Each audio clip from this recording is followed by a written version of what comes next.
author Ellie Hall, and I would like to welcome you to my channel, Sweet and Sweeney Romance Audiobooks. Today I'm giving a brief introduction to the last book in the Forever Marriage Match series, Dare to Love My Best Friend. This is Daisy and Quincy's story, and I'm going to give you the description. Truth, dare, date. Easy, right? Not if I have to marry him. Again. I have a secret and I can't tell anyone, not even my best friend, the one I've been attracted to since high school, the one I spent a wild summer with that resulted in a ring on my finger, and that's not all. However, when tragedy struck, I retreated. He had enough to deal with. An accident ripped Quincy Carter's family apart. With his life on hold, all he could do was hope and pray that his memory would return. Then his sister reveals a secret that makes him question everything he thought he knew about his best friend. Now he doesn't know what to believe. As for me, it's time to come clean. Christmas brings with it holly jolly, merry, and messy drama. When we reunite, along with what seems like half our high school graduating class, including the girl who ruined everything, questions are asked. Answers involve rocking around the Christmas tree, moldy mistletoe, and 5 golden rings. But can Quincy and I get an I do redo, and have the future we've always wanted? So this is Quincy and Daisy's story. There are a few of the tropes are amnesia, best friends, secret baby, and then a couple little things. This book includes a man who is not afraid to change diapers, rocking around Mary McSparkle pants, an I do redo, 3 Christmas Eve miracles, and best friends and family who know how to holiday. So without further ado, I hope you enjoy this story, and be sure to subscribe and like and leave a comment. Thank you. Dare to Love My Best Friend. Romantic Comedy, Forever Marriage Match, Book 5. Written by Ellie Hall. Copyright 2021. Narrated by Lorena Hoops. Audio copyright 2022. Chapter 1. Daisy. Have yourself a merry little Christmas, Daisy, and stay out of trouble, Sheriff Adams says with a wink.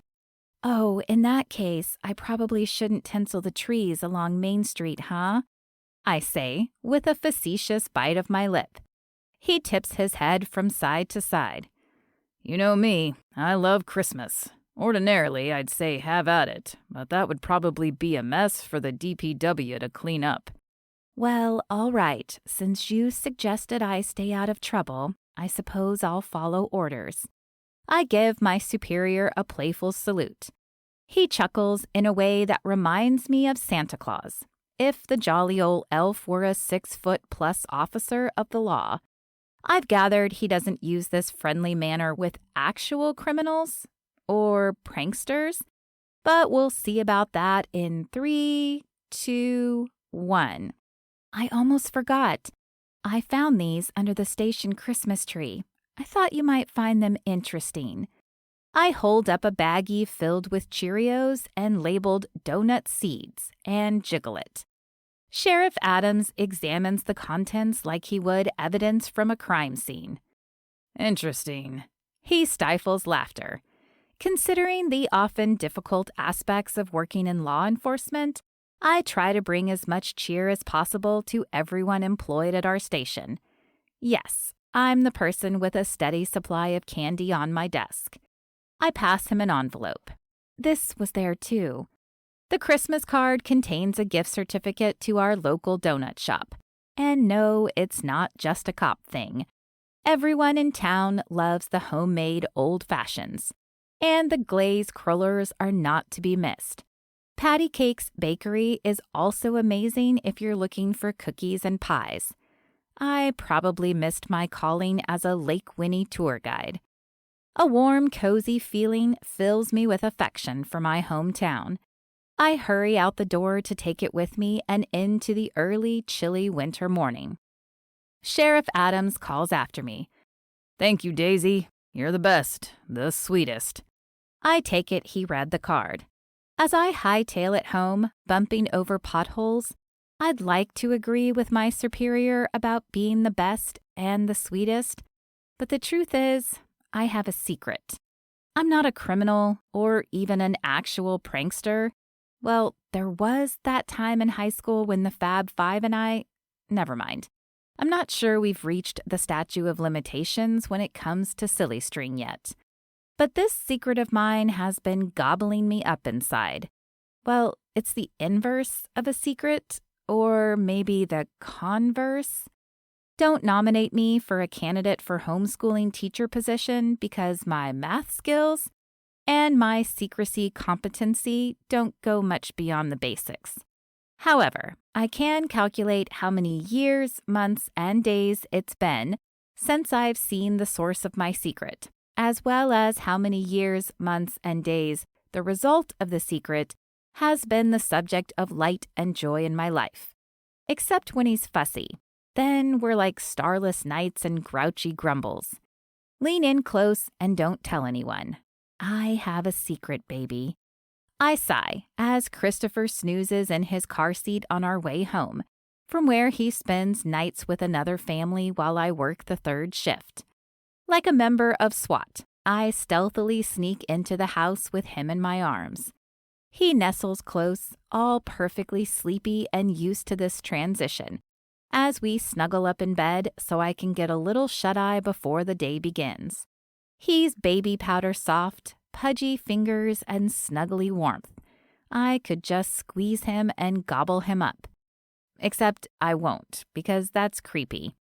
When we're out, well-meaning women coo and say things like, "He's so cute, I could just eat him." And I'm like, "Lady, do you realize how terrible that sounds?" But I'd never actually say that because I don't want to make the moment awkward or steal their moment of baby bliss. Oh, and if you're wondering, the source of my secret has been missing in action for roughly 2 years and 2 months. The result of our secret is 1 year and 4 months. I'll leave it to you to do the math for the aforementioned challenge with advanced arithmetic. Quincy is in the military, so thankfully he's not actually missing in action, as far as I know. Worst case scenario, he could be, but I won't let my thoughts drift there. He's missing from my life, which is a big deal too. The trouble is, everyone, and this is a small town, so I mean all the people, except for Quincy, the source of my secret, knows about Christopher, the result of my secret.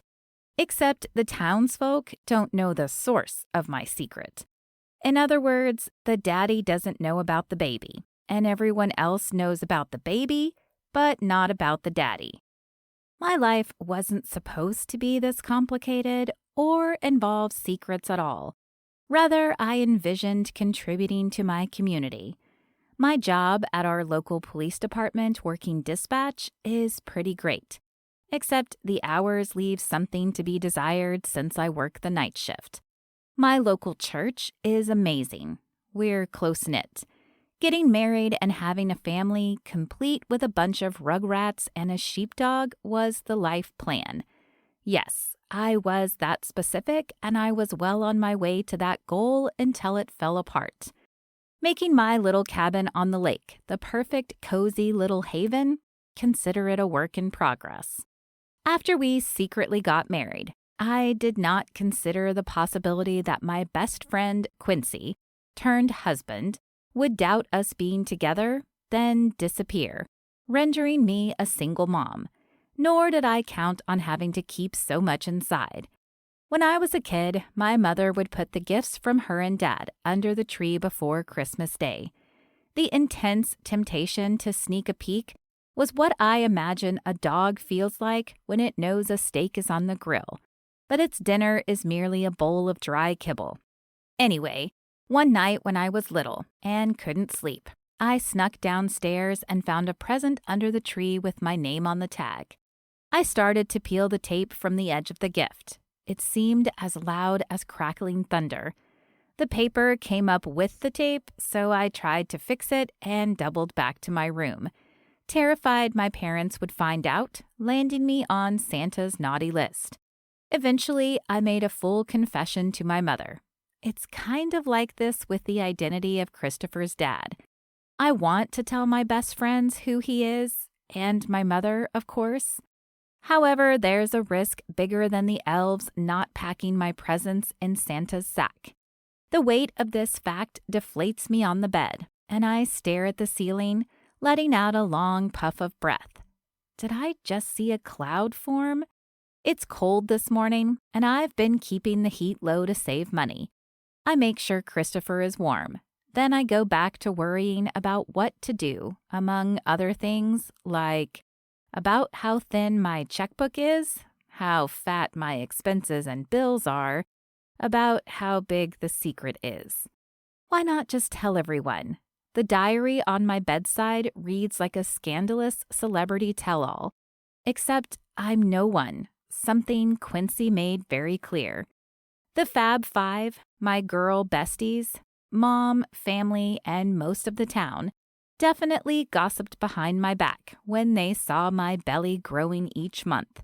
They could not fathom what was going on. I overheard people commenting on my diet and exercise habits. Others thought I was shoplifting turkeys and hiding my thefts under my skirt. Some claimed that I'm not actually the sweet, quiet girl I make myself out to be. Mila was visiting when we overheard that particular comment come out of Miranda's mouth. The sassiest of the Fab Five used some choice words expressing how insensitive Miranda can be. It was far more jarring than when the word cookie or any variation thereof rises to my lips in place of the language my mother forbids in any kind of company. But it didn't stop there. Someone at the grade school said that their daughter was wondering if the stork outside their house was going to bring her mom a baby too. I think this was just a roundabout way to catch me off guard with a laugh, correct the child's cute mistake, and confess who the dad is. I still get curious looks and the occasional question from nosy locals. But Christopher is so overwhelmingly adorable, they're mostly rendered defenseless and mute when it comes to the subject of his paternity. The neighbors' twinkling lights framing the trim on their house must not have a timer, because they still glow even in the morning gloom. So much for sleep. Although it's early December and Advent season, I cannot claim any kind of immaculate conception. Nope, I married my best friend after what felt like a wild summer filled with freedom. Late-night swims in the lake and long talks about the meaning of life, love, and everything in between. The military suddenly summoned Quincy for duty. He's a Green Beret. Now we have a baby, and I don't know where he is other than not here. Also, there was a moment when he was getting ready to leave that he doubted our decision. He'd gotten cold feet after we'd taken the plunge. Quincy questioned what we did, leaving me to believe he regretted it. Not only that, but he didn't tell anyone we got married, including his parents, so I didn't either. You can imagine how painfully awkward it was when I showed up with an infant, and Quincy Carter's mother stared at me with confused owl eyes. Afraid of what she might say or do, the secret snuck back inside me and has remained there ever since. Instead of telling Mrs. Carter that she's a grandmother, I made up some dumb story about having loaned Quincy a book, and then rushed away with my tail between my legs and a baby in my arms. If his mom is an owl, my mother, Barb Thompson, is a hawk. When she found out the news, I got sharp, predatory eyes like she'd hunt me down, if only to get the truth out of me. But I won't tell. My lips are sealed, and so is my heart. If Quincy thinks it was a mistake we secretly got married, then there's no sense in telling anyone. When he gets back, not if, I'd know deep down in my bones if my best friend in the world was dead. We'll dissolve the marriage just as quietly and secretly as we said I do. My lips have to be sealed because my mother and Quincy's mom, Mrs. Carter, and a dozen others are part of our small town clothesline chit-chat. In other words, they're prone to gossip. I'm nothing if not polite. My besties, the Fab Five, call me the sweet one. I've heard the things Mom and her friends say about girls and women who've done worse than me, and I do not want to be the subject of their tittle-tattle. Although they've probably made up sordid stories about me to fill in the gaps of my enduring silence. My phone, on silent, vibrates somewhere in the bed. Usually, if I can't sleep, I'll read until it's time to start the day. It's my only me time. Finding time alone when you have a baby is a foreign concept. On the toilet? Nope. In the shower? Rarely. Sleeping? Apparently not. If you know, you know. But I love being a mother. I mean it from the depths of my being, and likely somewhere beyond. When I say this role has brought me light and joy. Comfort and joy? Well, that's another story, because a little foot kicks me right in the ribs. Oof. Christopher continues to sleep soundly as I flinch, sending the phone clattering to the floor. I rub my side as I scramble to find it and stop the incessant buzzing. It's the Fab Five group chat. Blakely. Who's on the road? Cora. Just loading up the truck now. Paisley. We're at the airport. Cora. I didn't realize you went anywhere. Paisley. Last week, we closed the shop for the season and had to get our surf on before heading to the snowy north for 2 weeks. I glance out the window again. The heavy gray-white sky threatens snow. Yes, I'm dreaming of a white Christmas. I'm also praying for a Christmas miracle, for Quincy to find his way home, if only to meet his son and give me the closure I need. I knew it was too good to be true that he'd want us to be together, especially after he picked Miranda over me at prom. I was his sweet, quiet, safe friend, the one that was always there, practically the girl next door. It's the week before Christmas, and my best friends, minus Quincy Carter, are coming up to Lake Winnipesaukee, our hometown, for the holidays. Blakely and her husband Dean split their time between their lake house and New York. They plan on hosting the Christmas Eve party in their spacious cottage. Everything she does big. Cora and Shaw live outside Boston, so they're not too far. Paisley and Griffin also live in New Hampshire, but down south on the seacoast, though they're constantly traveling. When Christopher is older, I'll teach him how to play the game, Where in the World is the Future Mrs. Paisley Sanderson? Blakely. Mila, paging Mila, are you there? Paisley. Is she back from Alaska? Cora. I thought she was in Hawaii. Paisley. I was just in Hawaii and didn't see her. Blakely. There are 8 main islands. There's a decent chance you wouldn't see her. Paisley. I was joking. We were in Kauai, though. She adds the emoji sticking out its tongue, then rhapsodies about aloha. This is the way of things with the Fab Five. We've always kept connected. Except now everyone is pairing off, whether because of the forever marriage match pact we made years ago, or because it's that season of our lives. I'm not sure. What I do know is that sometimes I feel like an outsider, like it should be the Fab Four plus me when I'm not changing diapers, soothing a tiny teething mouth, or trying to keep my life together with hair ties, duct tape, and elbow grease. I was the first one to have a baby and remained in our hometown when the others ventured to fancy and exotic locales, had robust dating lives, and had thriving careers. Don't get me wrong, I take a lot of pride working for the police dispatch and helping how I can, but I'm not a fashion designer. Blakely. Former lawyer. Paisley. She and Griffin now run a surf shop in a beach town. Computer programmer turned cook. Cora. Or Mila. She's an entity all her own, and despite her sassy nature, has the most beautiful singing voice. She now lends it to charity, raising tons of money for causes she cares about, especially helping moms in crisis and advocating for families going through the adoption process. I quietly pick up a stack of laundry that toppled off the end of my bed. I'm convinced that there are children in addition to Christopher who live here that I haven't yet met. How does one little man produce so much laundry? I don't know how the parents of multiples do it. I flop back onto the bed. The sad thing is, I'd certainly like to have a big brood, but have zero confidence I ever will, considering Quincy is the kind of missing the military doesn't exactly broadcast probably on a top-secret mission. Not that he even wanted to be with me after we got married. That was a big fat fail.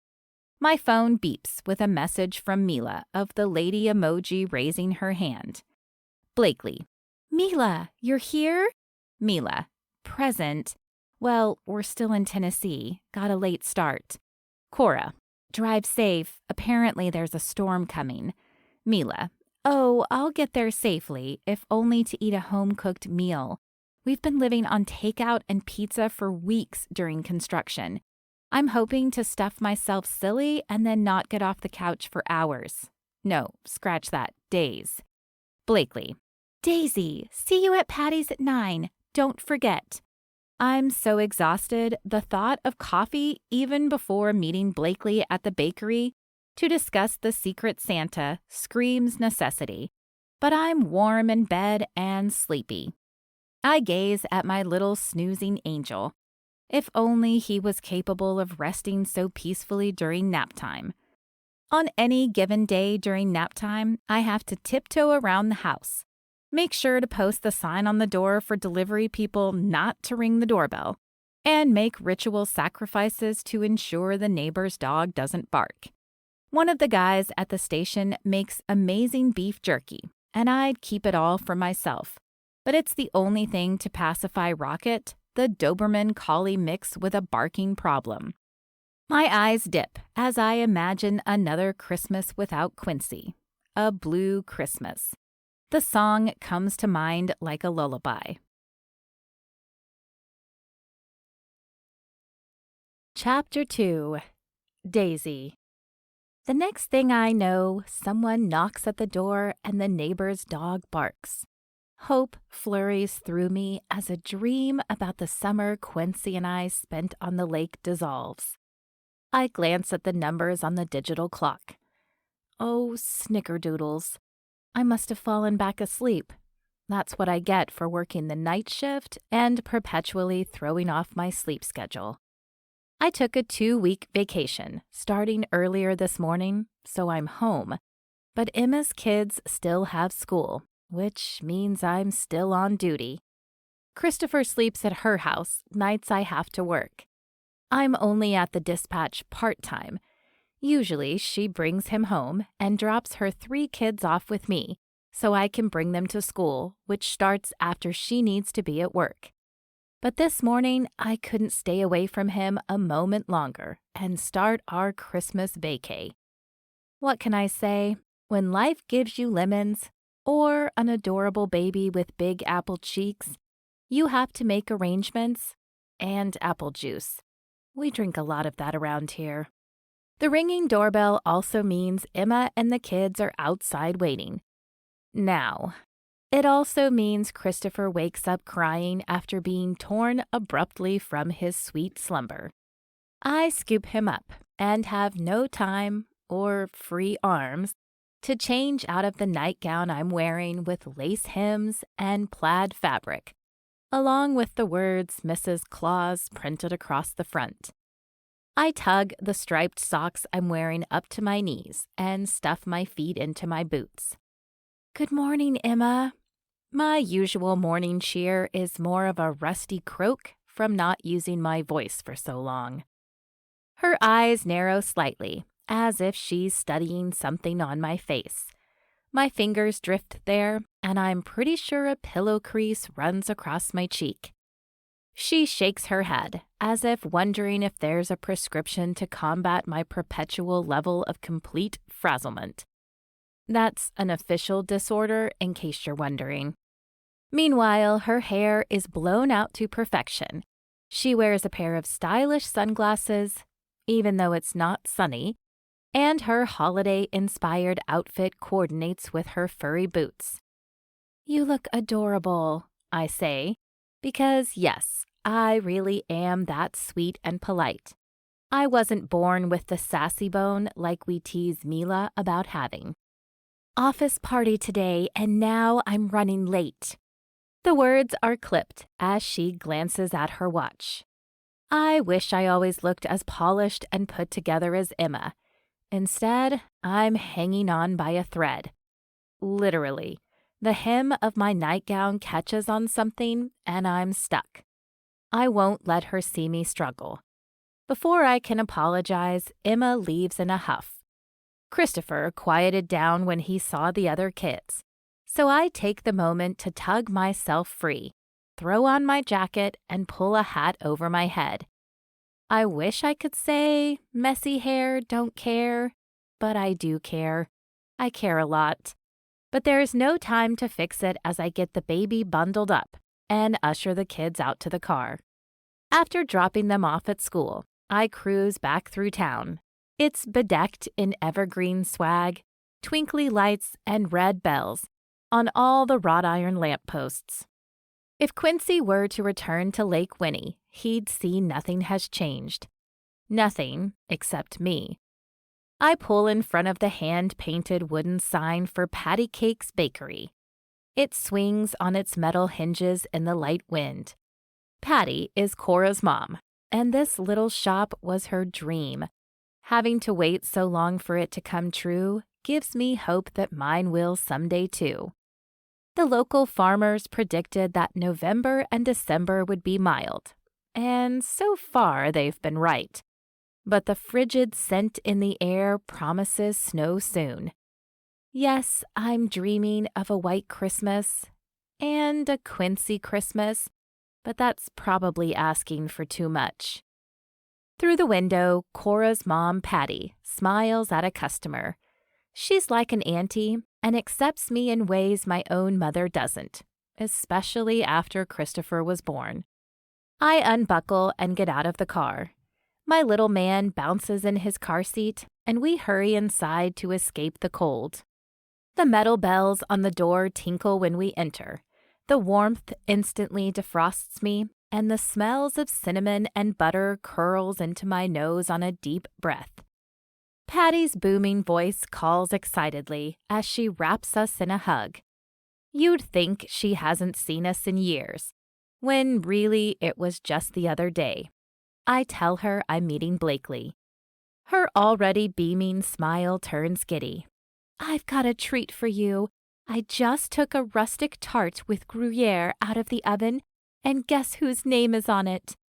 Blakely enters on a puff of perfume. Her arms are notably empty. Where's Olivia? Patty's tone is more insulted than accusatory. She's with her papa. Apparently they have some Christmas shopping to do. She winks, meaning the gifts they're getting are likely for her. Patty holds her arms out for Christopher and says, I was hoping for 2 little helper elves, but I guess one is better than none. You girls make yourselves at home. If anyone comes in, the order sheet for Christmas specials is beside the register. But don't worry, Daniela should be back any second. She just went to drop some pies off for the Mertens on the other side of the lake. Donald broke his leg, and you know Sandy doesn't drive anymore. Didn't want them to lose their order. We've been swamped with cookie orders too, and, well, everything. She bops Christopher on the nose. We'll be busy in the back. He holds his hands out to do the patty cake nursery rhyme as they disappear behind the double swinging doors. Aside from Cora, when does her family get into town? Blakely asks. They should be here on Christmas Eve. Good to know. I'll bring in Olivia between now and then so she doesn't go through withdrawal. I chuckle, but I know the feeling. More than anything, I want a family with a full house. Yes, Christopher and I are family, but I dream of a husband and more kids. I'll take it, even if it means more laundry. The clock is ticking, Blakely says, jarring me from my thoughts. It sure is, I mutter. She looks me over and concern crinkles her eyes. I pull my jacket closed, covering the front of my nightie. We shall never speak of this. Her gaze scans me from my head to my toes. It'll be hard to forget the socks, which really just complete the look. I thought the hat topped things off. She mock laughs. We have to get the details of our secret sorted out. I lace my fingers around my mug of coffee to brace myself because she has no idea how close to home her comments hit. Right in the gut. No, the heart. Yeah, I do have to get my secrets sorted out at some point. She nudges me with her shoulder. Don't tell me you forgot about the Secret Santa. I replace my puckered lips with a smile. Of course I didn't forget. There is only one thing I want from Santa this year. Too bad we have to keep our gifts under $50. Then again, there's no price to be put on the love of my life. And if I can't have that, at the very least, I'd like my best friend back. We spend the next 20 minutes creating a Secret Santa questionnaire for everyone. In typical Blakely fashion, it's immensely detailed, and I have no doubt everything will be printed on high-quality, holiday-themed stationery and go off without a hitch. I take my coat off because it's sweltering in the bakery. She leans back in her chair and grimaces at my nightgown. From one friend to another, we have to talk about your wardrobe choices. We already did. It's just so hard to sit back and watch. I'm a mom. I contemplate crawling under the table to hide. Me too. That's no excuse for not getting dressed in the morning. I worked last night. Then this morning I was wide awake, then must have dozed off. Her gaze floats over my face. She must see the puffy purple bags under my eyes. Well, that I understand. Why don't children come with a sleep through the night setting? Or an eat the food I made for you instead of tossing it on the floor button? We both laugh. Blakely leans in. But seriously, and no shade, my friend, but how do you expect to make good on the forever marriage match dressed like a homeless Mrs. Claus? Ha ha, speaking of homeless, I'm bringing the donations down to the church tomorrow. I'll have the bag in my car. Thank you. We adopted several families and are showering them with gifts along the theme of want, need, wear, read. Don't mention it. Blakely crosses her arms in front of her chest. Peanut butter blossoms. She's not letting me off that easily. She sucks the corner of her cheek, making her look like a fashion model on a magazine cover. She's been both. When was the last time you went on a date? 2 years, 2 months, and 4 days ago, but I keep that to myself. I thought playing matchmaker was Miranda's job, I ask. Blakely lifts and lowers a shoulder. You could try her app, scroll click date. It's not terrible. But Miranda is, though that's not something I'd say aloud. I belatedly arch an eyebrow at the suggestion. Mila is the master at throwing a fierce eyebrow. I'll have to ask her for lessons on how to be sassier. My resentment for our frenemies seems to grow by the day. I have to keep myself in check so I don't grow cold like the Grinch.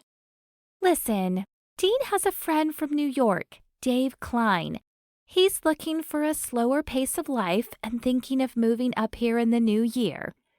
She waggles her eyebrows suggestively. Is he the one that visited a few weeks ago and looks like he was dipped in peanut butter? The quirk of Blakely's lips suggests she's forcing herself not to laugh. He appreciates a tan. From a spray machine, I mutter.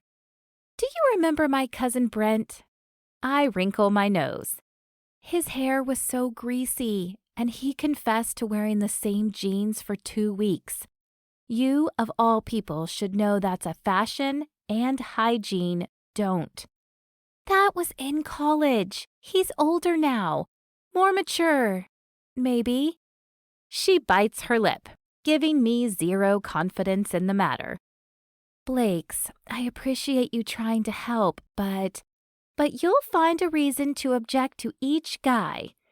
The look she gives me now is part soft understanding and part sympathy, because there's no doubt we're both thinking the same thing.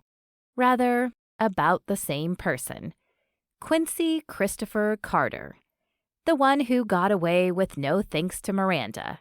But not even the Fab Five know what happened after that. Sadly, they never will. With Christopher in her arms, Patty emerges from the kitchen. He holds a cookie as big as his face, decorated in a sweet scribble of red, green, and white frosting. We say our thanks and goodbyes before I do my own version of the walk of shame.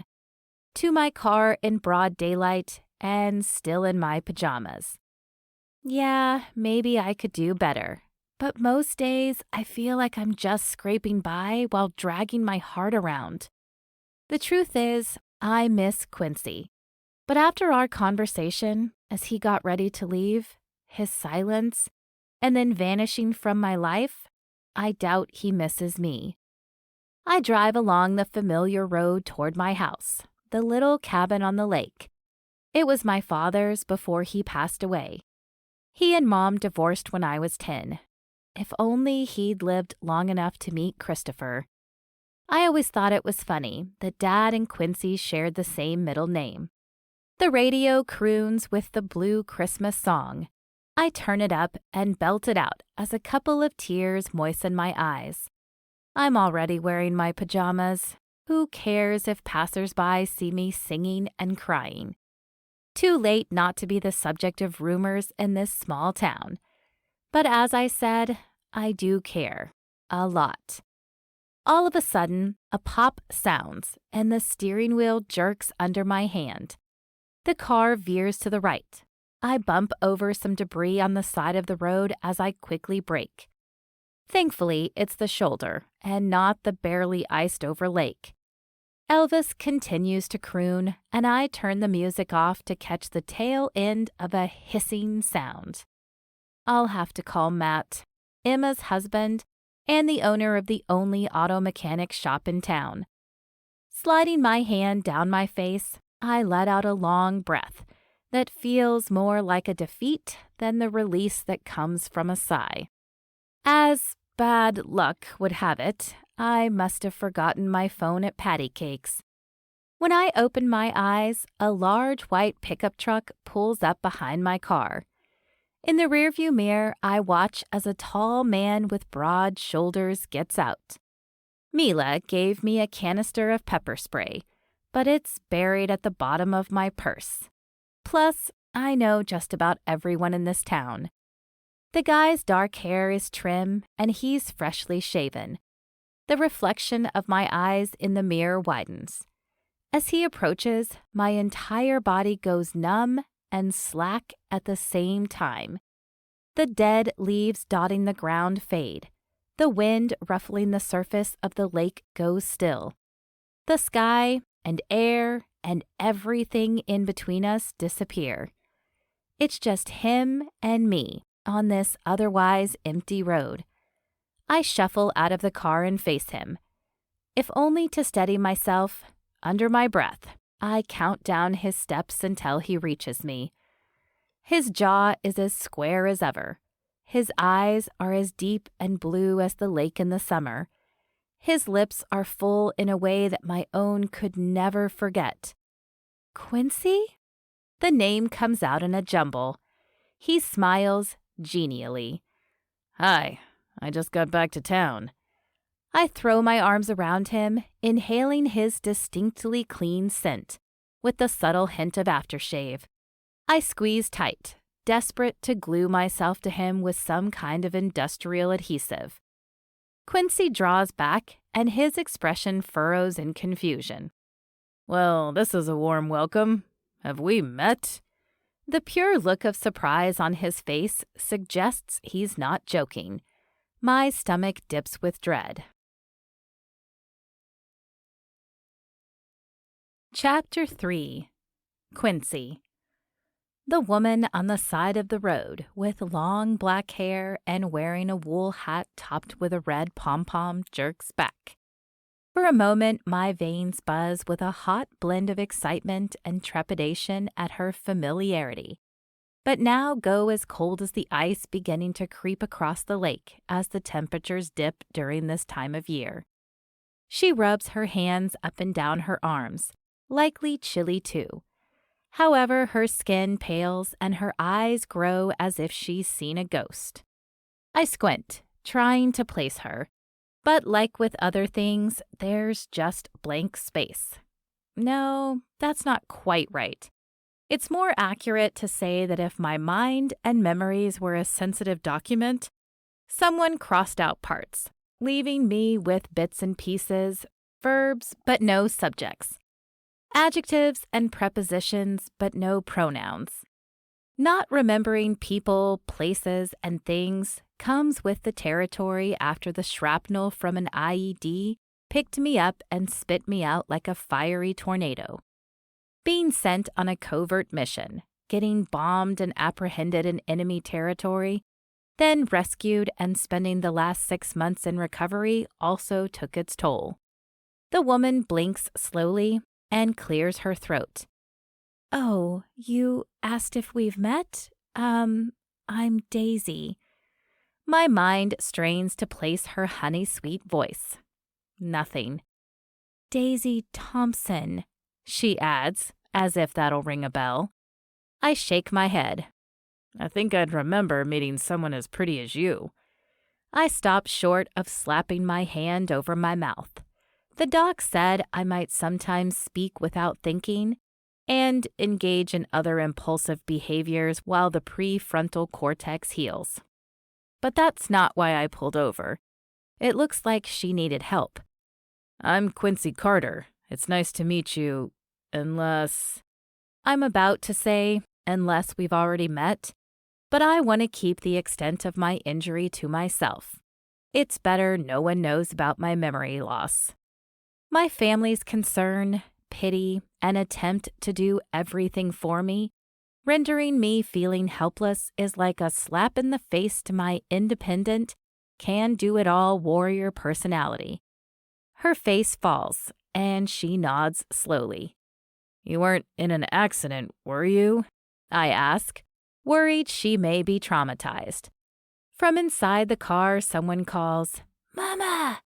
She shakes her head, as if pulled from her thoughts or from shock at going off the road, and hurries to the passenger door and returns with a pudgy baby on her hip. He smiles at me with big blue eyes. I wiggle my fingers in a wave at the little man. Hey there, looks like you had a blowout. Daisy's rosy cheeks blanch and she sniffs the air, then discreetly near her baby's backside. That's odd. Considering she's still wearing her pajamas, maybe she hasn't had coffee yet. I point at the blown-out tire. Do you have a spare? I could change it quickly for you. Oh, I thought you meant... Never mind. She waves her hand. Yes, that would be helpful. Thank you. The doctors and specialists on my recovery team were astonished that I retained all my gross and fine motor skills, knowledge of mechanics, Army training, and all the practical things I'd learned in my 29 years. They called this procedural memory. Thankfully, it was intact. The problem was I forgot about people, relationships, and the experiences tied to them. It's like there is a wall between my father, who I re-met at the hospital, and how he's the one who taught me practical things like how to fix a flat. Or a barrier between knowing it was my duty to protect the men on my team, but not the time and specific experiences that bonded us like brothers. I overheard a doctor telling the nurse that I basically had the emotional maturity of a 14-year-old boy.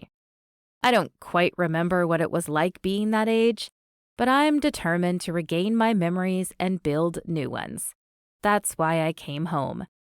As I scramble around amidst the dry leaves on the ground, changing the tire, it feels good to do something for someone else after so many months of relearning basic social skills and other functions as my body recovered from the assault at enemy hands. When I brush off, I find Daisy staring at me. Her eyes are damp. Must be from the cold. All set. I don't recommend driving far on that spare tire. I haven't been back for a while, but there's probably a mechanic in town that can help. Once more, her movements come slowly, the up and down motion of her head, her gaze floating from my eyes to my lips to my hands and everywhere in between. I reckon that gave you a scare, but you'll be safe to drive if you're not going far. During my recovery, I relearned soft skills, among them assurance. I hope I come off convincing. Not far at all. My house is just down that way. She points. I recall the note with my parents' address just in case I forgot. Ah, my parents live in that direction too. Yeah, I know. As if not meaning to say that, she looks away, then hurries toward the car. I tilt my head. Wait, you said we've met? Daisy's face crumbles as she gets behind the wheel. Before closing the door, she says, "Thanks again." She peels away, leaving me with a buttery vanilla scent that smells vaguely familiar. Another doctor, not the one who insulted me, felt confident I'd get some of my memories back over time. She said there would likely be triggers that would help me recover the missing parts of my mind. Scent chief among them because of the power of our olfactory sense. I have a notebook that I'm supposed to use to record anything that seems like a memory. I jot down. Daisy, used to know, buttery vanilla scent, gorgeous green eyes, very pretty. So far, my parents got me up to speed, telling me my life story. One of 2 boys and a girl, obsessed with baseball in high school, decent grades, went to prom with a girl named Miranda, and then I entered the military. I rapidly moved up the ranks, landing myself with the honor of becoming a Green Beret. According to them, serving our country was my life, not leaving me much time for recreation, though they claim I wouldn't miss a baseball game unless strategically necessary for duty. While still at the hospital, they showed me numerous photos. Last night, when I got home, they gave me the full tour of the house I grew up in. Of course, my childhood room had long been packed up, but none of it was familiar. Holes, holes, and more holes. Seemed fitting, they said my favorite kind of cheese was Swiss. There's so much missing, I have a permanent pit of emptiness in my chest, in my stomach. I finished driving around the lake. The doctor said returning to familiar places might help me connect with familiar faces. She had a line about that. I forget now. Figures. But really, my short-term memory and knowledge of practical things are pristine. So is this area.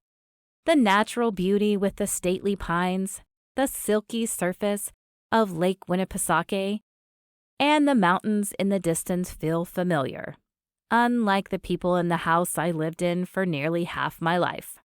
I loop back through my hometown.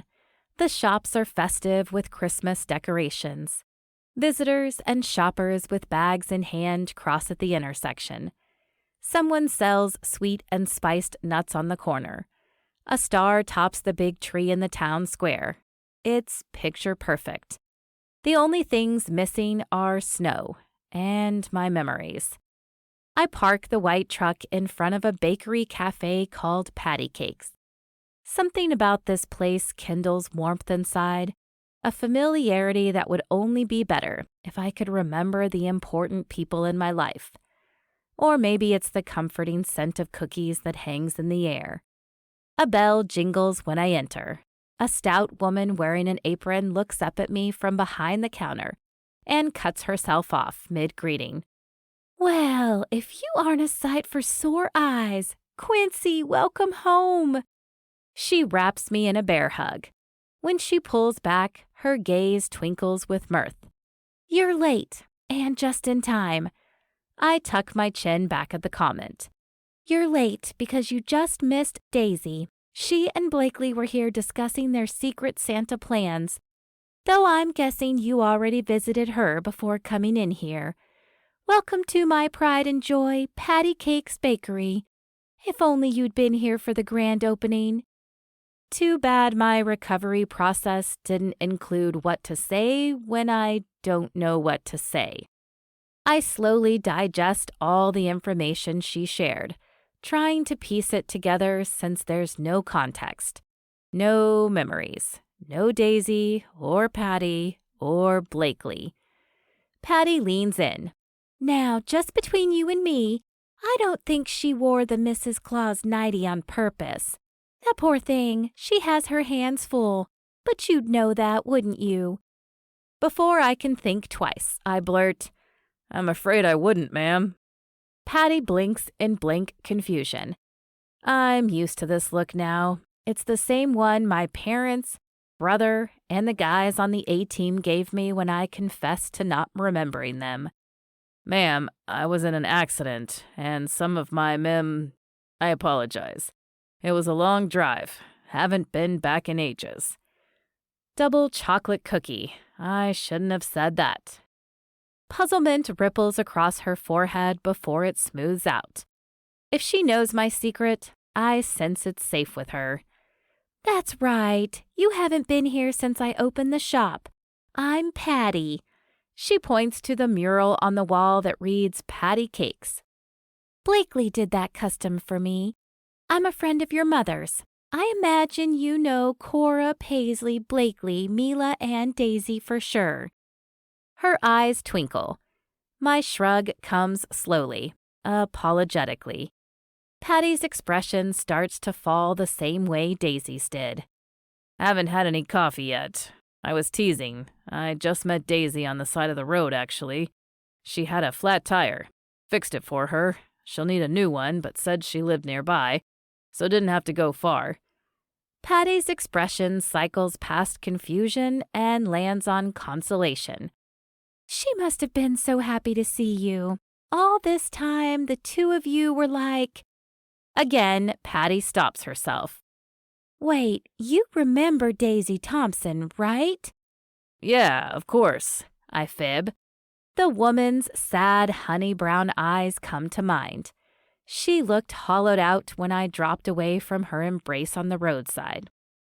Patty's brow wrinkles as she holds up a cup, asking if I want her to fill it with coffee. I give an A+ soft interpersonal social skills nod.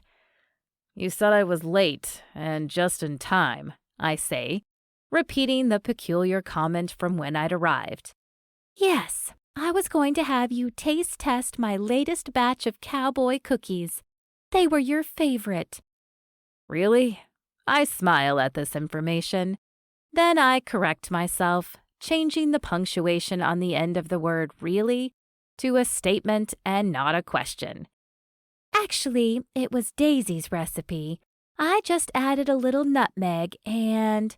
She does a chef's kiss with her lips and fingers.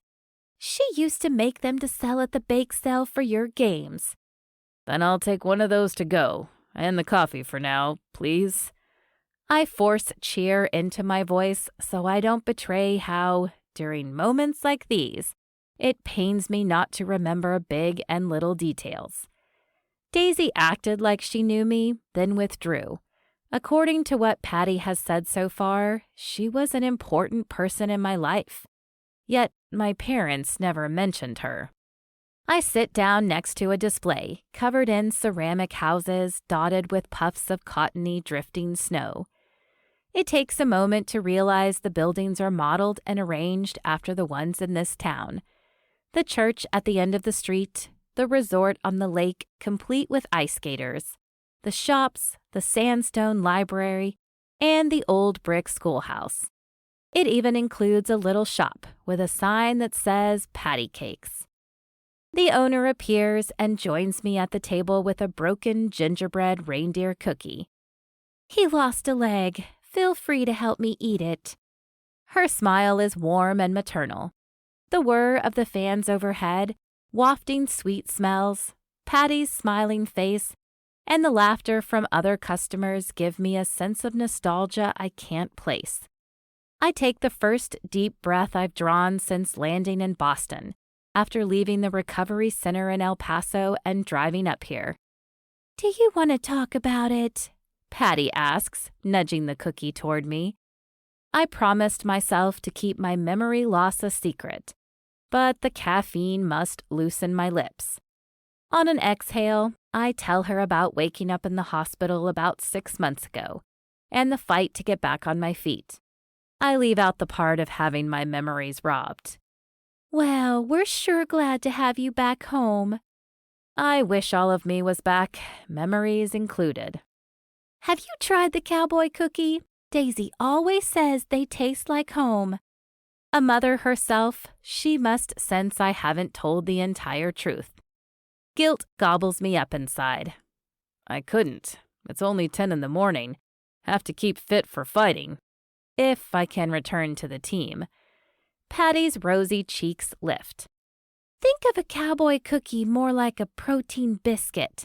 It contains nuts, seeds, raisins, and oats. Those are all good for you. It would be rude of me to say no to her smile, so I take a modest bite. My thoughts are singular. Oh my. Wow. Coconut macaroon. No, it's a cowboy cookie. I chuckle. No, I meant it like... I swallow. An expletive. We used to use... A memory balances on the edge of the blank space in my mind. Patty's eyes glisten with hope. Daisy uses the names of cookies in place of cuss words, too. I don't like that kind of language, but I'll take it as a compliment. Daisy. That's where the thread of thought breaks. That's all there is. To cover my frustration, I say, this is hands down the best thing I think I've eaten in my life. Ever. I can't help myself and take another bite. It somehow pacifies the hunger and fear that nips and growls from deep inside. The fear that doubts that I'll ever remember anyone again, because something from the depths rises to the top. It's vague and amorphous, but sounds like people cheering and chanting my name. Without me having to explicitly tell Patty, she must recognize that the gears in my mind start turning again, and she leans in. I take another bite. Dusk. Go on. A bigger nibble this time. Bottom of the 9th. She nods. Continue. Half the cookie is gone. Thirsty, sweaty, and starving.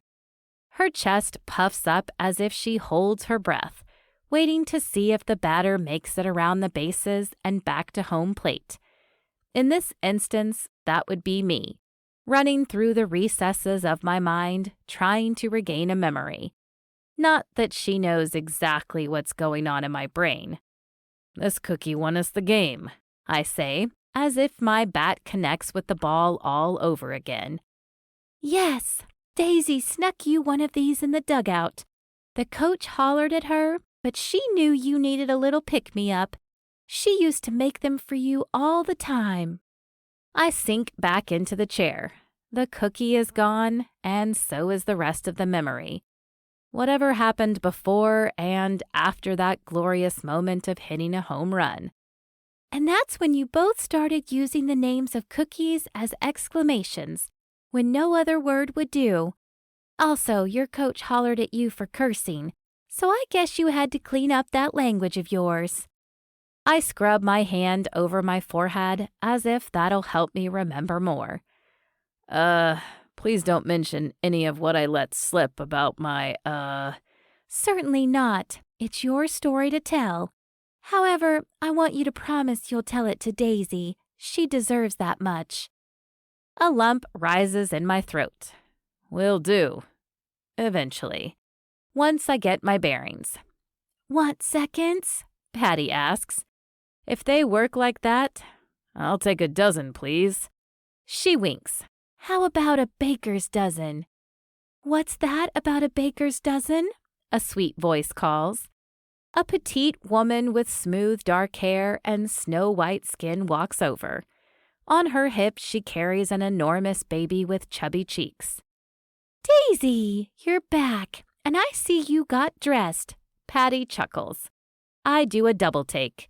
Without the hat and pajamas, Daisy looks less like she just rolled out of bed and more like she fell from heaven. I know, corny, but that's what comes to mind. Unfortunately, that's all that comes to mind. I forgot my phone. She points to it next to a napkin holder on another table. I'd also forget my head if it weren't attached. Daisy's evergreen eyes land on me, and she inhales sharply. But the real question is, how could I have forgotten her? Chapter 4. Daisy. It's a hopeful, foolish flash, but for a moment, it's almost like Quincy acknowledges me. Like he's about to greet me like he should have when we met on the side of the road. Like two best friends who haven't seen each other in 2 years. Like husband and wife. Like the father to our baby. No, I will not, cannot, should not get my hopes up. Seated in the bakery, just as soon as his face lights up, he snaps his fingers and says, "Daisy, right?" My smile falters. Yep, that's me. Turns out I'm as forgettable as I feared. I should be angry. How could this man, who I pledged my life to, pretend he doesn't know me? We were best friends. I thought we were even more than that. I guess not. I had a good cry in the shower while Christopher babbled to me like the bubbly, happy little baby he is. Giving him a loving squeeze, I can't be as mad as Mila or the rest of the Fab Five will be on my behalf, because I got this baby out of the deal. Nonetheless, my thoughts churn with how to tell Quincy about his son. As much as it hurts that the love of my life is pretending I don't exist, when I became a mom, that role moved into prime position. Yes, I know it's important to take care of my needs, because I can't give from an empty well and all that. But the vocation of motherhood has taught me sometimes there are more important things than my hurt feelings. My broken heart can heal. However, a relationship between father and son will be something I'll have to help build, and can only do it if I'm strong. I give a lazy salute, as if my dad were here. He was a retired Army vet. I have to soldier on. Then fear cracks through me like lightning on the lake. What if I tell Quincy about Christopher and he denies paternity? If he pretends his son doesn't exist just like he's doing to me? I tighten my hold around my baby. I thought I knew Quincy, the basic facts as well as the deeper details. The exact shade of his blue eyes veined with silver, his particular clean scent with the subtle hint of aftershave, the tiny cut on his upper lip when he split it open climbing a tree. Then there are the big picture things about his character. Generous, hardworking, honest, devoted. I could go on and gush for ages, but a nasal voice jolts me from my thoughts. Smells like something is burning. My already mixed up emotions curdle. Patty bounces from her chair, throws her hands in the air, and runs to the kitchen. Quincy also gets up from the table and downs the rest of his coffee. With his head tilted up, I let myself take him in.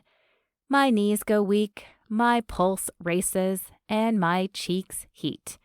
Yep, he has the same effect on me as he always has. "What do we have here?" the newcomer says, also admiring the tall cup of coffee, as it were. "Hi, Miranda," I mutter. She stares wide-eyed at Quincy and doesn't acknowledge my presence as usual. "Miranda?" Quincy asks. "Sounds familiar." I wince. Of course he remembers her name. "Quincy Carter! It hasn't been that long since we last saw each other. How could you not remember me? I was your high school sweetheart." Miranda's splayed hand presses to her chest. I wish Mila were here to go to bat for me. How could you have forgotten about prom? Miranda shimmies her shoulders a little.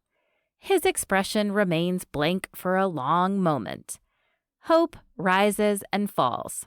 I'm the sweet one and would deny ever having mean thoughts about Miranda. Except right now, and maybe a few other times.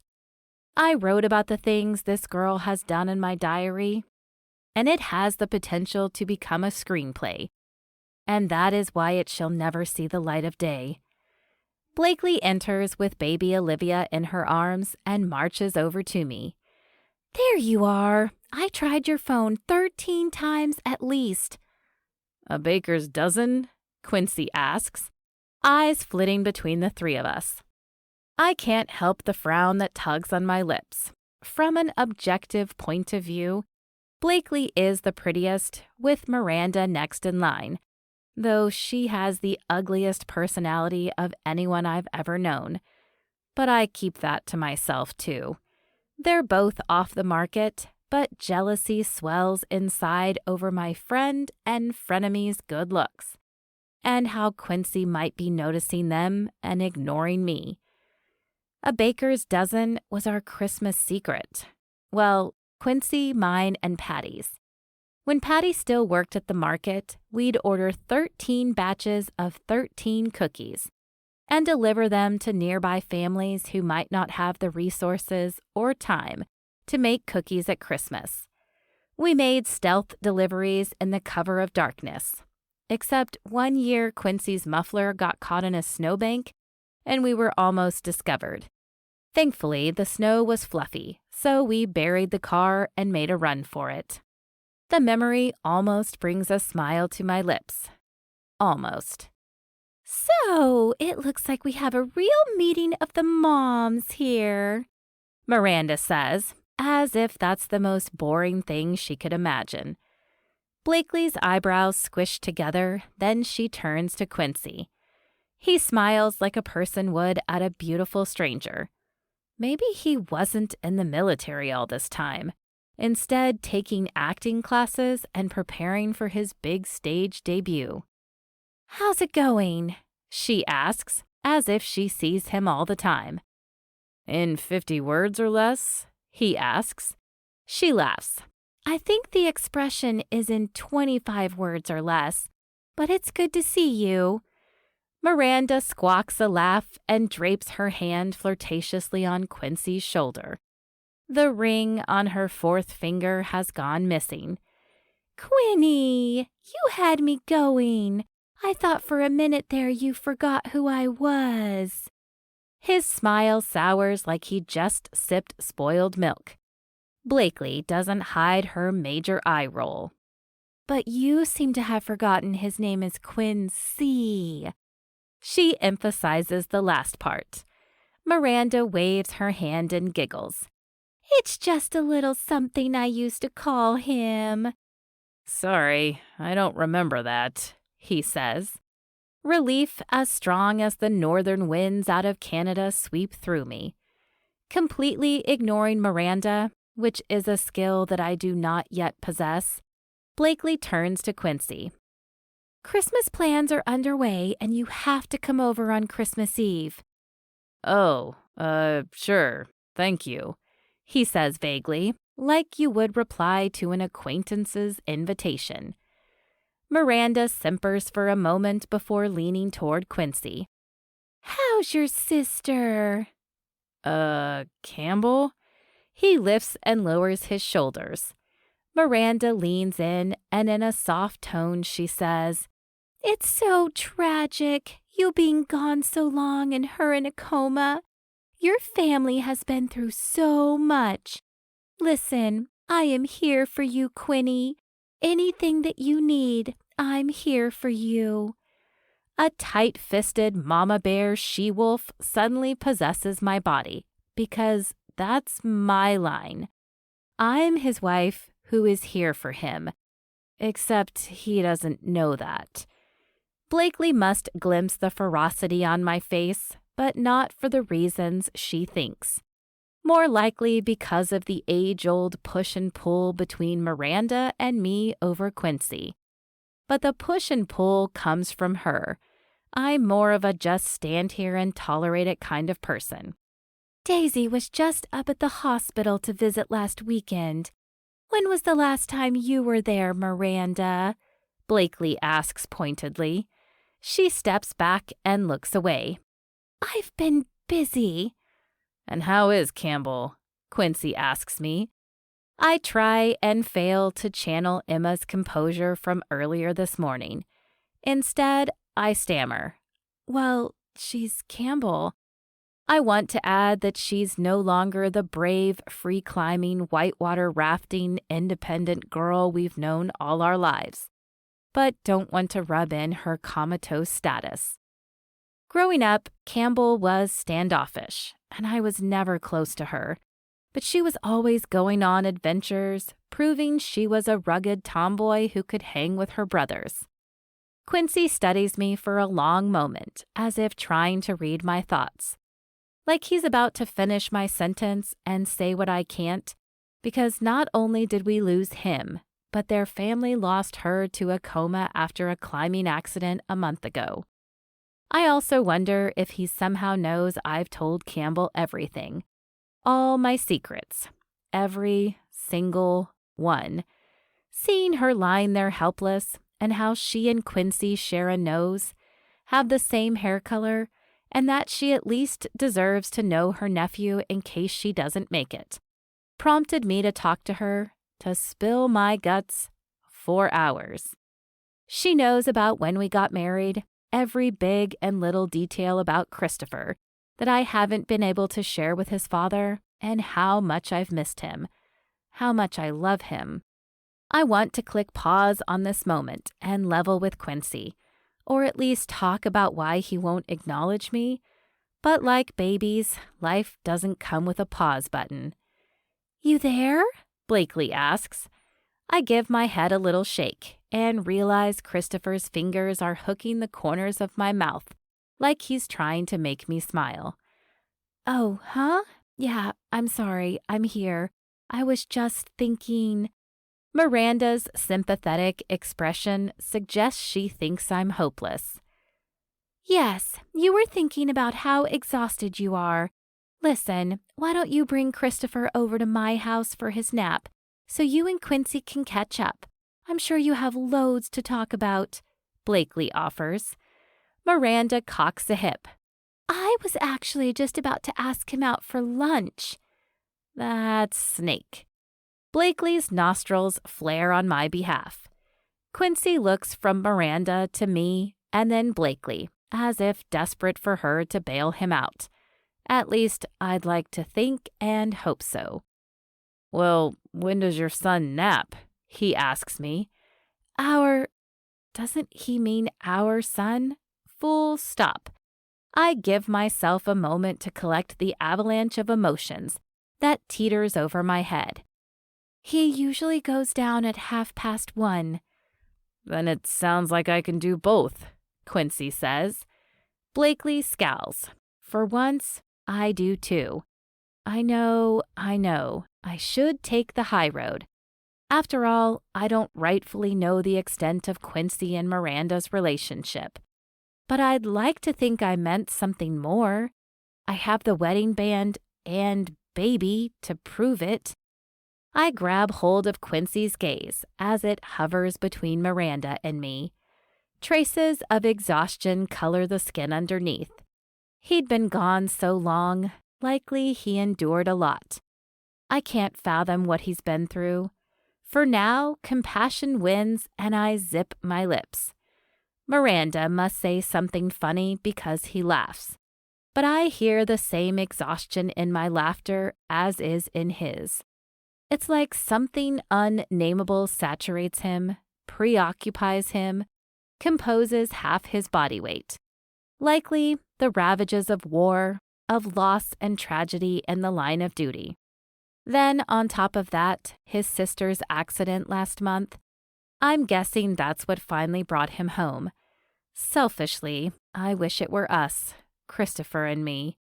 Anyway, Christmas last year can keep the #fail, Blakely says, bringing the conversation back to the matter at hand.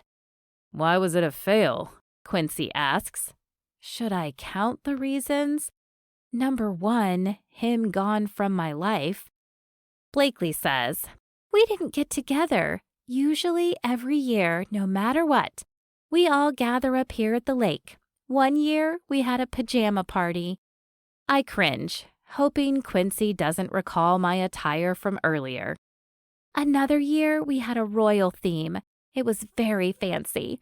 Oh, and there was the white Christmas. That was fun. I'm dreaming of a white Christmas, I say, at the same time Miranda barks, why didn't you invite me? Blakely plows past us both. I definitely want a do-over for the food from last year's fail in the very least. Can't wait for Cora to get here. She has a bun in the oven and is also making that Brussels sprouts dish with the bacon. I remember you loved that. Everything is better with bacon. Quincy's tone almost sounds rote, like he's reading from a script. Miranda's smile is thin. Well, kids, I'd better be on my way so I have plenty of time to freshen up before our lunch date. She winks at Quincy, then struts away, swinging her hips. Blakely whispers to Olivia, that woman is the frenemy and not your role model, sweetie. Then louder she says, oh, Miranda, will Reed be joining you and Quincy for lunch? She pauses at the door, letting in a gust of cold air.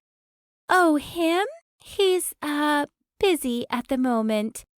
She wiggles the fingers of her left hand, highlighting the absence of her ring. Well, there's a story there. I'm surprised the clothesline chit-chat hasn't covered it, Blakely mutters. Miranda calls. Quincy, pick me up at 12 sharp. You don't want to leave me waiting. Her giggle makes me want to gag, I whisper. Blakely laughs. Heat creeps up my cheeks. Oops, I said that out loud, didn't I? It's rare, but don't you appreciate when Daisy speaks her mind? Blakely says to Quincy. He smiles and nods. Smiles and nods. My stomach plummets. He's really good at keeping up this charade. I am so frosted sugar cookie tired of, I start to say, then have the good sense not to gossip or complain about Miranda. A smile crests Quincy's lips and he points at me. Good one. I had a cowboy cookie earlier. Patty reminded me about the baseball game that time. It was delicious. He clears his throat. As always, those were my favorite. It almost sounds like he adds a question mark at the end of the sentence. Is he finally acknowledging me now? I press my lips together to keep from speaking more of my mind. I don't want to be toyed around with, and definitely am not interested in him going on a lunch date with Miranda, and then hanging out with me while Christopher naps. But with this little munchkin in my arms, I have to do the right thing for him and tell Quincy about his son. This time, alone and in private will give me the opportunity to tell him the truth. Oh, do you know where Miranda lives? He asks, breaking into my thoughts. This time, Blakely and I laugh. She claps him on the shoulder.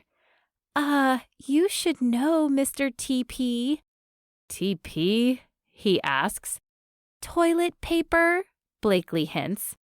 His lips quirk with a laugh, but his eyes suggest I was right about that question mark. We toilet papered her house every month for a year. Just like we did our cookie runs, polar plunges, and a baker's dozen deliveries among other things because we were best friends. The words don't breach my lips. Instead, I hurry out of the bakery because if I don't, I'll dissolve in tears. After driving back to town on the tiny spare, I can only handle one breakdown today. I don't get far before someone calls my name. I wish I could say that it's Quincy. Instead, Blakely rushes up to me with Olivia in her arms. "Hey, are you okay? Why did you leave so suddenly?" My eyes fill and my jaw wobbles. He's acting like he doesn't know me. Blakely glances back at the bakery. I suppose he was acting a bit strange. More like Trent Travers will be at the 10-year reunion when he sees you have a baby, than Quincy Carter, who was your high school crush and best friend. Trent Travers had a crush on me, and my sympathy for him blooms, because I know all too well what unrequited love feels like. Shh, I hiss. Partly by default, and partly because my ego can only take so many hits. I don't want him or Miranda to have any extra ammunition. Until the wild summer that led to Quincy and me getting married, I kept my crush on him tight under wraps, locked in my heart, hidden in my diary. I feared that if I ever acted on it and things didn't work in my favor, I'd lose a friend. My best friend. It wasn't a risk I was willing to take. It comes as no surprise that I'd shush Blakely about it, but she pushes her shoulders back. Seeing Miranda acting like that reminded me of something important. These kids here, although still little bundles of fluffy love, she nuzzles Olivia's neck and wins a happy giggle, are watching everything we do. They're learning how to value and honor themselves through watching us. So if you're going to sit back and let Miranda have a second chance at walking all over you, you're also teaching Christopher to put himself in second place. Granted, there's a time to step aside and be humble. She inclines her head, but this is not that time.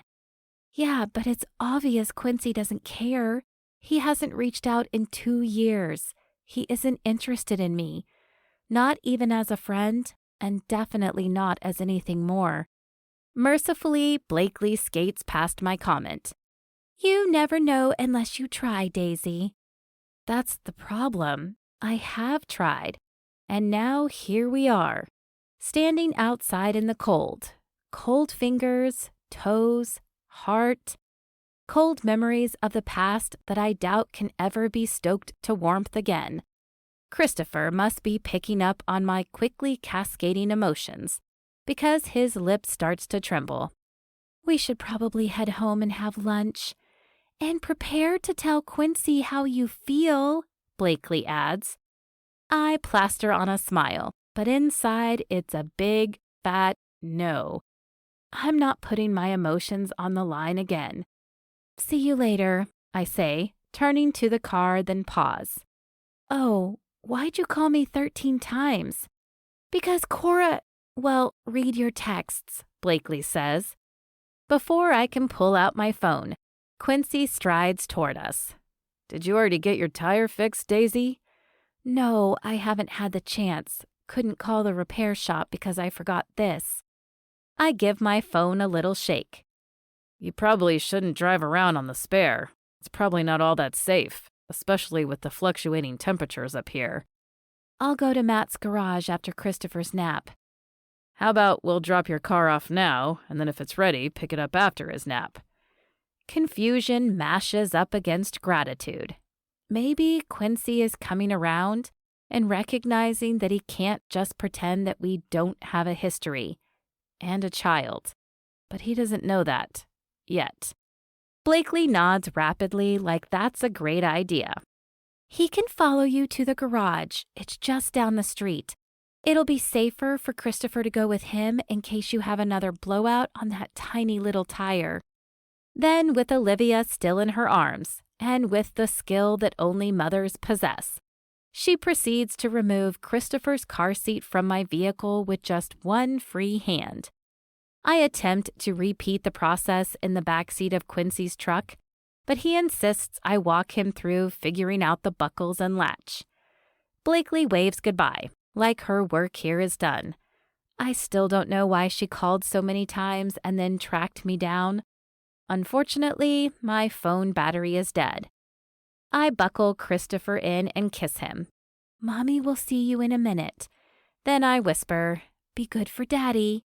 Matt's garage is less than a mile away, and because he doesn't want me driving his kids to school tomorrow on the spare, he squeezes me into the schedule with the promise he'll have the repair done by the end of the day. Quincy comes into the waiting room and Matt greets him with a hearty handshake. Good to see you back in town. If it was still summer, I'd say we go hit a couple. Quincy nods and wears that same vague smile he did earlier. Matt looks affronted. Tell me you still play ball. I don't think I could bear it if our star baseman quit. And that swing of yours? Boy, howdy. Oh, right. Yeah. He rolls his wrist. Not to worry. I'll be here a while, so we'll be able to go hit a couple. A rain check, only on a sunny day. Matt chuckles at his joke as he glances out the window. Don't you worry, we'll take care of Daisy's car. They say a storm is on its way. If this year is anything like last, whatever falls will stick around until spring. He interrupts himself. Gosh, Christopher has your eyes, Quincy. My own smile falls. What's that supposed to mean? Matt and Emma can't possibly know Quincy as Christopher's father. Maybe it was just a coincidence? An offhand and inconsequential observation? But it does have significance because it's the truth. People say the same thing about Elijah and me. It's funny how genes work. I tease Emma that mine are stronger, but then she gets annoyed. So I tell her that she wears her jeans better. Her Jordashes, I mean. The phone rings. Matt answers a call, nods in our direction, and disappears into the garage. Quincy's gaze lands on Christopher, and he looks at the baby for a long moment. Baby blues. Just then, Elvis croons through the speakers of the radio behind the desk, with that same song that seems to be following me around lately. Quincy says, Funny, I've had the Blue Christmas song stuck in my head all day. Chapter 5. Quincy. After dropping off Daisy's car, her vanilla butter scent fills the cab of my truck. It reminds me of something, but like so many of my other memories, it's misplaced like a lost sock. A set of keys absent-mindedly set down. A missing television remote control. She's quiet as we make the short drive to her cabin, which sits on the water's edge. Christmas lights, wreaths, and lawn ornaments decorate the nearby houses as we pass.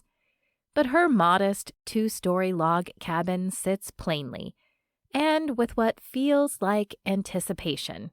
Or maybe that's just me, waiting for Daisy to reveal what our relationship was like without me having to bear all and ask. Same as when in enemy territory, I have to observe, gather my bearings, and reconnoiter.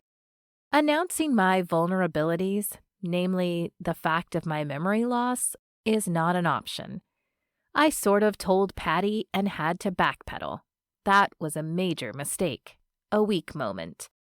I'll figure out this new terrain on my own without another misstep. I know all too well how costly those can be. The baby babbles in the back seat, singing the patty cake nursery rhyme. His tone suddenly rises a decibel, then he grunts. I hear what sounds like a nearby explosion. My blood stops. My body stiffens. Checking my mirrors and surveilling our surroundings, I'm on high alert, then pull over to the side of the road. I glance back at Christopher to be sure he's secure in his seat. His face squeezes together and the sound comes again. Is he hurt? Are we under enemy fire? Did you hear that? I sniff the air as a foul stench mixes with Daisy's sweet buttery scent. Do you smell that? She shifts uncomfortably in the passenger seat, then clears her throat. That wasn't me. I glance around. I know, but what was it? Are they blasting around here, or... Another boom comes from behind and the stench intensifies. We both slowly turn toward the back seat. Christopher wears a far-off look in his eyes, then his expression puckers and the blast sounds one more time. He lets out a peal of laughter, and then, I kid you not, he wears the most self-satisfied smirk I've ever seen on a human being. Daisy's cheeks are pink, and she tickles his legs. "You okay, buddy?" He laughs again. "Oh," I say, realizing the baby used his diaper. "I'm sorry. I only just started to introduce the potty, but we should get going because this is the calm before the storm. He's about to blow." No need to apologize, but he hasn't blown yet? I've lived and served with the manliest of men, and with that comes a certain amount of, how can I put it delicately? Well, they ranged from grenade-level launches to nuclear explosions, but I've never heard such a robust, "No, I mean he'll realize his diaper is wet and start crying in 3, 2... She winces as he lets out a wail. I hastily get back on the road. A couple of minutes later, we pull up to the cabin and I cut the engine. The baby in the back seat stops his tearful protests, claps his hands together and says, "Home, home, home." Or is he saying ho, ho, ho? "That's right, we're home, little man." Daisy's voice cracks. Like clouds moving across the sun, a hint of a memory comes close, then just as quickly disappears. "Little man?" I ask, hoping it'll return at the sound of Daisy's voice. Daisy stares at the water for a long moment, as if contemplating what to say next. "Yeah, his father had the nickname Big Man, as in Big Man on the ball field back in high school." "I'd like to hear more about that. I'm sorry I can't stay. Lunch." I crook my thumb over my shoulder back the way we came. "Yeah, and duty calls." She squeezes her eyes shut. "Sorry, it's a mom joke." She unbuckles Christopher. "I have a busy afternoon ahead of me anyway. It's time to decorate for Christmas." Her cheer sounds forced. I hastily open Daisy's door and then feebly try to unbuckle Christopher, not sure how the buckles work. She steps in and has him out swiftly, then waves goodbye. Christopher tries to copy her and gets distracted by the palm of his pudgy hand and pushes it against his mouth.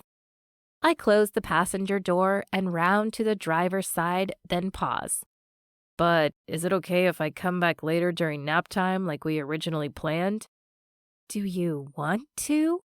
Daisy's raised eyebrows suggest surprise at my request. "Of course. Decorating for Christmas with you and little man sounds like a lot of fun, if I'm invited." "Sure. You know I won't be going anywhere since my car is in the shop." She bounces Christopher on her hip. "Is it his first Christmas?"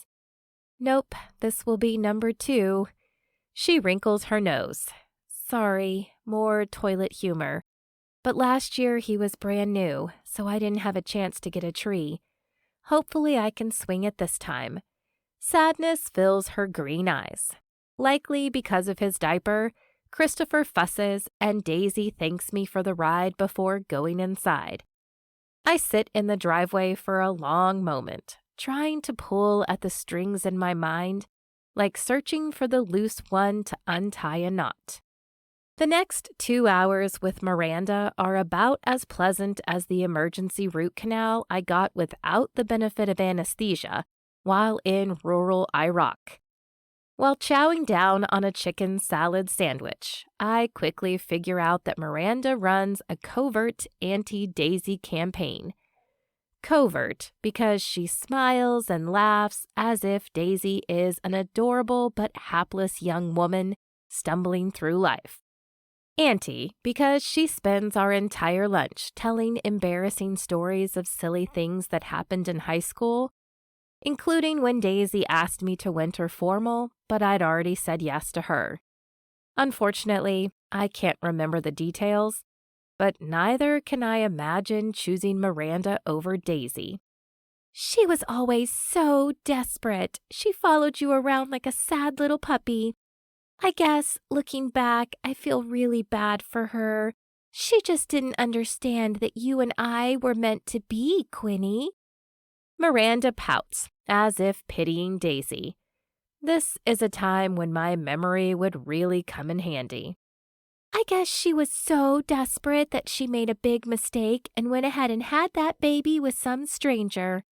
Actually, no one knows who the father is. She won't say.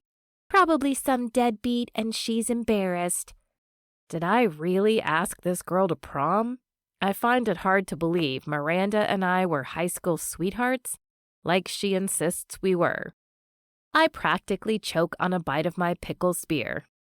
I doubt her son was a mistake. She seems like a really good mom. Miranda rolls her eyes. "Yeah, but that doesn't change the fact that she's a single mom. I mean, who would want her now?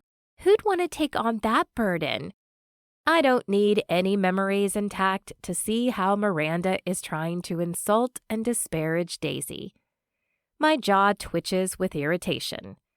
I'm guessing Daisy doesn't see it that way. "She wouldn't. She and her 5 freaky friends, or whatever they call themselves, think they're so great." I shrug. Actually, Daisy seemed pretty great to me. "If by great you mean geeky, goofy, gaudy, and gruff, then sure." That was 4. I thought you said there were 5. "Oh, right. Daisy is number 5, always coming in last.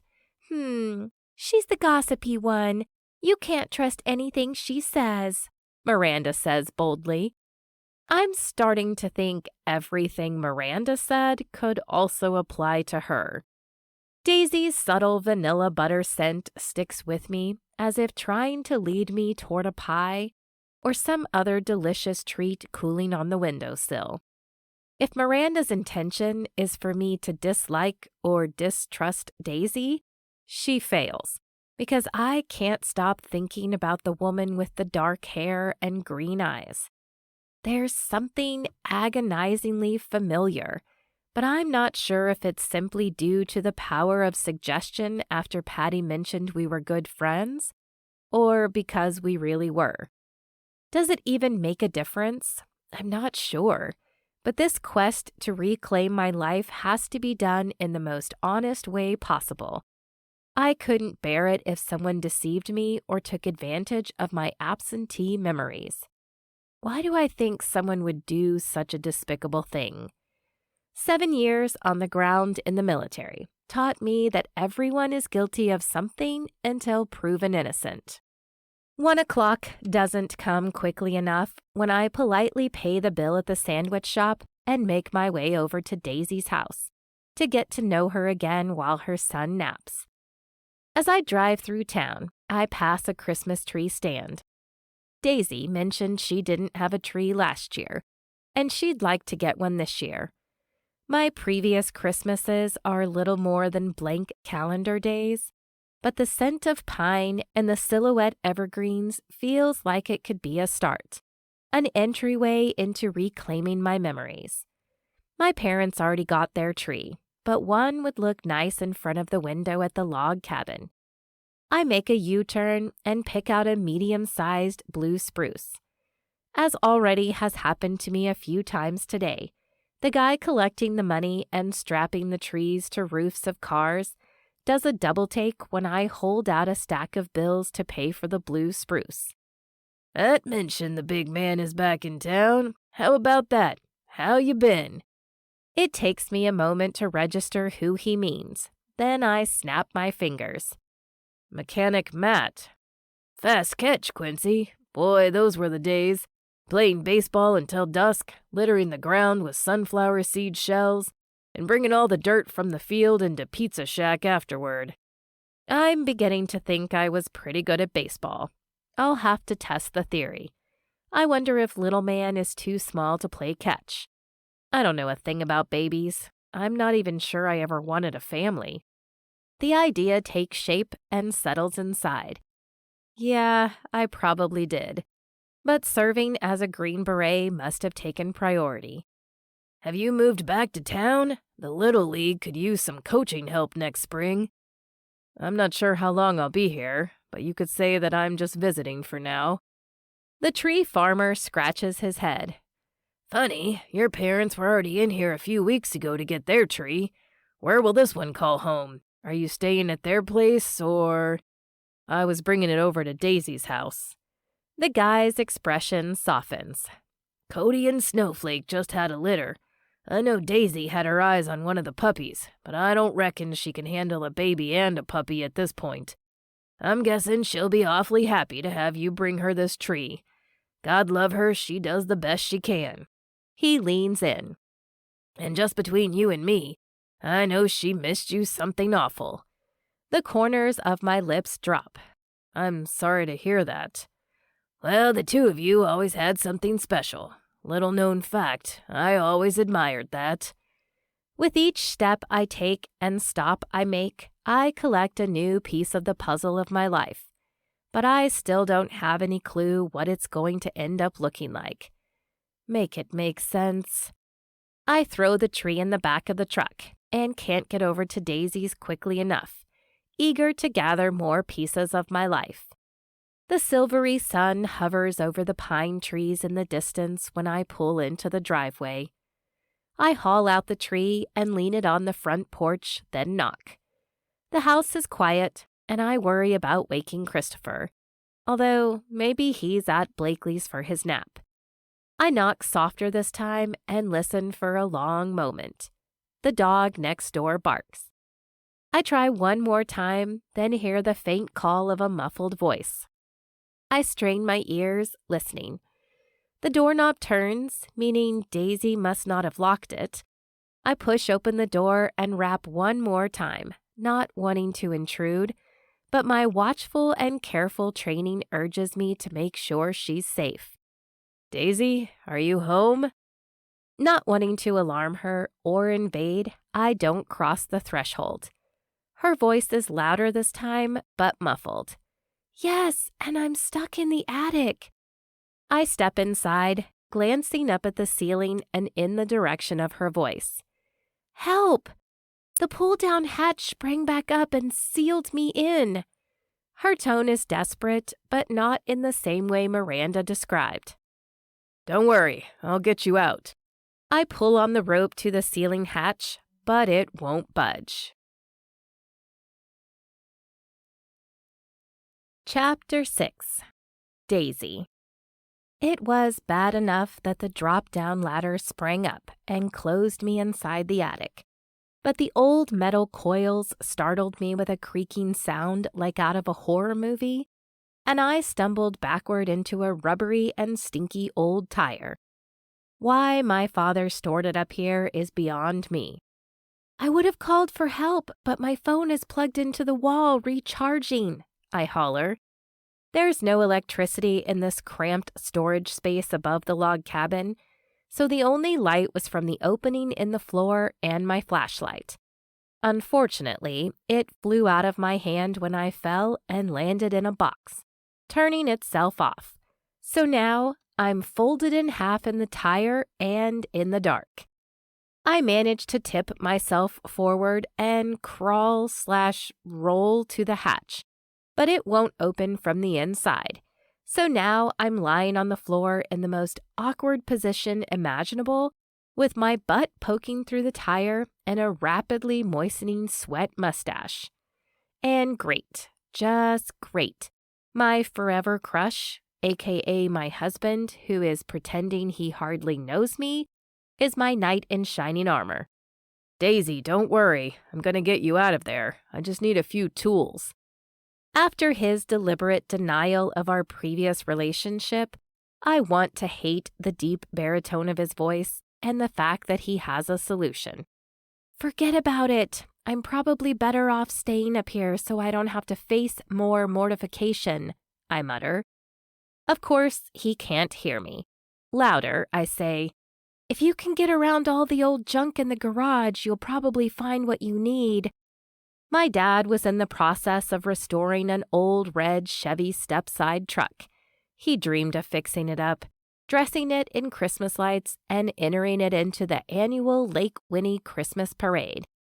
I can just picture Quincy driving it with Christopher, me, and our sheepdog in the back, waving to everyone and tossing candy. Quincy's footsteps fade along with my stubborn desire to stay hidden up here. The door closes. Too late, I add, and please hurry up. 10 minutes later, Quincy has the ceiling hatch opened and pops his handsome head through the hole.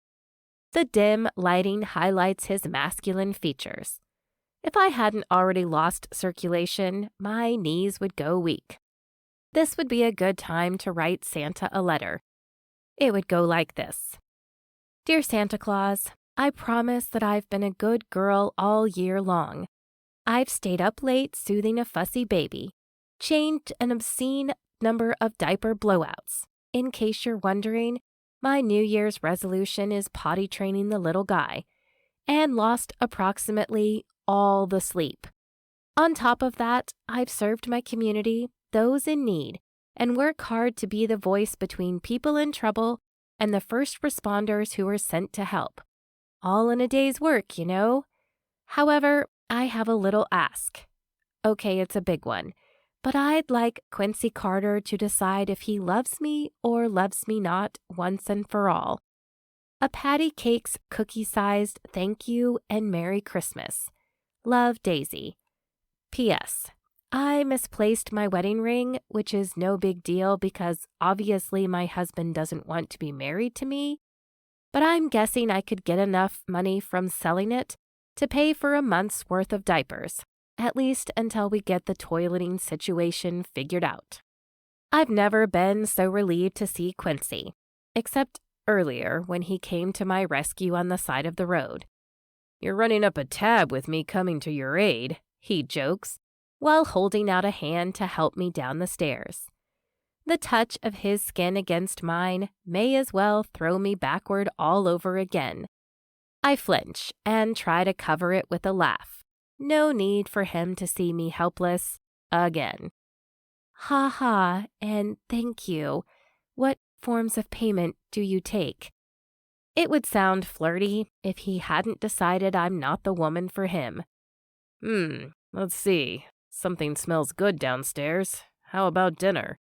It's a deal, but you don't understand. I'm actually stuck. I wipe the sweat from my upper lip. The truth is, I'm stuck on him. Always have been. Always will be? No, I have to move on. Move on from the memories, the cut of his jawline, the softness of his lips, his eyes that always caught me even though he didn't realize I was falling for him. Well, until that summer a couple of years ago. As I move closer to the opening, I slip on a roll of wrapping paper that must have come loose. Before I can steady myself, I launch through the hatchway, only to stop abruptly, suspended by the tire around my backside. I'll have to draw a diagram to demonstrate to the Fab Five just how ridiculous and precarious this is. But basically, the tire is bigger than the opening in the ceiling, and I'm dangling down, sort of suspended with my arms and legs all cramped together from being wedged inside the tire's opening. Quincy holds out his hands to catch me, but I hover over him. I appreciate that his lips don't twitch with amusement to laugh at my predicament. However, I do appreciate that our lips are only a few inches apart.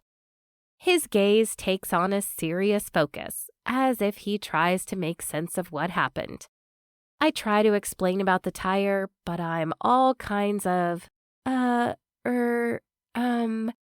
He cranes his head to the side of the hatch. The moment deflates. Yes, like a tire. What are the chances of you having 2 problems with tires today? 2 in 4, I say, referring to the fact that cars have 4 of them. He chuckles. Well, we'll have to find a way to get you out of there. My body aches from the cramped fold of my hips stuck in the rubber hole. Just pull, if I manage to get in, I'm guessing I can get out, I order, eager to regain some semblance of dignity. We'll call this one Daisy and a Donut, he chuckles. I'd laugh if I could have simply eaten my way out. Quincy plants one foot on the floor and the other on the bottom rung of the ladder. His hands close around my forearms, bracing me. I squeeze tight, reminded of the solidity of his strength.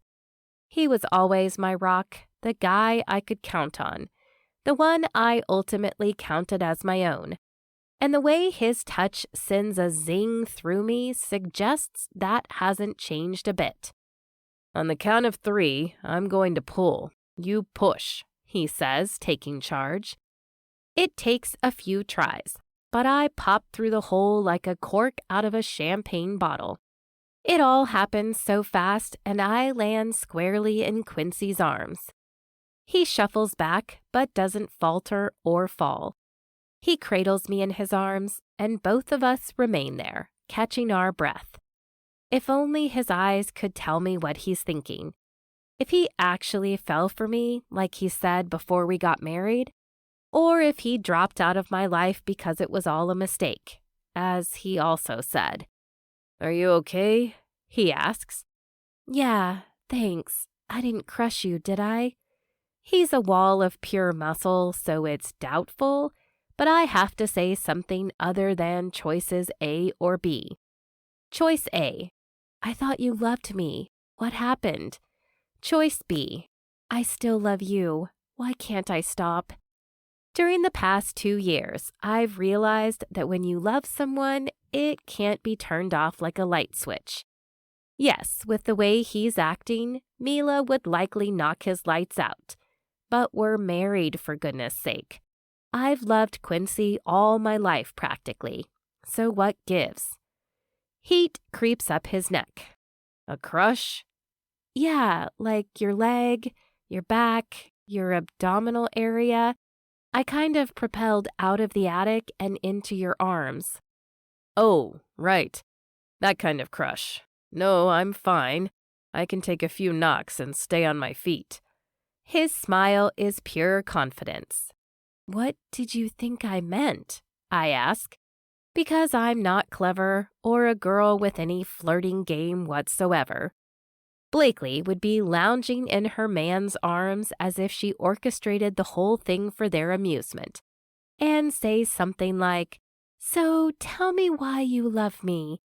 And then he'd drop down and worship the red carpet she walks on. Nope, I'm hapless little old me, just scraping through life. Nothing. Miranda commented, never mind. He starts. My blood burns as hot as the fire in the wood stove.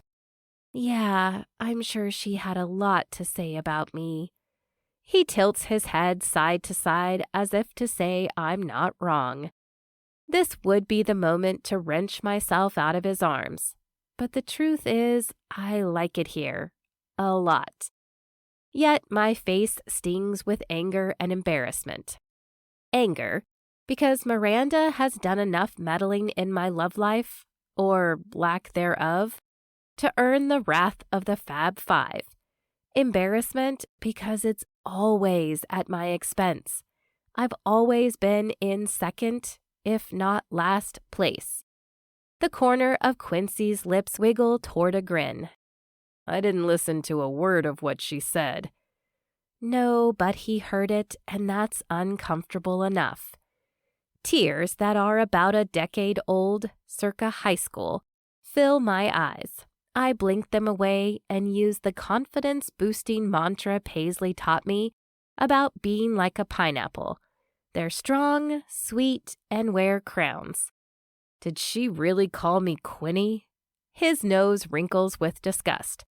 I feel like someone else called me that, but... I make a gagging face and almost laugh. This feels familiar, he says vaguely, as his eyes float over my face. My throat thickens and my heart stammers. Yeah, it does. Quincy carried me over the threshold on our wedding night. How could he not remember? To save myself from humiliation, I choke out, "Do you mean holding me in your arms like a damsel in distress?" Before he can answer, the tire bounces through the hole in the ceiling and nearly takes us out like a pair of bowling pins. Quincy deftly sweeps us out of the way. That makes tire incident number 3. I think we need to put out an APB when it comes to you and rubber. I giggle, and a wobbly smile spreads across my lips. I don't need to pinch myself to trust that this moment is real, because Quincy's arms wrap tightly around me like a hug. But why is he acting like he doesn't know me? I start to break loose, desperate to get away from the confusion, but he doesn't let go. He stares at me like I'm a riddle to solve, and then lets out a ragged breath. I'm sorry, I can't. He can't do this with me. Yeah, I get it. The tinkle of my cell phone comes from the kitchen counter, jolting us both, and I drop from his arms. His fingers trail my hand as if he doesn't want to let go. But the problem is, he already did. I pick up my phone. It's finally charged. This thing is going to die someday soon and not wake up. When I read the first of dozens of messages, excitement replaces my consternation. I'm annoyed at myself because I left my phone at Patty's. But amazing news, Cora is pregnant with twins. Can you believe that? He nods slowly. My thoughts skate to Quincy's twin in a coma, but I pull back, not wanting to upset him. Wait, Blakely offhandedly said something about a bun in the oven when we were at the bakery. Wow, can you believe this? Should I not? Well, you gave her the superlative of least likely to have a family. His brow furrows. Why was that? I shrug and swivel my head with disbelief. I don't know. You tell me. He shuffles his feet like he was just called on by the teacher to answer a question for an assignment that he didn't do. Then his lips pooch ever so slightly with what the Fab Five and I called the gorgeous grin, aka his flirty smile. Paisley claimed it was solely reserved for me. I'm sure he shared that thing all over town, with Miranda and all the other girls who had crushes on him. Turns out I'm no special flower. What superlative did I give you? Quincy asks. I snort and stride over to the bookshelf in the living room. I open our yearbook to a page in the back where he listed them. Read for yourself. He hooks the page for signatures with his thumb to keep his place, while he stares at the cover for a long moment as if he's never seen it before. I say, Woodrow High School Class of 12. I'm surprised Miranda doesn't have you on the Forever Ink chat for the reunion next spring. He reads the superlatives written in his all-caps scrawl. Brainiest, sweetest, best smile, laugh, hair. I can't help it. I twirl a piece, nervous about the one listed at the bottom. Most likely to get married and have a baker's dozen kids. Most likely to sleep through a thunderstorm. Most likely to make you feel like the most important person in the room. Most unforgettable. His eyes flick to mine. More like forgettable. Yep, that's me. I better get those decorations down. I'd like to have things wrapped up by the time Blakely brings Christopher home. No pun intended. Quincy chuckles. I'm going to add a superlative. You're the most likely to make me laugh. He sets the yearbook down. I'll go up there and get what you need. You've proven dangerous around car tires. First, I'll bring this outside. He picks up a chair that the tire knocked down and starts to roll the tire toward the door, then abruptly stops and examines something on the sidewall. Wait, didn't it used to be... Now I remember why it was up there. It was the tire swing we'd use when we were kids, and we'd carved our names into it. Quincy, Daisy. He rubs his thumb over the letters. Note: It doesn't say Quincy plus Daisy equals forever, or Quincy and Daisy always. That would have been cute, and something he'd have a hard time denying. Rather, we were about 11, seeing how tightly we could coil the tire's ropes and then release it and spin, making ourselves dizzy. At the apex, we counted 13 spins. I was almost sick, but like the high score for an arcade video game, we made our mark with our names. It was in the tree in front of my mom's house, remember? He doesn't reply. It got struck by lightning when they were getting divorced. My dad must have put it in the attic. Maybe I'll hang it somewhere outside for Christopher. Someday, when I have time. It seems like you have your hands full. Well, you do with that tire. I open the door for him. Quincy leans the tire against the rail on the porch. That's why I got you this. Trading the tire for a tree, he does a game show reveal, then brings a gigantic evergreen inside. I'm stunned speechless. I know, it's just a tree. But we didn't have one last year, and it felt wrong. Granted, I probably won't have a chance to take it down until Christmas in July, but that just means I'll get to enjoy it longer. I passed the tree stand on my way over here after lunch, and remembered that you mentioned you didn't have one last year. This is a spruce. Wouldn't want you having a blue Christmas. Tears well in my eyes. I force myself not to say, it would only be blue without you. Instead, I say, no, but I think we'll have a white Christmas.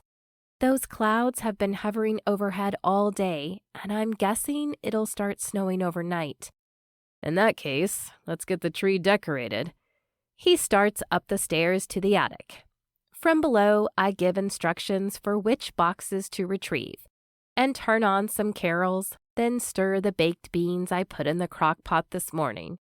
The molasses-rich smell of my father's famous recipe fills the cabin.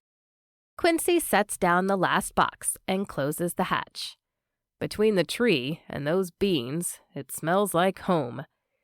Sadness strikes me because I wish that were the case. I wish he called me family and this log cabin home. I shake myself loose from these thoughts. I just have to make the biscuits, but first, let's decorate the tree. We spend the next half hour trimming the spruce with ornaments. Some I made in grade school, and many my parents collected over the years. Quincy holds several white styrofoam balls in his hands. I peer over his shoulder. One has a photo with my face, and the other with his. That's us if we were snow people. Embarrassed, I try to take them out of his hands. He holds them out of my reach. Where did these? We made them that winter I wished for snow and it didn't come.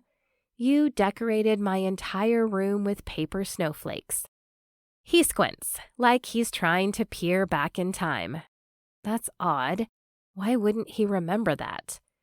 Whatever, it doesn't matter. I start toward the kitchen. His intentional dismissal of me is getting frustrating. Time to pound on some dough. Quincy grabs my hand and pulls me back toward him. It does matter. A lot. Daisy, you're obviously an important part of my life, but I can't. I shake my head, not wanting to hear his excuses. He can't be in a relationship. He can't handle marriage and a family. He can't live all the way up here in the middle of nowhere after he's explored so much of the world. You already made clear what you can't do, Quincy. The night before he left, I got the message loud and clear, and his silence has only amplified it. I get caught up in mixing the flour, baking powder, buttermilk, and butter, expecting to hear the front door close, and for Quincy to drive away like he did before. I shape the biscuits and think about how he left fingerprints all over my life. Everywhere I look, especially at our son, I see reminders of him. It was almost easier to live without him for the last couple of years versus having him back but acting like what we had never existed. Instead of leaving me again, I find Quincy flipping through the yearbook, as if we didn't spend hours doing that senior year, before Miranda fully inserted herself in our lives. Smells good. Are you sure you don't mind if I stay for dinner? I hear Mila's voice in my head. Be strong, Daisy. Kick him to the curb and he can take the old tire with him. But there's the forever marriage match pact. And we're talking about Quincy Carter here. Technically, I already completed the dare. He gives me the sweetest smile, completely unaware that an angel and a devil bicker on my shoulders. When the latter suggests I poison his bowl of beans, I shush it and say, as long as you don't mind if a 16-month-old joins us. I was hoping you'd say that. That's surprising, I mutter. My phone beeps with a message from Blakely. They're on their way. Then I have to get my car. Consider me your knight in shining armor. Only my white truck is my valiant steed.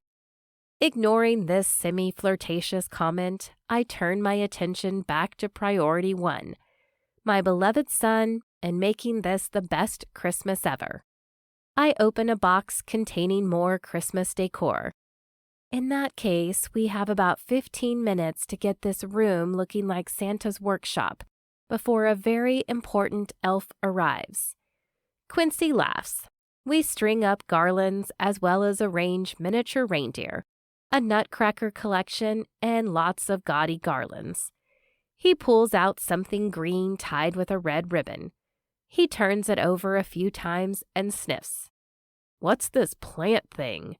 His eyes capture mine in the lowering light, as if he has the same memory as me at the same time. Mistletoe.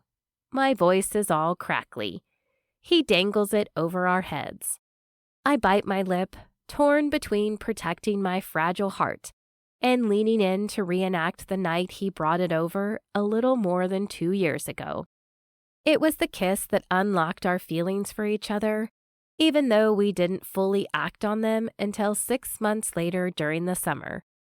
This moldy piece of mistletoe was the start of our story, I whisper. Headlights flash from the driveway, and Blakely appears at the door with Christopher in her arms. I can't let myself go back to the way things were with Quincy, because I know I'll just be looking at a pair of taillights, fading into the dark like burned-out Christmas bulbs. Chapter 7. Quincy. In the coming days, I stop by Daisy's every afternoon during Christopher's naps. I help her wrap gifts, bake cookies, and plan her secret Santa. I'm certain she was an important part of my life, but the memories are like words scrawled on a dusty chalkboard and hastily wiped away before I could read them. I get little glimpses into the past, but it's like the message is garbled. A comms unit was static, a conversation interrupted by heavy fire from the enemy. Our time together weaves a tapestry of comfort, companionship, and contentment, like we've been doing this all our lives and didn't miss a beat. Yet my memories are still missing, and I still haven't told her about my condition. Call me immature, but the doctor did say I regressed and have the emotional maturity of a 14-year-old. Once I realized what was happening, Christopher's mega farts were pretty hilarious. But it's hard enough navigating the world with only fragments of knowledge about the way things work and how I fit into it. More than anything, I feel vulnerable, and it's not like I have the Green Beret team at my back providing cover. Although the more time I spend with Daisy, I'm grateful they're not here. It would be a bloodbath with all of us fighting over her. When we're together, my ears get hot, my hands clammy, and my stomach jittery. I sense something between us, something like a crush. Rewind to being 14. Yup, it checks out. I'm partially reclined in the easy chair next to the wood stove, in Daisy's cozy cabin. I don't question the fact that she just lets me hang out. How I feel fully at ease around her, and like this is an oasis from the uncertainty present in the rest of my life. My parents treat me like I'm as fragile as a glass tree ornament. Daisy just looks at me with, well, I don't know what it is. Warmth? Friendship? Something else that I can't quite name. Then again, more than once, I've caught her scowling in my direction, as if she knows I ate the last chocolate chip cookie we made. Confession, I did down the delicious cookie, but they're too good not to devour. In the kitchen, Daisy pops popcorn for us to string with cranberries. Christmas carols play softly in the background, and the fire is so warm I could stay here forever, or at least take a nap for a little while. My eyes dip, and I must fall asleep. My thoughts not, and suddenly I'm swept from my feet. The world turns gray, ashy, and upside down. I'm tumbling and wet and painfully hot. I scream, trying to claw my way back to the post, to my partner, to Dane. Whatever just happened, I have to protect him. I can't hear, can hardly see. Guilt turns to shame and dread. I lost one of our guys. Then everything goes black. I bolt upright, in a sweat, and press my hands to my face. That was the last distinct recollection I had before my memory was blasted to smithereens. But this time it was accompanied by emotion. I can feel it inside. A hot, tight band of guilt, shame, and dread. It's new, but unwelcome. Daisy stands in the entry to the living room, looking like a fantasy in red jeans and a cream-colored sweater. Her dark hair is pulled into a bun on top of her head. Loose wisps hang stylishly around her face. The image reminds me of freedom, long walks in autumn leaves, and swimming in the lake. I blink a few times as vague pictures of those very things shift in and out of focus in my mind. Her hair was longer. Her smile is younger. But there we are, memories of us together. You all right? I thought I heard some thrashing. My mouth hangs open, caught between a smile and shock. She steps closer. You look like you just saw me for the first time. Sorry. Must have fallen asleep. Had a bad dream. I rub my eyes as if that will relieve my confusion or adjust the focus of my blurry thoughts. I get to my feet and wrap Daisy in a hug. She smells like perfume, vanilla, and possibility. I whisper, It's like all this time I've been waiting for my life to begin, but it already did, and I'm just slow catching up. Her loose hair tickles my cheek, and it would feel so natural to lean over and kiss it, but I force myself not to. She pulls back. Are you sleepwalking? Talking? No, I'm just waking up. And I am, in more ways than one. At least I hope so. Daisy brings over the bowls of popcorn and cranberries. Just so you know, you don't have to keep me company when Christopher is sleeping. Are you trying to get rid of me? I hope not, because there's only one way to explain the way I feel around Daisy. Like I've come home. Like I have a safe place to rest while I get my mind untangled. No, I'm not trying to get rid of you. But I'm sure Miranda said plenty about me being a single mom. I get on just fine, thank you very much, and don't need anyone's pity. A painful edge cuts into her voice. Of course not. I don't pity you. I admire you. You're amazing with Christopher, and manage your household with, well, there's only one word for it, magic. Actually, it's Mom. No magic involved. We're pretty skilled. Her lips tick with a hidden smile. I chuckle. Can't argue with that, but you're special, Daisy. I appreciate you opening your door to me. It's been, a rough year or so for this soldier. Her eyebrows shoot up. Care to fill me in on the details? The edge to her voice gets sharper. No, I don't want to talk about it. Instead, I say, how about you tell me 3 things about me, like from high school? Her brow creases. Well, okay. Let's see. Had there been a wood-splitting team at Woodrow High School, you would have been the captain. Is that a hint that you'd like me to throw another log on the fire? Wouldn't hurt. She rubs her arms. Wood splitting, huh? Well, yeah, you helped my dad build this place in exchange for lessons on how to work on cars. Sounds like he was the one winning in that situation. Depends on who you asked. He always wanted a son. Sadness tinges her eyes.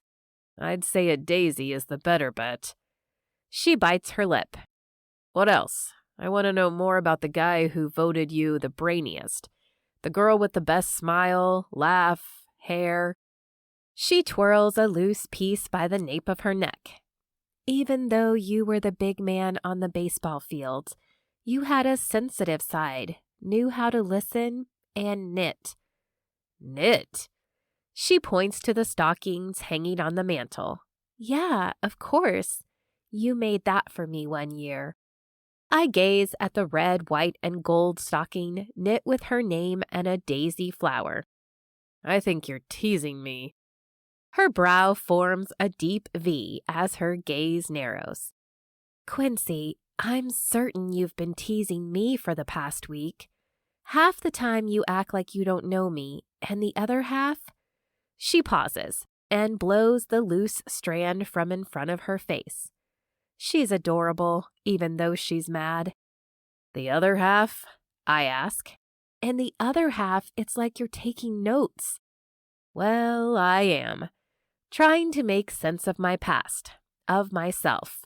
Instead of saying that, I take a stab at what Quincy, the guy who was obviously good friends with Daisy, would have said. Notes come in handy when studying for exams. We probably did plenty of that, right? The first part of that statement came in strong. The second half, the teacher would have definitely docked points off. That, exactly that. Yes, of course we studied together. But then you said probably. It's like you hardly know me. No, scratch that. It's like I hardly know you. Emotion cracks Daisy's voice. She's so close, I can feel the warmth of her breath on my cheek. What if they landed on mine? They're full and pink, moist with gloss. I shift closer, my palms sweaty. My thoughts blur. My mind gets floaty like I'm moving from one fuzzy cloud of thought to another. Then Daisy's voice breaks my trance. The thing is, this isn't a test. This is real life. And you failed, Quincy. You failed me. You failed us. She gets up abruptly, and her knee knocks into the bowl of popcorn, sending it scattering everywhere before she rushes from the room. Daisy, wait, it's just my... But I can't bring myself to say it. The doctor told me to be patient with myself. Recovery has no timeline, and no organized format like connecting dots A to B to C. I was assured my cognitive function was outstanding, but my understanding of emotion and recollection of emotions was damaged. Will I be able to heal? Because I get the sense that what Daisy just said goes deeper than friendship. I walk toward the door, and just when my hand lands on the knob, I have a flash. Me, leaving after an argument. Harsh words and ugly truths revealed. Strange thing, in the memory, a ring sparks on my finger.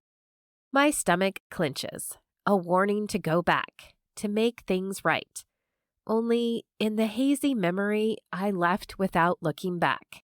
This time, I pause and bask in the warm glow of the cabin with the fire in the wood stove, the festive songs on the stereo, and the Santa's workshop scene, along with the little boy and his magical mom who live here.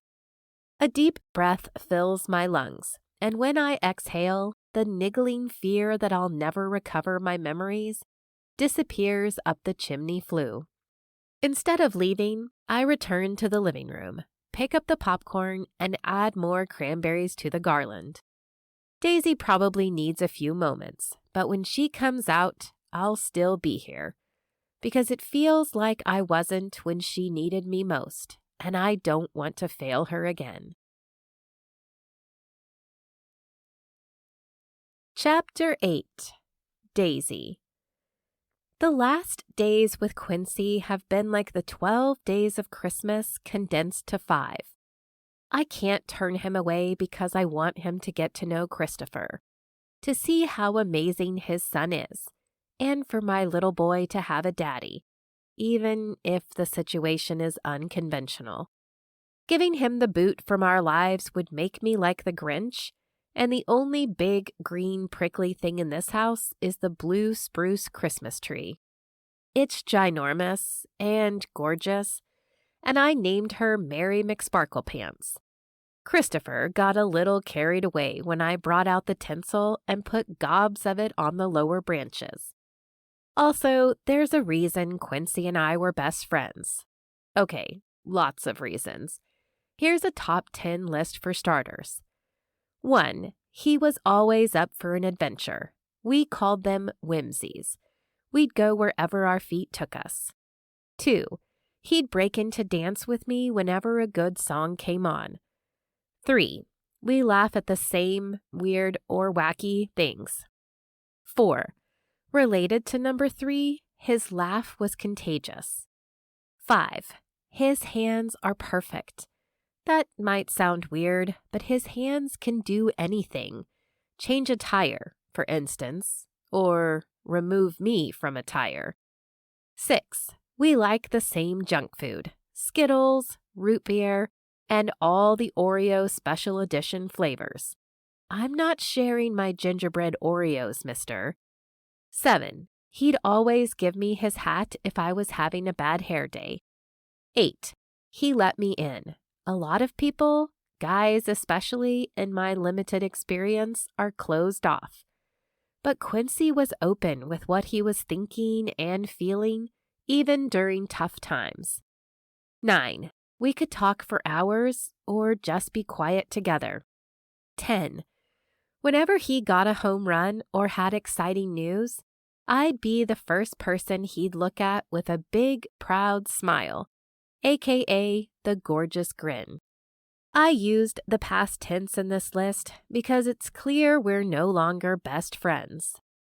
Quincy hardly remembers anything from the past, probably on purpose because it's easier to do that than have a hard conversation, or divorce me, which I'll have to deal with at some point. But first, the holidays. A gal has to have priorities, and I have Christopher. I want his Christmas to be perfect, and that does not include a preoccupied or sullen mom. The elf on the shelf rests in the tissue box on my dresser. He must have forgotten to move. I also don't want a crabby kid, so I sneak out to the living room to tuck the elf on the shelf. That guy is a rascal. In a glass vase filled with mini marshmallows for Christopher to find later. We'll use them for potty training targets if they get stale. If they stay fresh, they'll make a great incentive to learn when to go to the toilet. The thing is, if I forget about the elf on the shelf, the jig is up and my cover is blown. Christopher isn't yet 1.5, but he inherited my mother's hawk eyes. The little dude doesn't miss a trick. A bowl clangs in the kitchen and I startle, knocking into a bowl of festive potpourri. Hold the pine cone. That must mean Quincy is still here. I pause and listen, waiting for the telltale squeak of the door as he leaves. Maybe this time for good. Meanwhile, I try to pinpoint exactly what's unconventional about this situation. Fact. Quincy acts like I'm a stranger he just met. Truth. We've known each other since we both wore diapers. Side note, if circumstances were different and my mother would actually talk to me instead of replying in grunts and half answers, I'd ask her if she has any stories about Quincy having an epic diaper blowout just so I could rub in. Well, never mind. That's taking the potty humor too far. Fact, Quincy's disregard for our shared past makes me question everything. Truth, he and I have a long and mostly happy history, so why pretend it didn't happen? Side note, if I'd ever acted like mean Miranda, I could see why he'd want his distance. But he willingly walked into the lion's den. Correction, he invited the lion into our domain, which was as confusing as it was painful. So what gives? It's not that he's hot and cold. It's more like he's here and there. He'll be here with me, fully present and accounted for. Other times, it's like he's somewhere else, or maybe he'd rather be with someone else. Does he still have feelings for Miranda? If so, why string me along? I can't figure out Quincy Carter, and it's getting exhausting. In a holly-jolly kind of way, what with the decorating, cocoa making, and carol sing-alongs. A few veterans work at the police station. I ought to ask them if this on and off behavior is typical for military men, because I can't wrap my sweet head around it. The problem is, my sweet heart is still wrapped up in him. Only right now, he's still here, busying himself in the kitchen. I expected the front door to open and close, for him to leave and not look back like he did before. I silently peer around the cased entry to the kitchen. Christopher is no longer a light sleeper, but I've memorized the location of every squeaky floorboard and can walk stealthily through the house like a ninja. Yes, I'm spying on my secret husband in my own house. Quincy's broad back faces me as he adds butter to a bowl of popcorn. Oh, right. I knocked the other one over when I abruptly raced out of the room. But it's no big deal to pick it up off the floor. The 5-second rule need not apply because we're not going to eat the popcorn we string with the cranberries. Do I get bossy and say something because you can't use buttered popcorn on a garland? It'll be soggy and greasy. Or do I let it go because it's nice he's attempting to be crafty? In a few skillful tosses, he mixes the popcorn with butter and salt. It rises, then falls as he turns toward the living room. I scramble under the landing beneath the stairs. Yes, I'm now hiding in my own house. This is ridiculous, but I can't let him know I was spying. That's kind of creepy, right? After he settles back on the couch, the way his strong fingers select a plump cranberry and thread it on the string makes me appreciate list item number 5. I've always been a sucker for Quincy's hands. Then he lifts a piece of popcorn to his lips. Oh, his lips. They make my butter melt. Only he's stringing the plain popcorn on the garland and eating the buttery, salty popcorn for a snack. It's a string one, eat one scenario. My mouth waters. Don't judge. The strange thing is, I was the salty and savory snacker, and he was more of a cookies and milk kind of guy, preferring sweets. How is it that he's changed so much? After Quincy finishes up a string of popcorn and cranberries, he drapes it on Mary McSparkle Pants' bows. A long sigh escapes before he picks up the stocking he knitted with my name on it. He examines the strands of yarn as if he's never seen it before. The guys on the baseball team would have taken the snot out of him if they knew about his hobby, but it meant quality time with his grandmother. He also had a stocking with his name on it and a baseball in place of a daisy. It's probably at his parents' house. He scoops up a few mini marshmallows, then tosses them in his mouth. I wonder if we should add them to the garland next year. I'll have to brainstorm some additions or variations. A tinkle sounds from behind me. I duck back only to realize it's my phone, beeping in my pocket where I'm hiding. Mayday, mayday, it's given me away. Quincy turns around sharply. His eyes scan the depths of the room and land on my hiding place under the stairs as the phone tinkles again. He stalks over. I curl into a ball and press myself into the wall. Daisy? Oatmeal raisin cookie. I bet you're wondering what it's like being so awesome, I blurt. He chuckles lightly.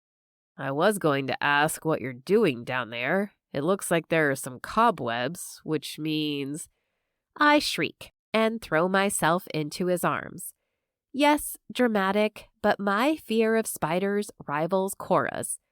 We were no good at sleepaway camp that one year we all tried it. I switched to day camper the next year. What were you? I gasp and then point. Wait a minute. You acknowledged that I'm afraid of spiders. His eyebrows pinch together and he shrugs. I don't know. I saw cobwebs and assumed. Oh, I thought, never mind. Don't criticize my housekeeping abilities. The northern wind drops from my sails and I break free from his arms.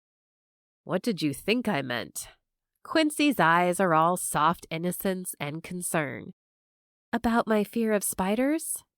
I can't claim to like them much either. I casually clear my throat because he's keeping up the ruse of denying our history. Yeah, it's a common phobia.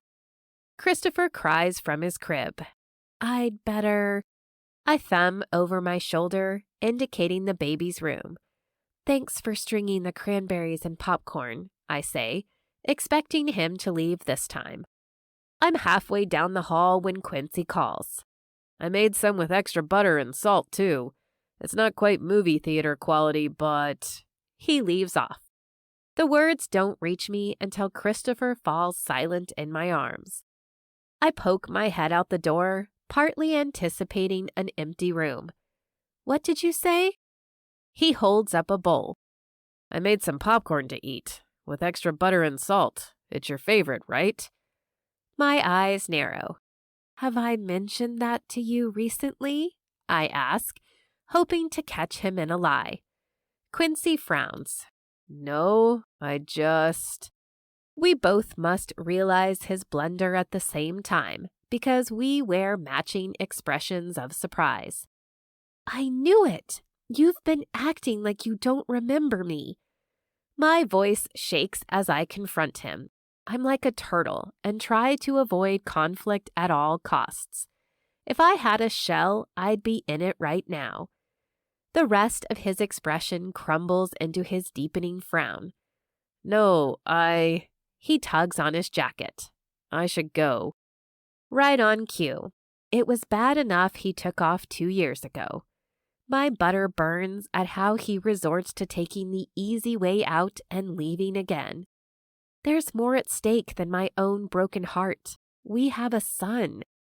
But of course, these words remain locked in my turtle shell, because his possible responses of rejection cause me to freeze.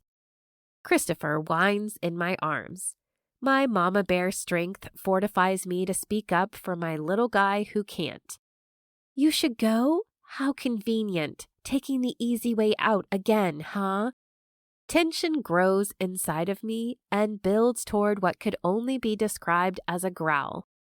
No, you should explain. You owe us.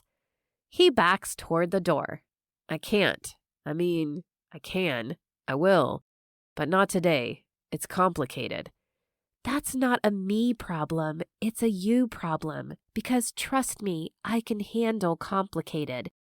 I will. Promise. But... This time the door opens and closes. I watch Quincy's broad back disappear into the overcast afternoon. But this time I don't cry. Nobody has ever seen me, the sweet one, angry. But I am raging full of rage. Christopher waves and blows a kiss.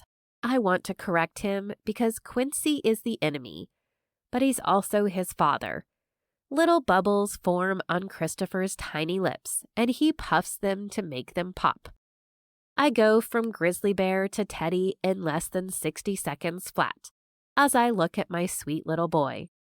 Something my father used to say comes to mind, and a laugh rises inside. There's no angry way to say bubbles. To which Christopher replies, Bubbles!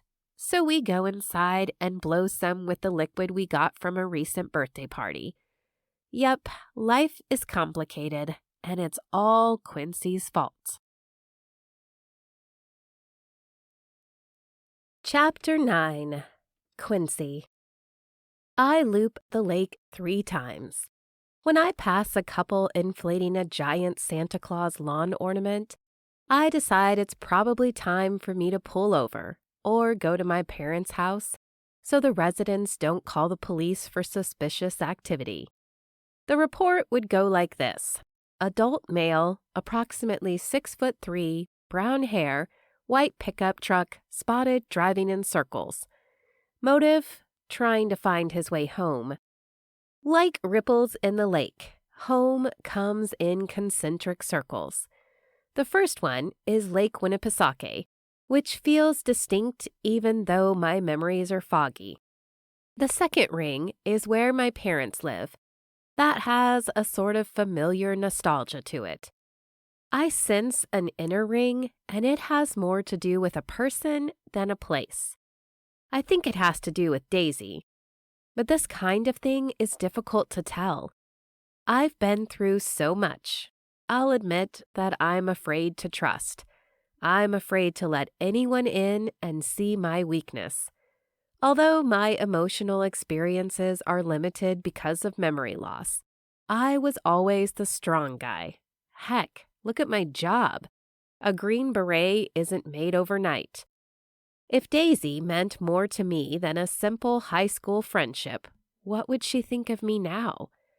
I've been treading lightly, trying to stick to vague, broad topics, but making the popcorn felt intuitive, like I'd done it many times before. What will happen if I tell her the truth? Will she lose her respect for me? The doctors assured me that none of my injuries were my fault, but I have a mutated form of survivor's guilt. Why did I make it when the other guy on my team, Dane, didn't? Why couldn't I save him? I can't remember much, so what use am I now? What use would I be to Daisy? Further, she obviously moved on, if there was ever more than a friendship between us, because she has a baby. Should I move on? I pull into the parking lot at the market, thirsty after all that salty popcorn. I squish my eyes shut, hoping that if I concentrate hard enough, I can will my memories to the surface. As ever, it's a blank slate, a dark night, the fuzz of radio static. Not really knowing who I was and who I should be now causes a sinking feeling inside. It's like I'm dropping into the lake and don't know how to swim, can't come up for air. Except when I'm with Daisy. She's steady, true, a life raft. But how can a tough guy like me let himself rely on someone else? Dane trusted me with his life, and I failed him. My thoughts spin and twist until I get out of the truck and go inside. I browse the cooler shelf, unable to decide whether I should get water or root beer. Something about that can calls me. I take out 2 and turn around to face Miranda. "Hello, sailor," she says, wearing a flirty smirk. It's soldier, but whatever. I take a step backward. Over Miranda's shoulder, a shopping cart with a baby in the front approaches. Daisy and I make contact. She backs up and tries to go in the opposite direction, but another woman with a cart blocks her retreat. "Oh, sorry," Daisy says softly, edging her cart out of the way. "Stocking up for the storm?" the other woman asks. Miranda turns and takes them in. Then she plants her hand on my shoulder and trails her fingers down my chest. I've missed you, Quinny. We already had lunch the other day, so how about dinner tonight? Christopher spots me next and cranes in my direction with his arms outstretched. Up, up! When I stand there dumbly, his little round face falls. As if on instinct, I unbuckle the belt around his waist and take the cue and bring him into my arms. I was just grabbing something to drink. If you're still shopping, I can look after Christopher until you're done, I tell Daisy, who hardly looks at me. No one wants to hear a baby crying in the store, Miranda says with distaste. But that's funny. Quinny, you always said you didn't want a family. Couldn't stand babies with the diaper changes, the lack of sleep, and all the mess. Miranda wrinkles her nose. With a subtle scowl in Miranda's direction, Daisy reaches for her son. It's fine. I'll take him. I can manage. No, really, I don't mind at all. I just needed something to drink. Also, I don't remember saying that. Sadness fills Daisy's eyes. The dread sinks me deeper. Did I say that? Christopher looks up at me with his big blue eyes. I can't imagine saying something like that, I mutter. You most definitely were not interested in having a family, Quinny, Miranda says. I snort. If you're referring to high school, cut me some slack. I was a dumb teenager. No, you were the hottest, coolest, most wanted big man on the field. Lucky me, in the end, I got you, Miranda coos. Daisy seems to wither and shrink.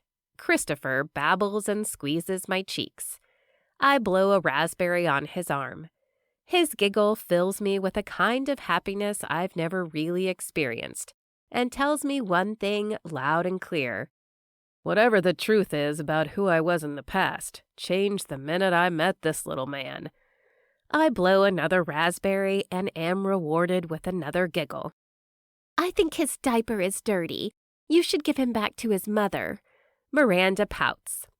I don't smell anything until Daisy steps closer, wafting her buttery vanilla scent into my nose. She sniffs and then shakes her head. No, he's dry. Got to love small towns, the three of you finally having a face-off along with 2 root beers and 1 Daisy Thompson sniffing her baby's butt in public. A female voice says loudly to the tune of the song The 12 Days of Christmas. Blakely cuts her gaze in Miranda's direction as she pushes an overflowing cart toward us. I see you're stocking up for the storm, Daisy says, as if relieved by the appearance of an ally. I've studied and have a deep understanding of the elements of war, military necessity and objectives, tactics and strategies, and allies and enemies, among others. But I'm not sure which side I'm on at the moment, offensive or defensive. Weapons are less clear, and so are protective mechanisms. I'm out in the open, overpowered and underinformed about what action I'm supposed to take. No cover, no clue, no memories. Where's the leadership? It's then I realize that I'm a one-man army. There is no backup. I have to fight this one on my own. The truth comes at me with a rat-a-tat spray of bullets. I've been battling with myself, afraid to face the fact that I have amnesia. It's time to fess up and tell Daisy the truth. Miranda's phone rings, pulling me from my thoughts. She stalks away, having a lively conversation. Good riddance, Blakely mutters. If I could have one gift from Santa, it would be to send her to the North Pole. Is she really that bad? I ask absently, forgetting that I should know this information. Blakely's mouth drops open. We're talking send her into a Yeti village level bad. Daisy wilts and leans on the cart. Well, tomorrow is the big day, Christmas Eve. When will you guys be over? Blakely asks Daisy. In a small voice, she answers, Probably the earlier the better to beat the storm. I'll be sure to add a place at the table for your date. Blakely turns to me. Don't worry, Quinny. Dates are Secret Santa exempt. Daisy's cheeks, already pink from the cold, turn red. So it wasn't only Miranda who called me that. I say more to myself than anyone. Blakely squawks a laugh. Quincy, you act like you hardly know us. And now you forget about Miranda and her high school empire with your sister holding court?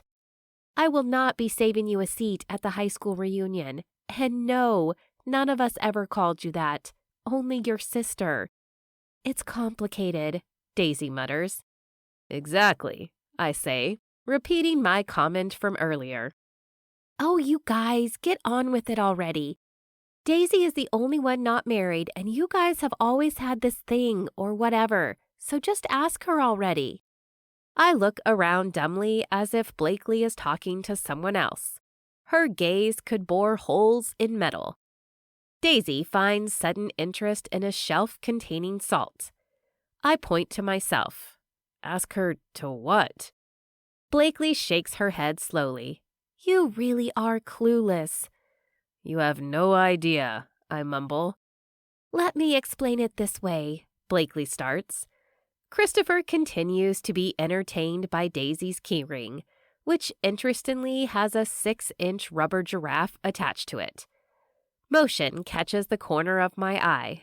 It almost looked like Daisy was giving Blakely the throat-slitting gesture to indicate no, as in don't invite me or not to explain. Considering the way things ended earlier, I don't blame her, but I really have to figure out how to tell her the truth without compromising my position. If Daisy tried to thwart whatever is coming next, it's too late. As if on stage, Blakely recites, We vow to enact this marriage match. If we don't marry before our enemy, from that cue we have 1 year to say I do. The next guy we date will be our fate. Our grooms-to-be hold the key. To our hearts it's true, so we won't die blue. The pact is a fact, an oath to betroth. To break is to partake in work for the snake. We 5 declare to complete this dare. I scratch my head, trying to make sense of that poor quality poem. Who was the snake? Her name rhymes with panda, but she's more of an anaconda. Miranda, I guess. Daisy, I can't believe you didn't tell Quincy about the pact. You always told him everything. She waves her hand. Never mind. I was sort of joking about the date, but Quincy was practically the 6th member of the Fab Five. I lived in terror he was going to tell Ryan on the baseball team about my crush. Good thing he didn't, because Ryan was caught stealing cars in Concord recently, Daisy says. But you told Quincy everything, didn't you? Daisy shifts from foot to foot.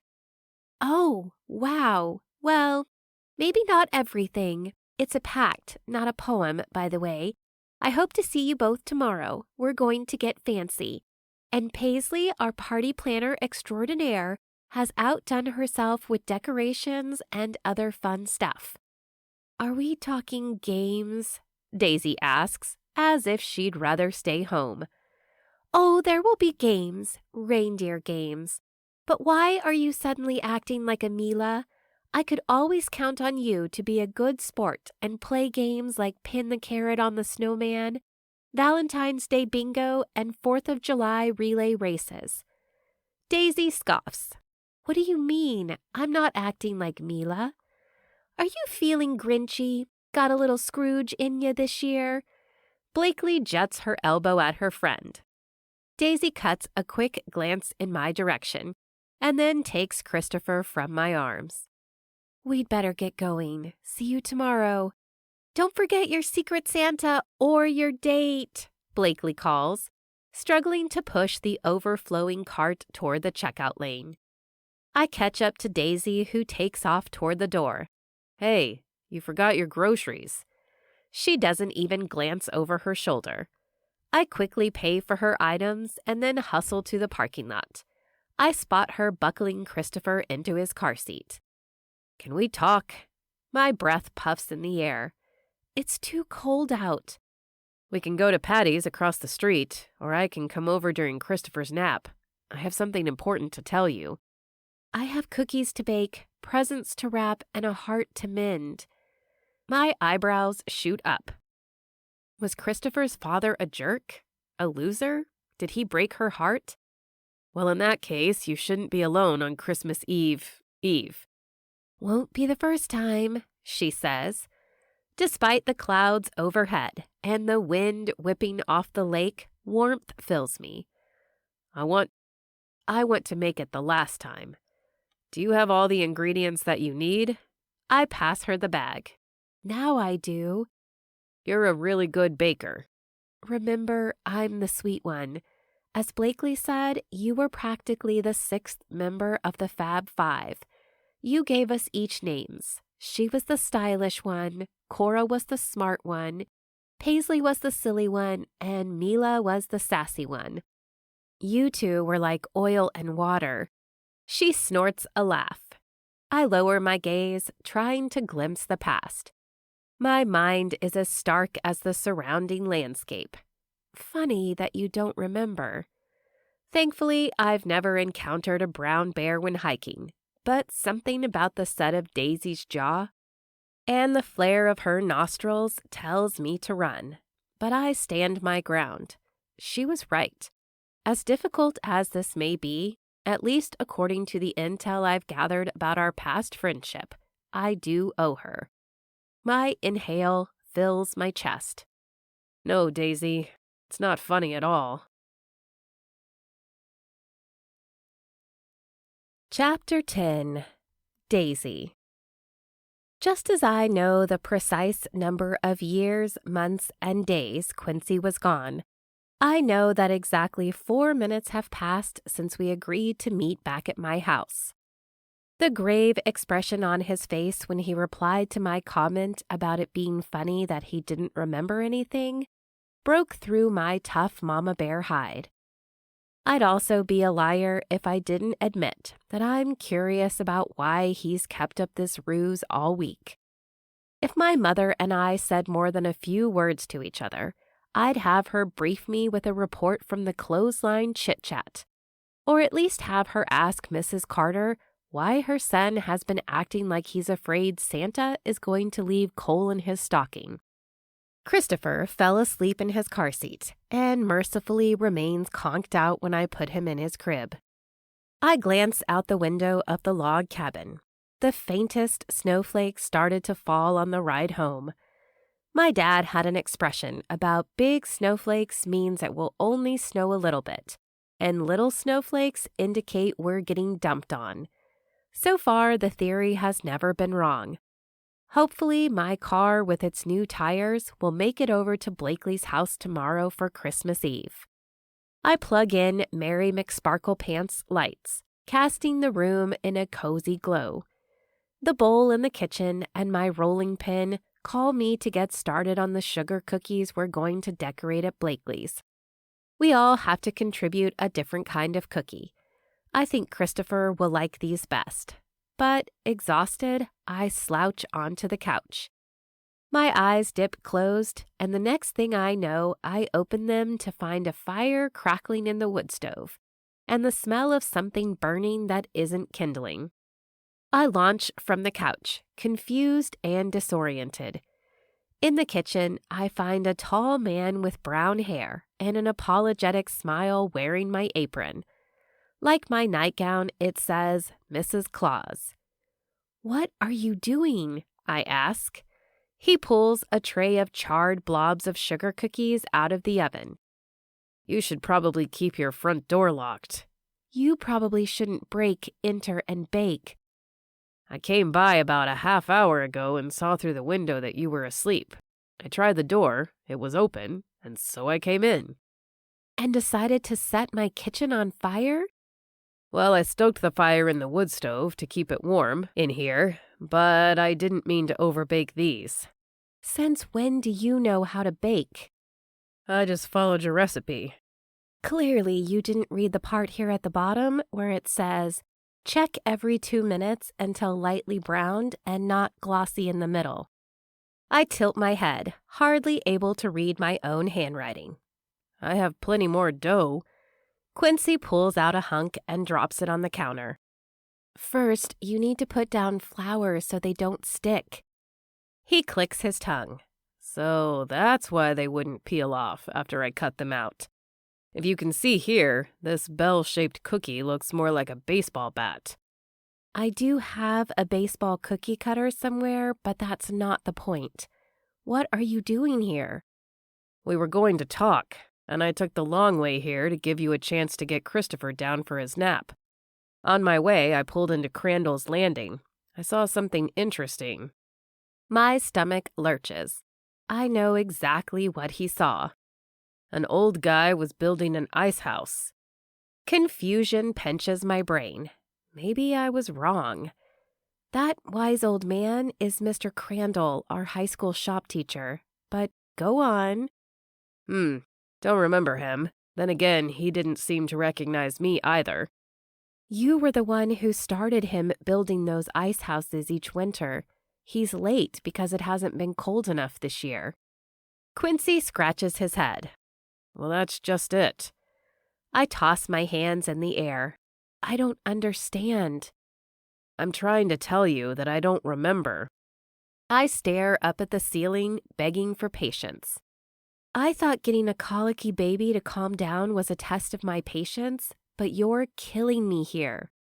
I watched Mr. Crandall for a few minutes and then noticed faint but familiar letters on the lake scene mural painted by Woodrow Class of 12. The one on the ground. It looked like someone tried to cover a few certain letters with green spray paint. He flashes a photo on his phone of the faint letters of our names between a heart.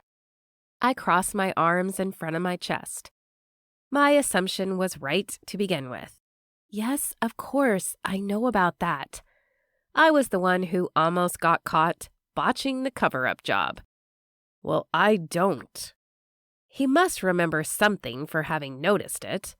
I let out a long, frustrated grunt. What are you talking about? You're the one who spray. He pumps his hands for me to stop. I asked Mr. Crandall if he knew who committed the crime. He said to me, "Are you the Q in question?" I confessed that I am, and that I'd pay him back for the paint, but wanted to reenact it. He just laughed. That's because I covered the spray paint with our initials on it when you never came back. Almost got caught, too. Quincy's jaw lowers. Oh, then that's why Mr. Crandall said, and you think something like that will win her back. I don't think he was too thrilled about the graffiti, and was maybe defending you. Mr. Crandall is a wise old man, as you said. I explained what I intended to do. Quincy shows me another photo on his phone. This time, instead of white spray paint, snow forms the letters of that love note from long ago. Q and D surrounded with a heart shape. How original, I say with a wry smile. I was going for nostalgic. In our case, time didn't heal wounds. It made them worse. As in, too much time has passed. I practically choke on these words. Because more than anything, I want to forgive Quincy, but not unless he explains himself and apologizes for what he did. I know I need more than words and declarations in the snow to fix whatever mistake I made, but that's the problem. I've looked everywhere for evidence of our past, but I don't know what I did. It's what you didn't do. I know you're mad and hurt. I shake my head slowly. Mad? Hurt? That isn't even the half of it. I'm guessing that you have every right to how you feel. I feel like throwing gobs of cookie dough at him and then drowning him in a cup of warm milk. You're guessing? What's unclear about getting married and then walking out on me 2 days later? There, I finally said it. To be honest with myself, yelling at him doesn't feel as good as I'd hoped. Quincy's face falls, crumbles, is reduced to ash, and his voice scratches when he says, I was an idiot, leaving you and running off. But why would I do that? Why would I? As Miranda said, you didn't want a family. I guess you didn't envision a future changing diapers, losing sleep, and cleaning up messes. Why would I say that? Maybe you wanted something better, had bigger, save the world and everyone in it dreams. Quincy steps closer to me. I'd like to keep the space between us, but I'm backed up against the counter.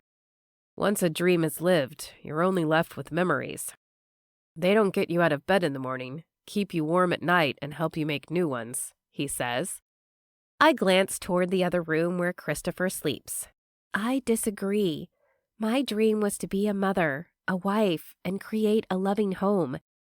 If that's not a good reason to get out of bed in the morning, I don't know what is. He scrubs his hand down his face. I didn't mean it like that. This isn't coming out right. I'm sorry for whatever I did. I snort.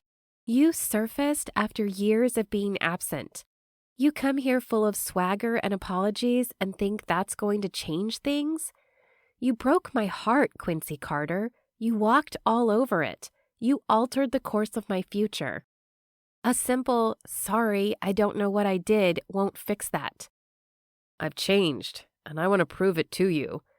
Why me? Why come all the way back here? I'm sure there are loads of women who'd be glad to have you burn cookies in their kitchen. Miranda, for example. She doesn't look like she eats cookies. I sling my arms in front of my chest and cock a hip. Pardon my honesty. No, actually, honesty would be nice for a change. I prefer the truth to the empty promise of until death do us part. He glances at the fingers of his left hand, as if expecting to see a ring there. I waited for you to return, for tomorrow to go away, and when it didn't, I moved on. I sniff and turn away from his blue eyes. You don't get it, Daisy. I cannot remember. He drops onto the kitchen stool by the counter. I'm tough and have been in a lot of battles. Until about a year ago, I almost always won. But facing this is harder than anything I've ever experienced. He searches my eyes. I hoped that being back here, spending time with my family and old friends would help, but my mind won't cooperate. My lips tug into a frown because I still don't understand. I was on the ground in a firefight. There was an accident with a chemical explosion. I lost my partner Dane, was thrown, captured by the enemy. Thankfully, I don't remember what they did to me, but I also don't remember much before that. The doctors think that I suffered brain damage when I was thrown, and that my mind continued to protect me from what happened while imprisoned.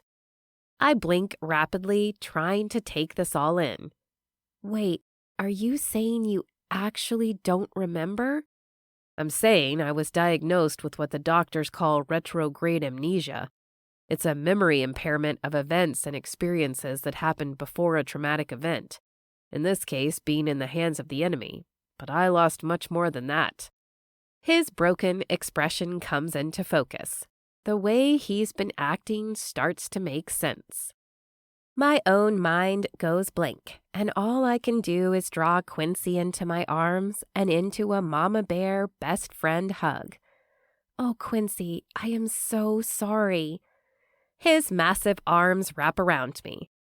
It was foolish, but I was afraid if you knew about the brain injury, you'd think less of me. Everyone would, and not like the hometown hero that I've been made out to be, that I want to be. No, of course not. I'd want to help you. Then I draw back as his intentions start to make sense. But you never liked help. Tell me more. Tell me everything you can about me, us. I'm not sure whether to laugh or cry with relief. He loved me once. Maybe he can love me again. So you actually don't remember what you did. I'm not sure that makes it any better, but at least you weren't pretending not to know me. His expression pits. Is that what you thought? I was trying to play it cool and glean what I could about who I was without revealing the truth. You could have just told me. I didn't know if I could trust you. I'd never betray you, Quincy. All this time, I've been loyal to our marriage vows. But after he dropped this bomb, I'm probably better off easing him slowly into the past, rather than dumping it like the incoming snowstorm. I was afraid people would take advantage of me. Like, hey, Quincy, you owe me $1 million, or we're married and you owe child support. His easygoing chuckle falls quiet.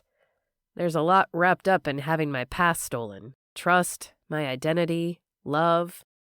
I do not, nor would I make him pay that, but still the stab comes a little close to the chest. Please forgive me. I've never done this before, he says. I suppose not. I wish I'd known, though. The doctors think my memories could come back. They want me to stimulate my senses, hoping that smells, tastes, and all that will prompt memories to return. Actually, they said, and I quote, I have the emotional awareness of a 14-year-old boy. This time I do laugh. That sounds about right, considering the burned cookies. Ha ha, I was trying to be helpful. From what I've gathered, you and I have a history. If that's the case, I want to help more. Try to jumpstart my mind into cooperating. I'll take out your trash, handle your insurance, wax your car, and organize your drawers. I'll do whatever it takes. I hope the bond we have is strong enough to break through the barriers in his mind. I won't say no to a little help around here. The good news is in some ways I get to have a second chance. Get to experience things for the first time all over again. His gaze trails from my eyes to my mouth. I blink a few times, pulling myself out of thoughts about what that could become. If everything Quincy said is true, I just got a great idea to help his memory loss. Okay, I'll take you up on that offer. You can babysit Christopher. He'll probably wake up in about a half hour. You mean babysit now? Yep, I have a last-minute Christmas gift to buy. Oh, and stay out of the kitchen until I get home. I grab my coat and then double back. Hold up your hand. He lifts it vertically so the tips of his fingers point toward the ceiling. I press my palm against his and then fold my thumb over and press the top of his hand. He does the same. Remember this? His bright blue eyes blink a few times, and his gaze drifts from our hands to my eyes and back again. Warmth and hope fill me at his touch. We called it a hand hug. You were always sweaty after baseball practice and games, so instead of getting all touchy and gross, we would do a hand hug. I squeeze his hand and then dash into the twilight before the shops close.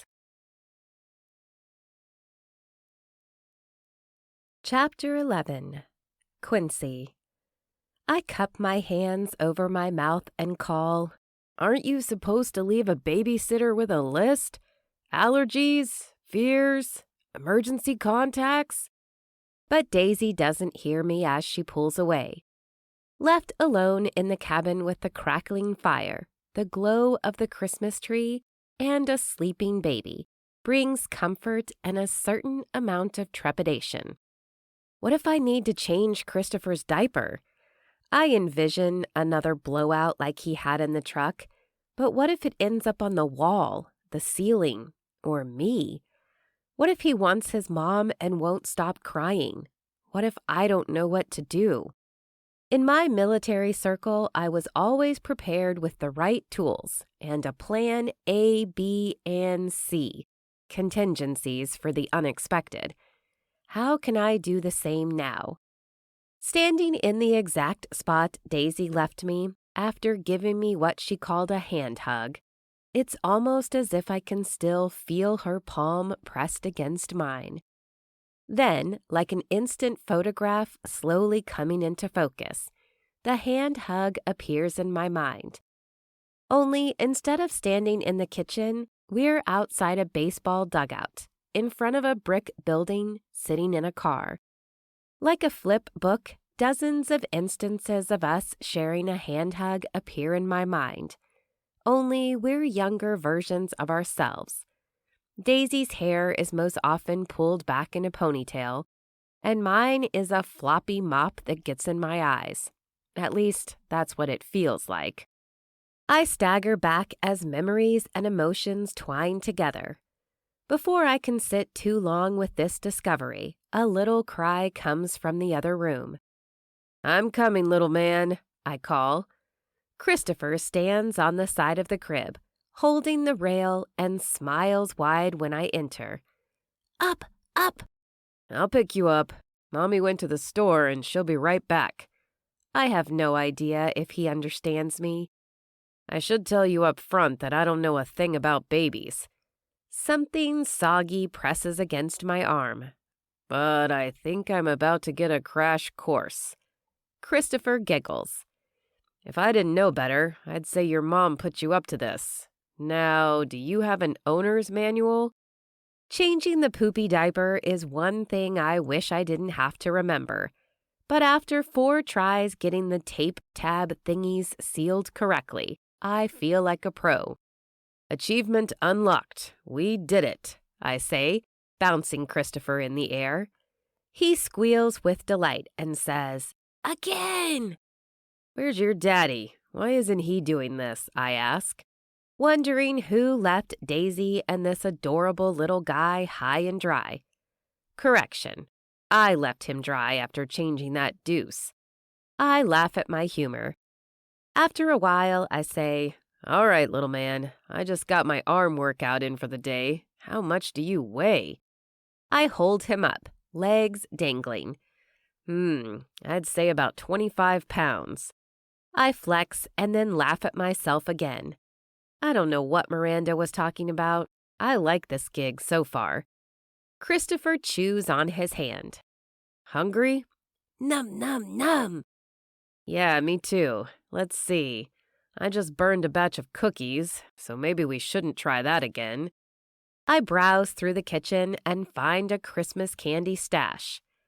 Not sure Mom would approve. I can't let us get in trouble on our first rodeo. He pats my shoulder and says, "Num, num, num." Well, it is dinner time. I open the fridge and freezer and find some frozen pizzas, so I pop them in the oven and am sure to set the timer this time. A high chair sits next to the table with a bowl and a little spoon inside.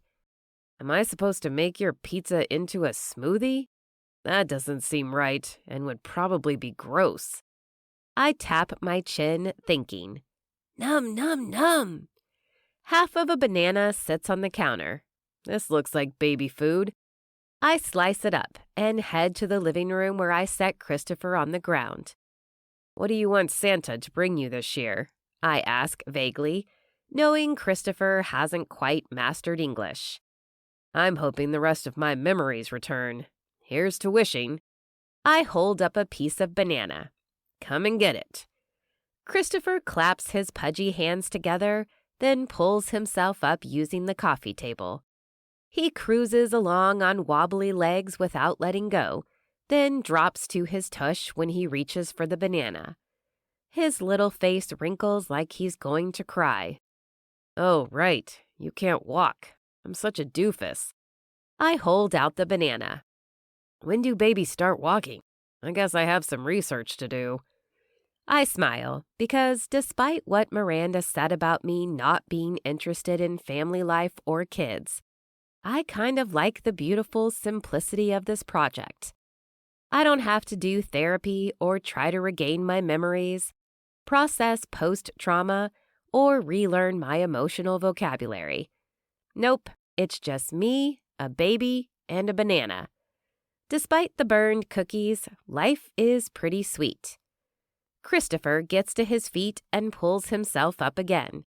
I give him a slice of the banana, and he gums it, getting slobber all over me.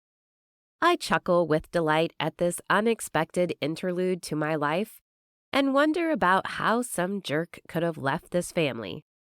How could someone want to miss this? Wiping off banana slime, I find a Christmas board book about the Nativity that I've heard Daisy read to Christopher. He loves the camels. I get on the floor and distract him from trying to grab the tinsel. Want to read a story instead of dismantling Mary McSparklepants? I ask. I don't think that's a mom-approved activity. He smiles and crawls toward me before using the edge of the bookshelf to pull himself onto his feet. Come on over. I hold my hand out for him to grab, but the space between the bookshelf and me is too far. Hands free, Christopher wavers on his feet. His blue eyes widen like an owl. Then he thrusts one foot in front of the other before taking 2 steps all by himself. The gravity of it hits me. I hoot. You just walked. You took your first step. The front door opens as I speak these words. Daisy's lower lip drops with realization and she starts cheering, startling Christopher, who drops onto his backside and starts to cry. He holds up his hands for soothing. Daisy's arms are full of bags and a box as she struggles to set everything down. I got this. I scoop Christopher up and bounce him in the air. Who's the big little man who took his first steps? Christopher, that's who. I nuzzle him as he laughs and smiles. It's only when Daisy bursts into laughter that I realize I was using baby talk. I take it things went okay. I waggle my eyebrows. You are looking at babysitter extraordinaire. I changed a diaper, got a snack, we read a book, and you don't have to give me a trophy or anything fancy like that, but I taught him how to walk. Daisy's smile turns into a smirk. Oh, really? How'd you manage that? Just a little Quincy magic, I tease. She sniffs the air. Are you burning something again? I rush to the kitchen and take the pizzas out just as the timer beeps. They're done to perfection. I'm also a professional chef. Just call me the total package, I call. For a moment, Daisy's eyes unfocus, and she looks far away in thought. But don't worry, I wasn't going to feed Christopher pizza. I assume you give him some kind of blended-up gruel. I laugh lightly so she knows I'm joking. He eats homemade baby food, for your information. She hustles around the kitchen. I lean into Christopher, strapped into his high chair. Don't worry, little man. I'll get her to break and give you pizza eventually. The edge of her lips lifts into a smile as she passes me, holding a bowl of something orange and creamy. For your information, he's having pumpkin mac and cheese with peas and chicken. That doesn't sound half bad, but I'll stick with pizza. She brings over 2 cans of root beer and whispers, Me too. Christopher sits between us and gobbles up his dinner. So, did you have a date to the Christmas Eve party? I ask. Daisy's eyes bulge.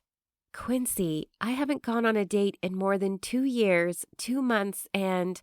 She trails off. But how about this guy? He took his first step today. She coos to her son, telling him how proud she is. The conversation shifts to talk about Christopher, including all his firsts. Tooth, sitting up, and crawling. What was his first word? I ask. Daisy swallows thickly, even though her plate is empty. Dada. I stare at my empty hands, wishing I could have my memories back. That way I could understand what our friendship was like, so I'd know how to comfort her and know just how far I could push the envelope with the things I'd like to say about the trash person who left his family. Trained to always be aware of my surroundings, I catch Daisy eyeing me a few times while we clean up. She hasn't completely warmed to me, and I'd like to know why. But she's not as standoffish or guarded as she was at first either. We bundle up and take a short walk along the lake's shore after dinner. Star-like snowflakes dance in the sky.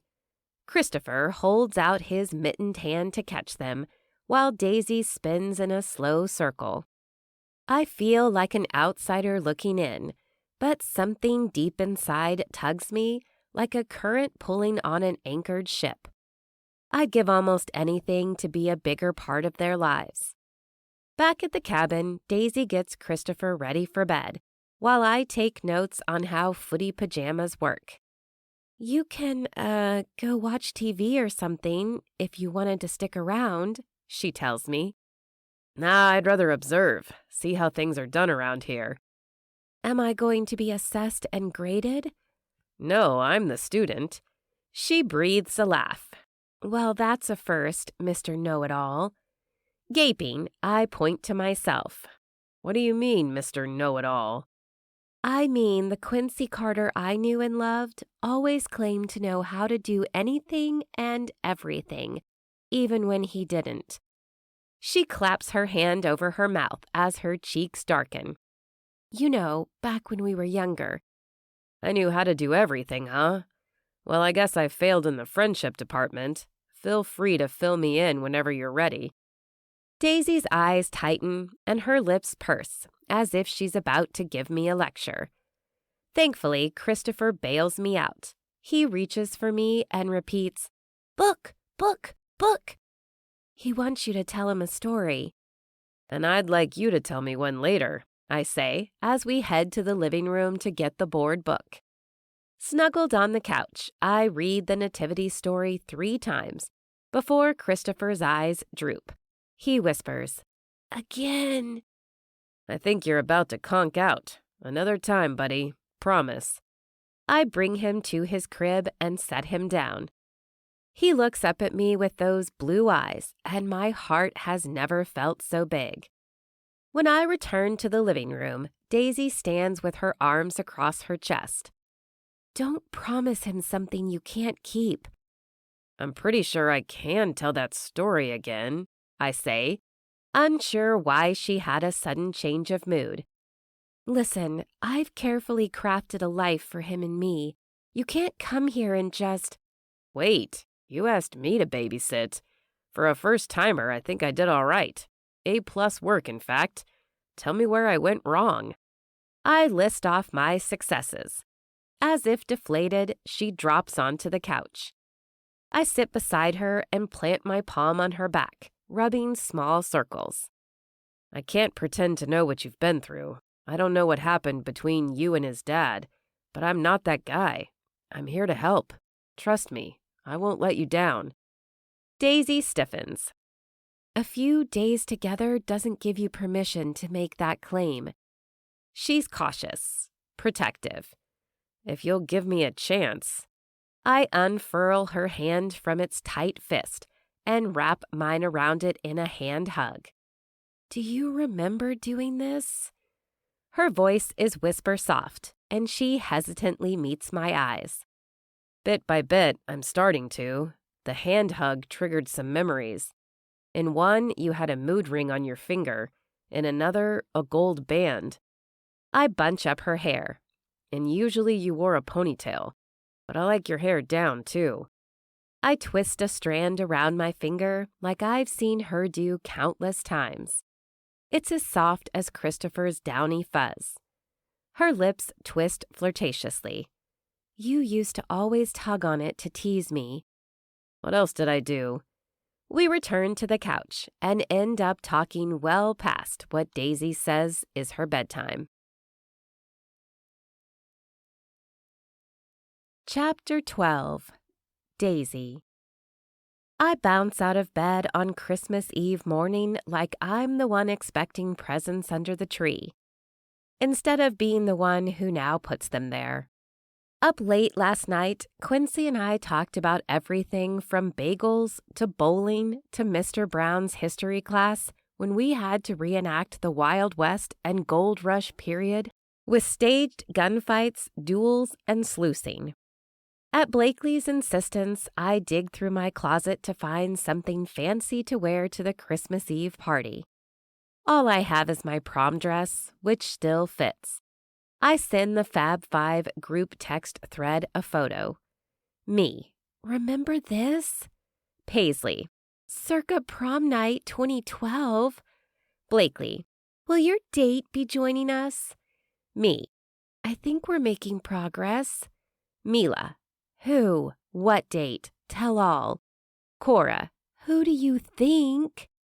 The same guy who I'd hoped was going to ask me to prom circa 2012. The one who asked Miranda instead. The one I married, then forgot about me. For half a second, I thought he was putting me on with the amnesia story, but it's the only thing that makes sense. Yet that doesn't change what came before it. We got married, then he regretted it. My phone beeps, returning me to the conversation with my besties. Mila. No. Blakely. Yes. Cora. I thought he was MIA. Me. He was and has amnesia. Blakely. Wait, what? That explains why he acted like he hardly knew us. Paisley. And does one Quincy Carter qualify as a forever marriage match candidate? She includes the winking face emoji. It was no secret that I'd had a crush on him for all of high school and beyond. Then Miranda had to go and mess everything up. Truth, dare, date. Easy, right? Not if I'm already married to my potential forever marriage match, aka FMM. Would I have to marry him again? All this time, I've kept that wild summer and the resulting wedding to myself. Neither my parents nor the Fab Five knows. Quincy doesn't even know the results of our union. In fact, the only person besides the Justice of the Peace, a witness, and the secretary who filed our marriage license is Quincy's sister, and she's in a coma. What seems like a tender subject for the Carter family, so I haven't brought it up. If I tell Quincy, I risk him pulling away and leaving me like he did the first time. But I owe him the truth, right? He's Christopher's father. At some point, I have to come clean. But how? I apply mascara and red lipstick to add some color to my white prom dress with silver and gold thread along the hem. It's elegant and flouncy with ruffles and a scattering of glitter on the bodice. Christopher pulls on the skirt. I pick him up and we spin, sending it fluttering. The Christmas lights on Mary McSparklepants blur as we both laugh with glee. I let out a breath when we come to a stop. Merry Christmas Eve, little man. I must say, we have something really special here, but it's time we include your daddy in this little family. At least, I hope he wants to be included. If not for both of us, at least for Christopher. A light rap sounds on the door. Quincy peers through the glass, eyes wide and wearing a smile on his face. I wave him in to indicate it's unlocked. I was going to tell you to keep this thing secure, but my goodness, you look spectacular.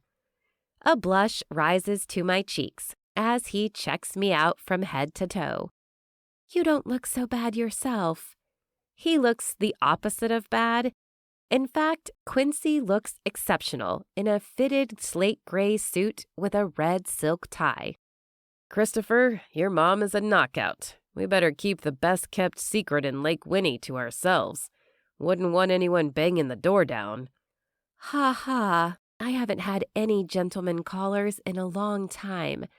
Not since, let's see, junior prom. Who'd you go with?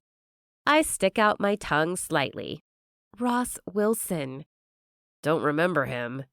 He was on your baseball team, rode the pine mostly. Will he be at the Christmas party? Definitely not. But according to the high school reunion chat, he'll be attending this spring. I'll have to keep my eye out for him. Make sure he stays away from you and you. Quincy ruffles Christopher's baby peach fuzz. I don't think you have anything to worry about. He was a mouth breather. The worst. Why'd you say yes to him then? The truth hesitates when I shrug. He was the only one who asked me.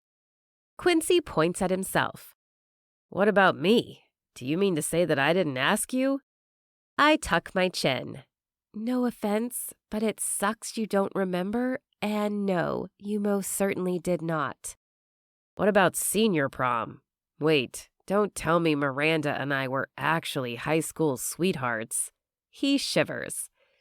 Not even close, and I have 4 witnesses who would back me up on that statement. But I don't want to say anything disparaging about how every time I tried to succeed, she'd interfere and knock me down a peg or 10. Mila said I was an easy target because I was so easygoing.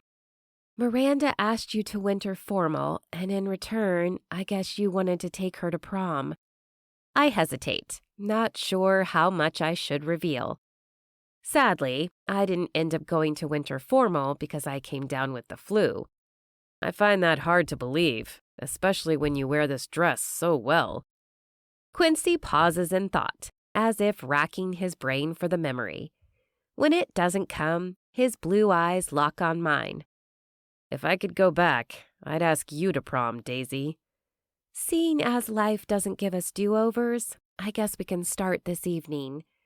He juts out his elbow for me to take. Will you be my date to Blakely's party? Only if you do the cha-cha slide. They'll be dancing? I thought this was a holiday party.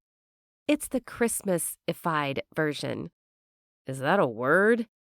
I lift and lower a shoulder. Is that a real thing? I smirk.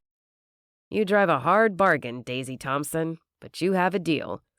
We bundle up and take his truck down the road. The Benedict cabin glows invitingly when we pull up. Quincy helps with the bags, gifts, the diaper bag, toys, and of course, cookies. Merry Christmas, Blakely calls when we enter. Brute, can you help them? They have a ton of stuff and a small wiggly human.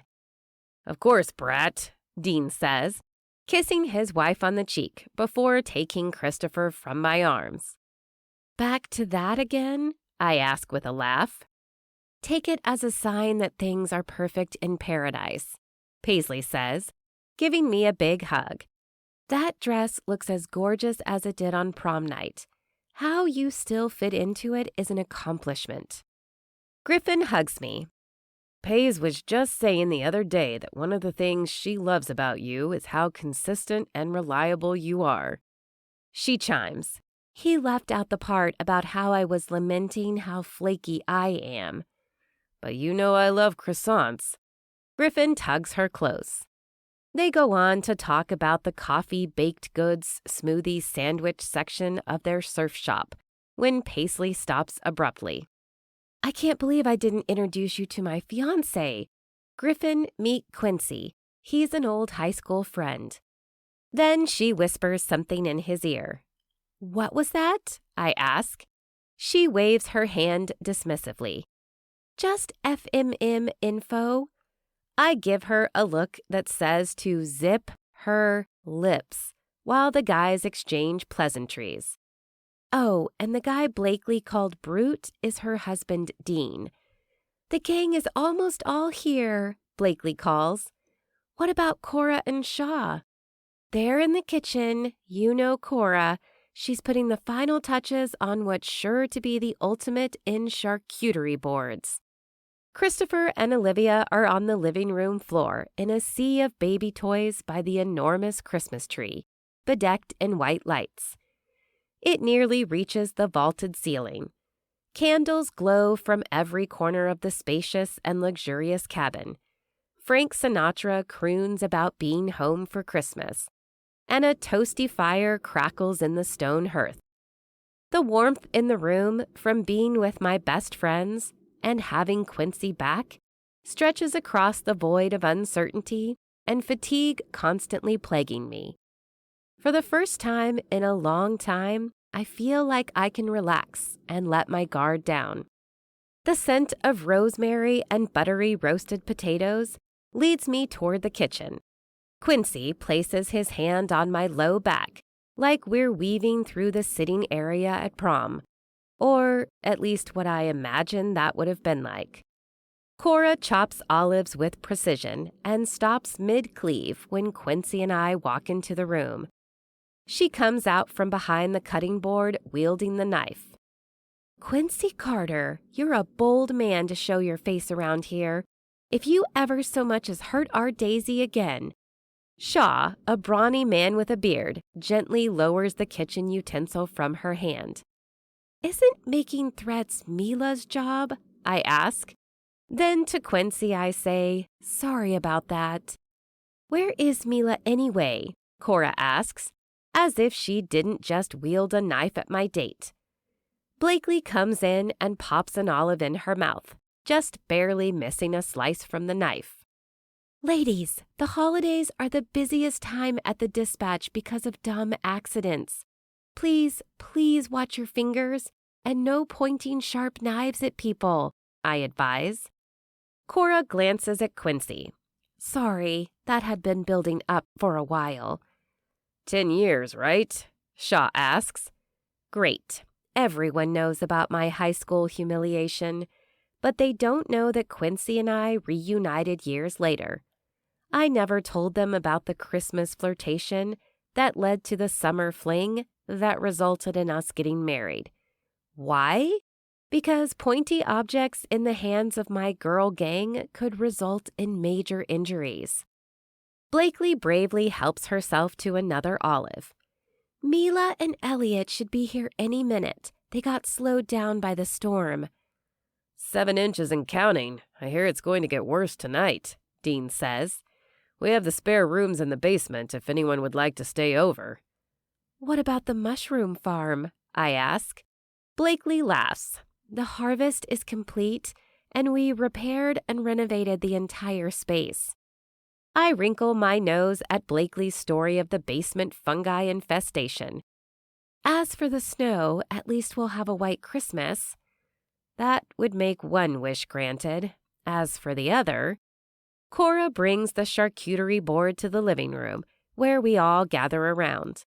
Paisley regales us with the story of Griffin's wedding proposal and how he reenacted it at all the beaches they've visited on their surf trips. She said yes, but I'm going to keep asking her until we actually tie the knot. And when will that be? I ask. A mom has to know these things in advance. They exchange a knowing glance. We're thinking of a destination wedding. I brace myself because I haven't done any solo traveling with Christopher yet. Paisley bites her lip. Guys, we have a really big announcement. It's kind of crazy, actually. Everyone leans in. We got you all a gift. Then you should wait for Mila to arrive, I say, suddenly nervous about what this might mean. Headlights flash through the big front windows. Perfect timing. Blakely opens the door with a whoosh as she exclaims, Instead of Mila, Miranda, with her hair slicked back and wearing a luxurious coat, along with an air of entitlement as if she expected fanfare and a doorman, steps inside and dusts the snow from her shoulders. My invitation must have gotten lost in the mail. Hello, everyone. Sorry to keep you waiting. The stereo is between Christmas songs, and everyone in the room, including Olivia and Christopher, are silent until Santa Baby comes on. Miranda sings along as she flutters her lashes at Quincy. I didn't realize we were expecting another guest. Cora gives Miranda a long side-eye. I didn't invite her, Blakely says through gritted teeth. Dean hisses at his wife. If the roads get too bad to drive, she's sleeping in the shed. Hush! As gracious a hostess as ever, Blakely opens her arms to give Miranda a welcoming hug. Voices come from outside and the two lurch forward. Elliot, you drive like a flaming roller skate on ice, Mila raves as she enters. Wearing a look of amusement, a tall rocker type enters, laden with overnight bags. This must be the famed Elliot O'Connell. Miranda, a social climber since high school, brushes past everyone toward the newcomers. Mila, a pint-sized terror in blood-red high heels and a black dress, brushes Miranda aside, and then lifts her left hand. He put a ring on it, so don't get any ideas, Missy. I just wanted to be cordial and welcome this famous rock star to our small town. Our frenemy purrs. I thought you hated it here, Blakely says, eyeing me after Miranda insulted Lake Winnie, and those of us who lived here at the time, Blakely hadn't moved back yet. What's to hate? It's beautiful. Quincy flashes his gorgeous grin at me. Miranda huffs. Where's the food and drink? Cora practically strong-arms Miranda and leads her to the kitchen. No doubt she's going to issue a warning that if our unexpected guest isn't on her best behavior, she'll get put on snow shoveling duty. The next 10 minutes are a flurry of chatter as the newlyweds join us, telling us about their drive north in the terrible weather until the doorbell rings. Expecting anyone else? Cora asks with a glance toward the kitchen, presumably because she doesn't want to run out of food. Actually, no. We're all here. Blakely and Dean go to the door together. When they greet the guest, I gasp. Quincy shoots his gaze to the woman in the doorway, but by the expression on his face, I can tell that he can't place her face. Chapter 13. Daisy. A slender, pallid woman with blue eyes smiles thinly. Snow dots her shoulders and brown hair, adding to the feeling that I'm looking at a ghost. Blakely ushers her in. Hi, Campbell. I expect Quincy to rush over to his twin, but his stare is as blank as mine. I'm back. Someone like Paisley would make this a bold, joyful announcement if she were in Campbell's shoes. Blakely would strike a pose.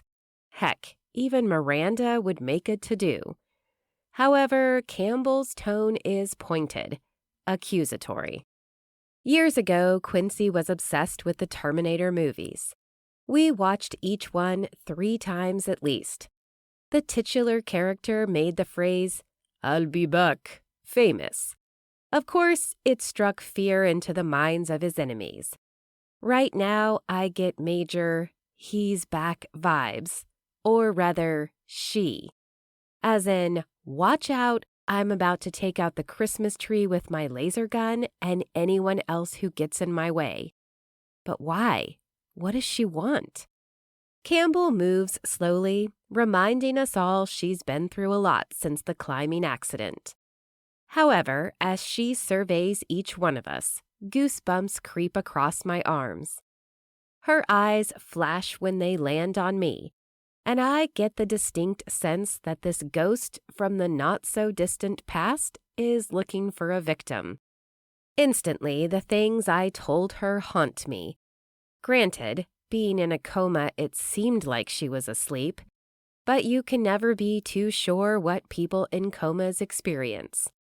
I watched a late-night documentary when Christopher was teething and learned a lot about the mysterious nature of this form of unconsciousness.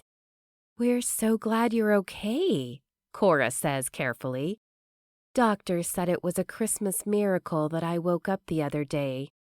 Merry Christmas? Mila's tone is flat, as if she too senses there's something more at play. Miranda said I'd find you here. Her predatory gaze drifts from me and lands on Quincy. She opens her frail arms for a hug from her brother. I'm so glad you came back to me. Quincy hesitantly embraces her thin frame. He glances at me as if to ask for an explanation. I want to mouth, "She's your sister," but her eyes flash to mine and the corner of her lip hitches a smile. Is she targeting her laser beams at me? We were never friends, per se, at least not like Quincy and I were. A disturbing thought creeps into my mind. Does she think I took her brother away, occupying his time and attention when she wanted it for herself? That would explain some of her behavior back in high school. The time she accidentally dumped a jug of industrial-strength glue Quincy and I were using for a science project into my backpack. She also accidentally dropped my PE clothing in the locker room shower. She said she was bringing it to me, but I wasn't so sure. There are numerous stories like this that I never told Quincy. I always thought she was under Miranda's spell and doing her dirty work. From over Quincy's shoulder, Campbell's eyes narrowed to slits. I'm starting to wonder about her and Miranda's roles as queen bee and underling. Blakely claps her hands, breaking this odd spell of past and present colliding. I'd add future to the explosive mix, but no one in this room other than Campbell knows my secret, if she could even hear me. Maybe it's safe for now. "Who do we have here?" she asks, gesturing to the babies. Maybe not. "Quincy, I haven't seen your sister since high school graduation. There is so much to catch up on. Olivia is our daughter." Blakely gestures between herself and her son. "And you know that Christopher is Daisy's son." I appreciate Blakely's attempt to run interference. "Silly me. How could I forget?" Campbell snorts. "Do you plan on returning to Colorado?" Paisley asks. "I think you were living there the last time we spoke. Shaw and I were thinking of going snowboarding there this winter." Campbell tilts her head. "I think the real question you're all wondering is how was the coma?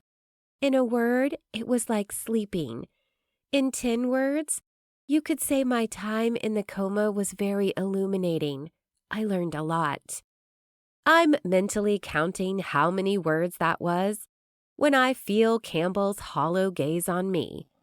Like Quincy, it takes me a moment to catch up.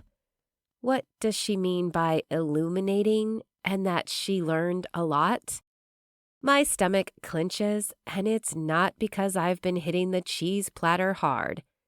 Please, no. I pray Campbell doesn't remember the long conversations I had with her while she was unconscious. "I'm guessing your parents are relieved to have the family back together," Cora says diplomatically. We're all probably thinking the same thing. Why isn't she with her mom and dad who've been through so much? I can't imagine anything like that happening to Christopher. I wouldn't let him out of my sight after he recovered. Then I follow Campbell's gaze to the man seated beside me with dark brown hair and the same blue eyes. Oh, right. She's here to see her fraternal twin, Quincy. The moment lengthens with awkwardness because no one expected the woman, who was most often Miranda's minion, aka her best friend, to show up tonight. She was often involved in our frenemies' attempts to embarrass us. I'm convinced they had dossier files on each member of the Fab Five, containing our vital statistics, strengths, weaknesses, and forms of kryptonite. Mine would have read like this. Name: Daisy Elizabeth Thompson. Date of birth: April 28, 1994. Hair color: black, curly. Eye color: green. Skin: fair. Height: 5'3". Weight: 125 pounds. Note: I just barely fit into my prom dress, but don't be fooled or jealous. Ahem.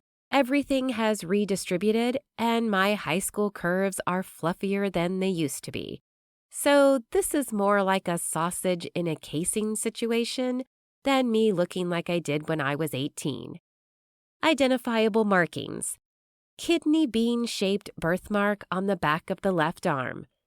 Languages spoken: English, minimal French, and Quincy's love language, which happens to be quality time. We took the quiz years ago. At least, that used to be his love language. Mine is acts of service, which is why the pizza last night was extra delicious. Strengths: patient, calm, and resourceful. Loyal, committed, and caring. Weaknesses: Quincy Carter, as well as cowboy cookies. More pertinent, lacks quality communication skills. Expects the best from people. Read, overly trusting, which can present as naivete. And intensely sensitive. Known enemies: Miranda. Classified information: long-standing mega crush on her best friend, one Quincy Christopher Carter. This can and will be exploited to the enemy's benefit. Kryptonite. See individual listed under weaknesses. Campbell sits down on the couch between Quincy and me, nudging me over so I'm squished between her and the armrest. I sense she'd like some space. I peel myself off the couch, and as I adjust my ill-fitting prom dress so I can sit on the floor with Christopher and Olivia, a loud rip splits the silence in the room. Well, except Bing Crosby. Nothing can stop him from crooning Christmas carols. Campbell's lips quirk and Miranda actually laughs out loud. Christopher scrambles over to me and plants his pudgy hands on my cheeks and then imitates the sound. I can't help but smile back at him, but I don't dare glance over my shoulder at Quincy. Best case scenario, he knows my dress made that sound. Worst case scenario, he thinks I have the same explosive gas problem as our son. Did you have chili for lunch, Daisy? You always loved the chili and cornbread in the cafeteria back in high school. Campbell titters. It's at this moment that the true culprit behind in the biggest crime at Woodrow High School class of 12, along with their intentions, becomes clear. I always thought Miranda was the ringleader, but I now realize I had it all wrong. Campbell was out for my blood and keeping her brother and me apart. Instances of when she tried to get rid of me popped to mind. Her calling him because she needed help with simple things, asking him to help her study when he hadn't cracked his textbook, and so much more. It all fits. I hope I'm wrong, but it seems like she still is trying to keep us apart. Shortbread cookies. This is not the kind of situation I expected to be in on Christmas Eve. And I'm not only talking about the draft in the back of my dress that I'm awkwardly trying to conceal as I struggle to find a comfortable position on the floor. I imagine reintegrating with the waking world presents its challenges as well as excitement. Do you have any special Christmas plans, Campbell? Mila asks. Then to me she mouths, such as teaming up with public frenemy number 1 and ruining Christmas? I want to mouth back, retreat, retreat. Campbell is the actual enemy. But Christopher is still squeezing my cheeks. Blakely appears with a silk robe and drapes it over my shoulders before helping me to my feet. Paisley takes my place on the floor to occupy the kids. Cora offers beverages all around, and Mila keeps her eyes fixed on Miranda. The Fab Five girls have my back, but I want to warn Mila that she's identified the wrong suspect.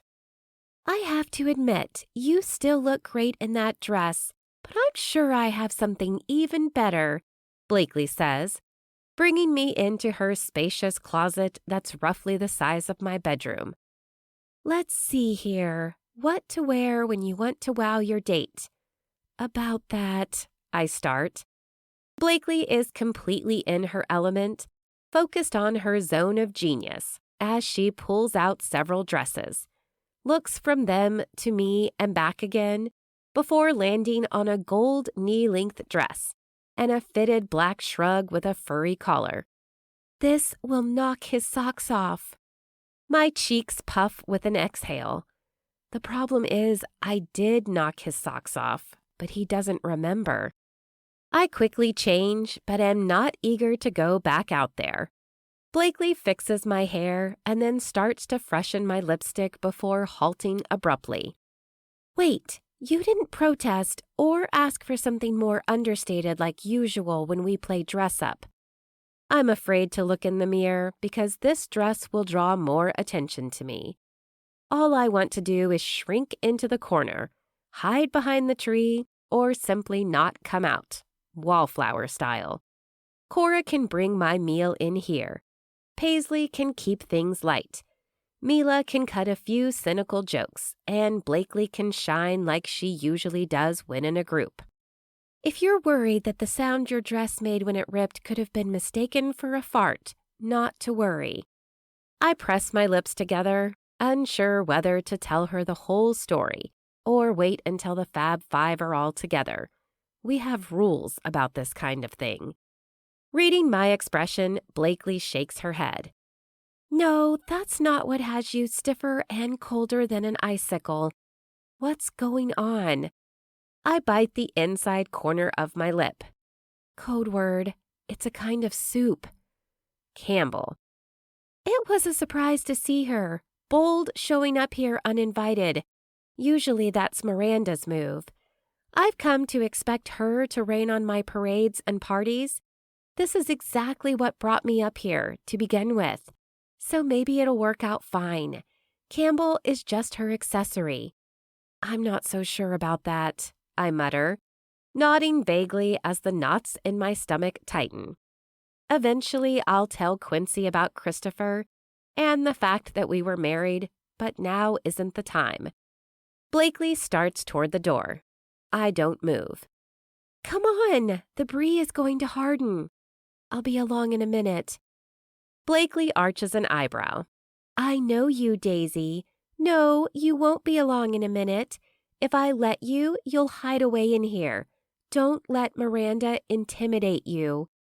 It's not the intiming part, it's the dating bit that got me. Blakely looks at me like I suddenly started babbling like our babies. Number 1, Miranda is married. Number 2, we all know that Quincy is into you. And number 3 is Campbell. Blakely's smooth brow ripples. Did someone spike the eggnog? What are you talking about? I think Campbell was behind all the stuff that happened back in high school. She was the bad egg that influenced Miranda and not the other way around. Why would she do that? I think we're going to find out, I mutter, as a dark figure fills the doorway of Blakely's bedroom. There you are, Quincy says, holding his hand for me to take. My palm fits against his calloused hand like a glove. A baseball glove. My worries sail away. Only instead of wearing his baseball uniform, his preferred form of attire back in high school, he's donning that fitted gray suit with the red silk tie. Quincy in a suit is a sight to behold. The last time I saw him dressed up was prom, and for a moment I forget about the crisis in the living room. Paisley is starting the games, and we're partners, he says. I just hope we're still friends by the time the night is over. Chapter 14. Quincy. Daisy twirls a piece of her hair with her free hand.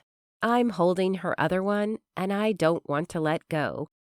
I've come to recognize the hair twirling as a nervous trait, and wonder how she could feel unsettled wearing that gold dress. She glows like the angel on top of the Christmas tree.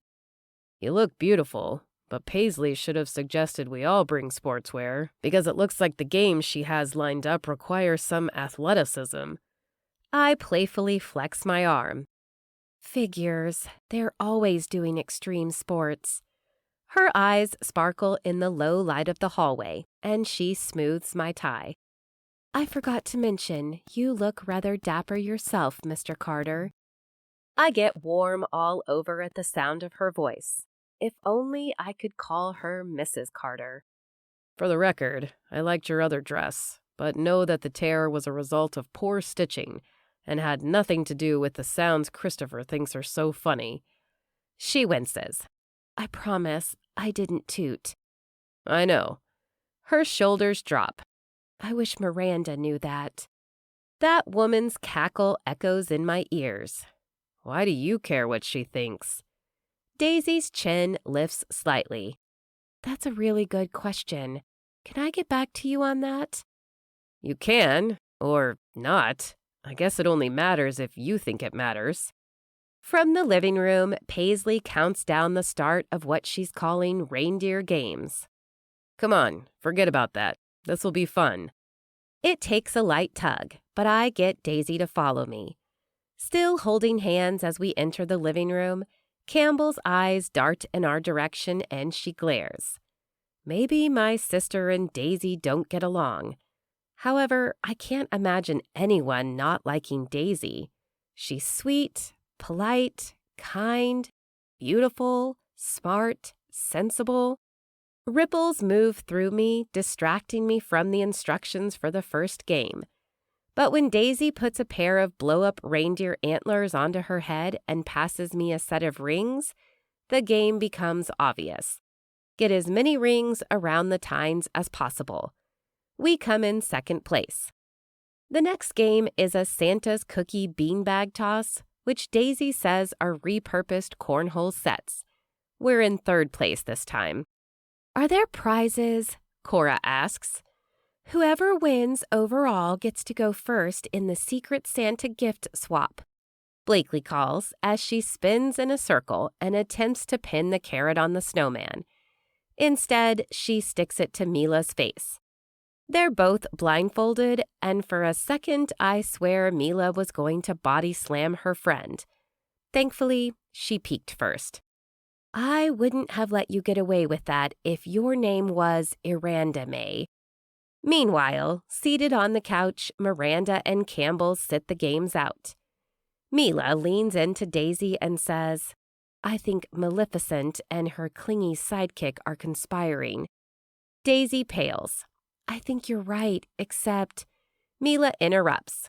I'll have to watch your back. You know we won't let them ruin your Christmas. Daisy shrinks as if she's not convinced.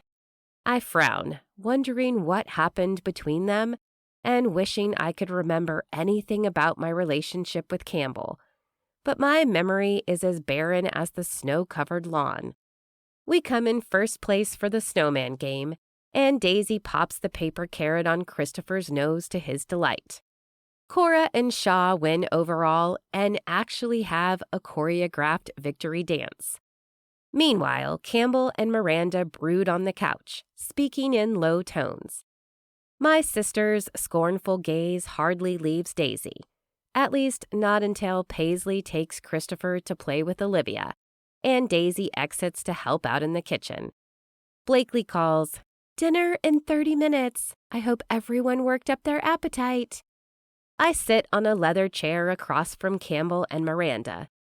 Did she loosen the reins for a minute? Miranda asks me in a wooden voice.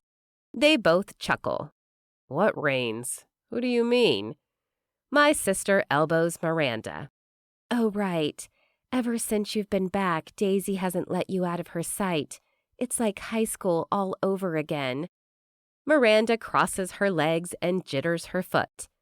I balk, unsure how to bridge the gap between when we were last together and my memory loss without revealing my vulnerability.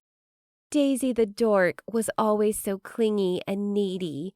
Campbell sticks out her tongue in disgust. Seems like a low blow. Childish, even. Something in me tells me not to take the bait. When I don't respond, she stares out the window. The more I think about it, Mila said something similar about my sister. Aside from our genetic similarities, sadly, I don't feel any connection to her. The storm is getting pretty bad. I want you to take me home, Quinny, Campbell says. The room suddenly closes in on me like I'm under a microscope as a memory filters into focus. Campbell always called me Quinny, not Miranda. At least, not that I recall. It takes me a moment, but I knock the rust off my thoughts and get the gears turning. Campbell, what makes you say that about Daisy? It was pretty harsh, I ask, caught between not wanting to cause a disagreement if I defend my woman and upsetting my sister who I hardly recognize. The question dangles between us. She was always so jealous and suspicious any time we hung out. And prom night? Forget it. She was... Miranda goes silent. Campbell elbows her and then gazes at her hands. Quinny, she always wanted you all to herself. She was greedy for you, making you do things with her, bring her to school and meet her for lunch. She was like obsessed with you. Now that you're home, I just want to protect you from her.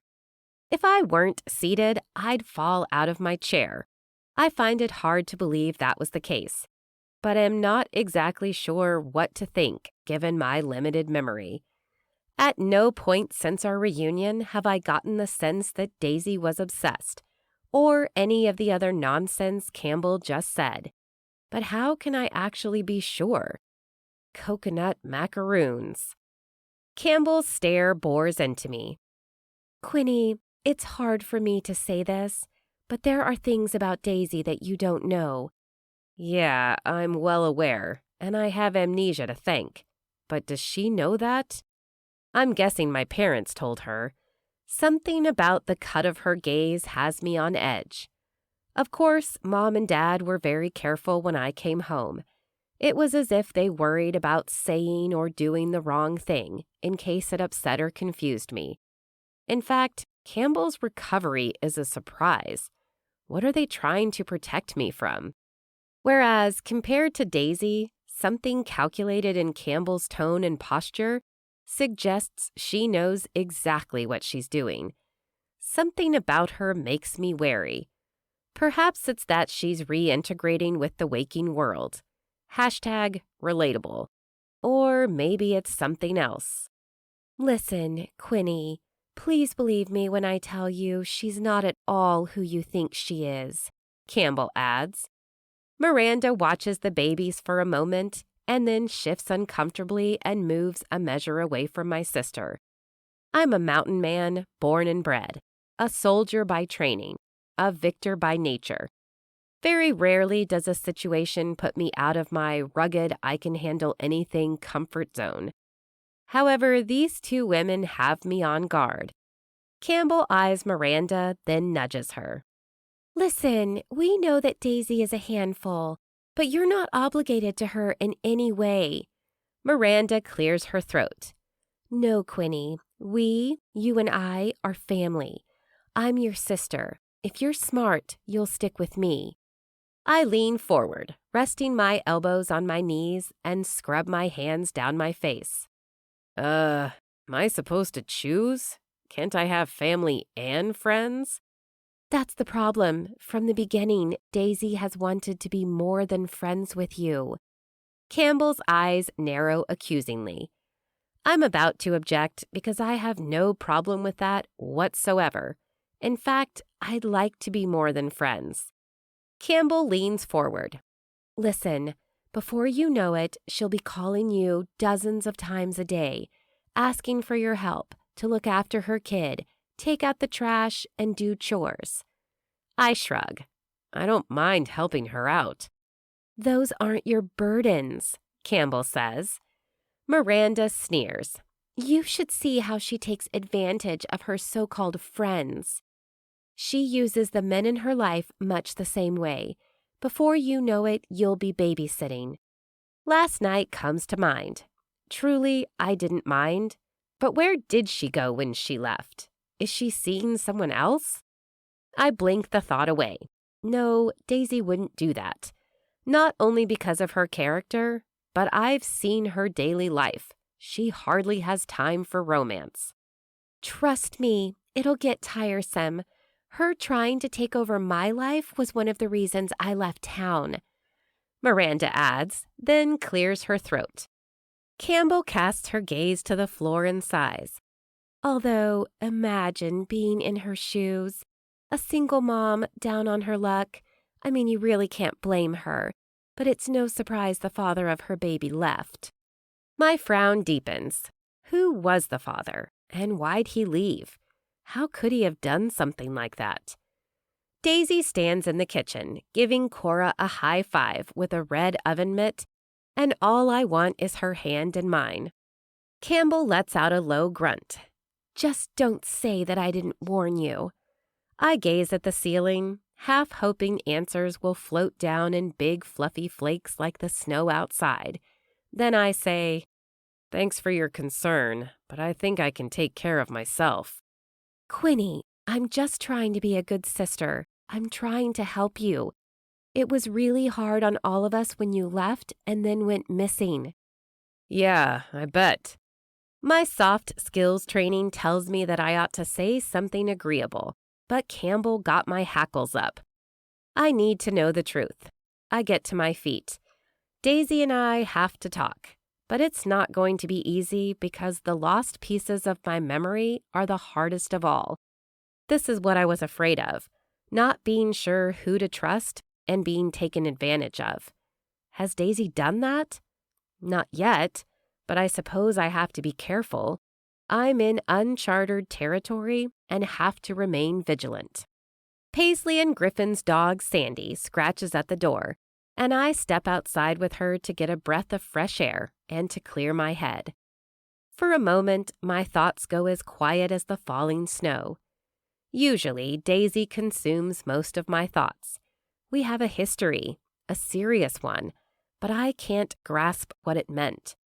Despite what Campbell and Miranda said, I want to be careful.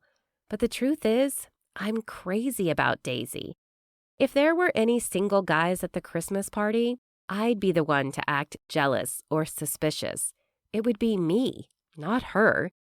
The screen door opens behind me. Daisy's cheeks are as rosy and cheerful as ever.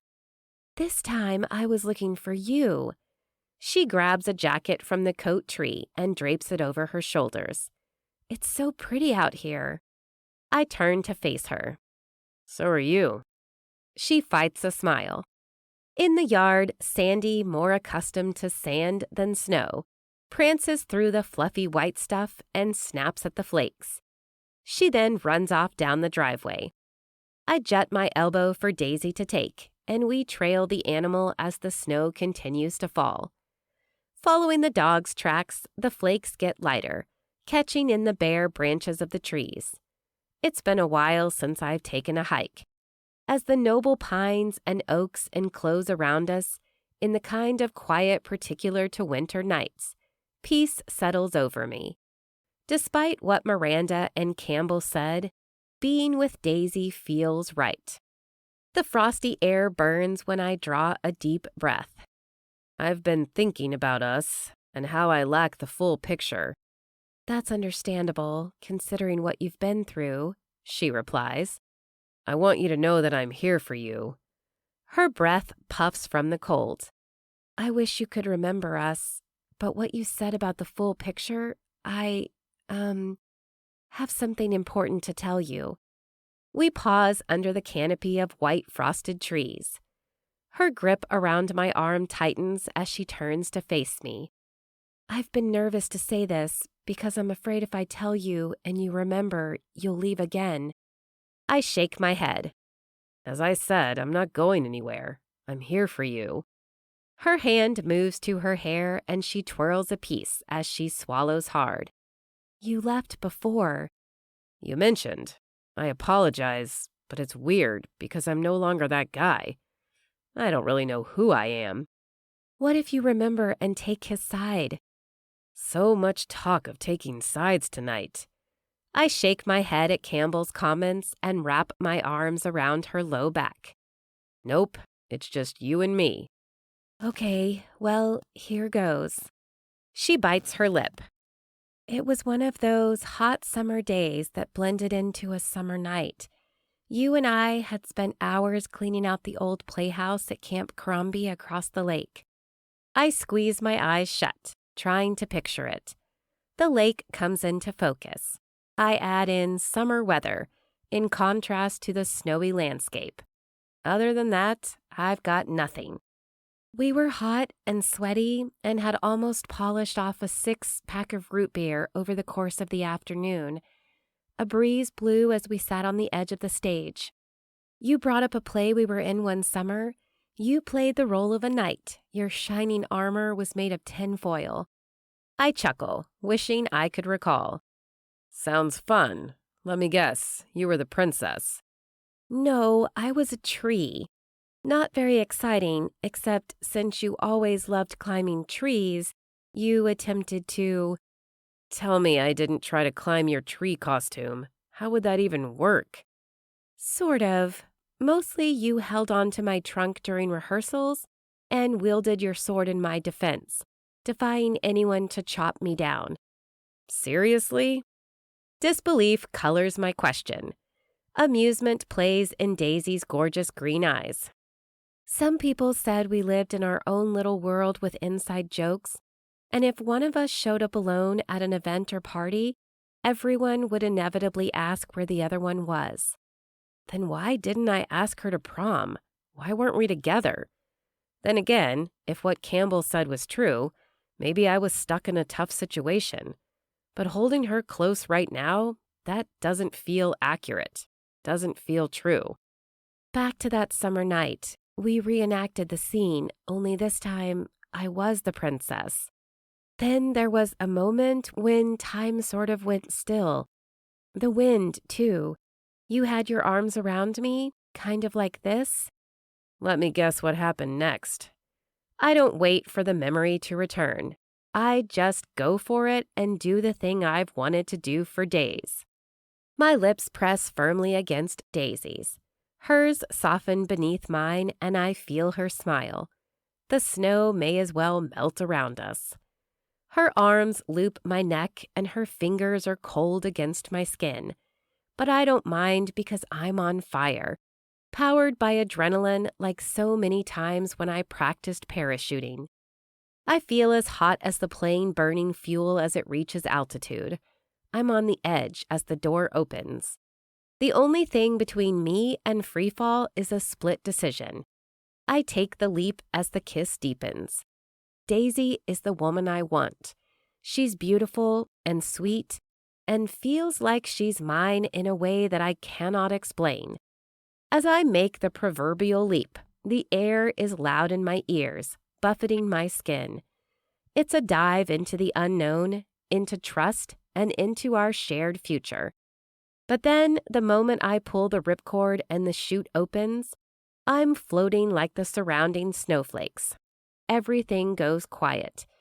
There is no time or space, wind or weather, no past or future. It's just us right now, at this moment. My fingers find Daisy's face as I pull her closer. I want this kiss to be forever. Forget my old memories. I want to make new ones with this woman. I want her forever. A panting sound that isn't Daisy or my breathing interrupts the moment, and I realize Sandy wants to go in. We draw apart as flames of passion and desire deep inside of me defy the frigid surroundings. Our hands find a hug as if on their own. The brightly lit house glows like a lantern, guiding us forward in the black and white, snow-covered world. I'm glad my memory loss led me back to you, I say softly. Me too. She pauses mid-stride. One more thing before we go inside. I didn't finish the rest of the story. There's more? My eyebrows waggle. A lot more. My lips quirk. I like where this is going. Well, in that case, I'll get to the point. Later that night, we went swimming in the lake, then took a road trip to the seacoast. It was like we didn't want our time together to end. Our adventure led us to City Hall after we spent the day at the beach. I hang on to her every word, but am not sure why we'd go to City Hall. My eyes search hers. Daisy laces her fingers through mine in a way different than the hand hug. She lifts her gaze to mine and holds it there, then whispers, Quincy, we got married. Truth locks into place, like finally finding the missing puzzle piece. It feels right. It feels true.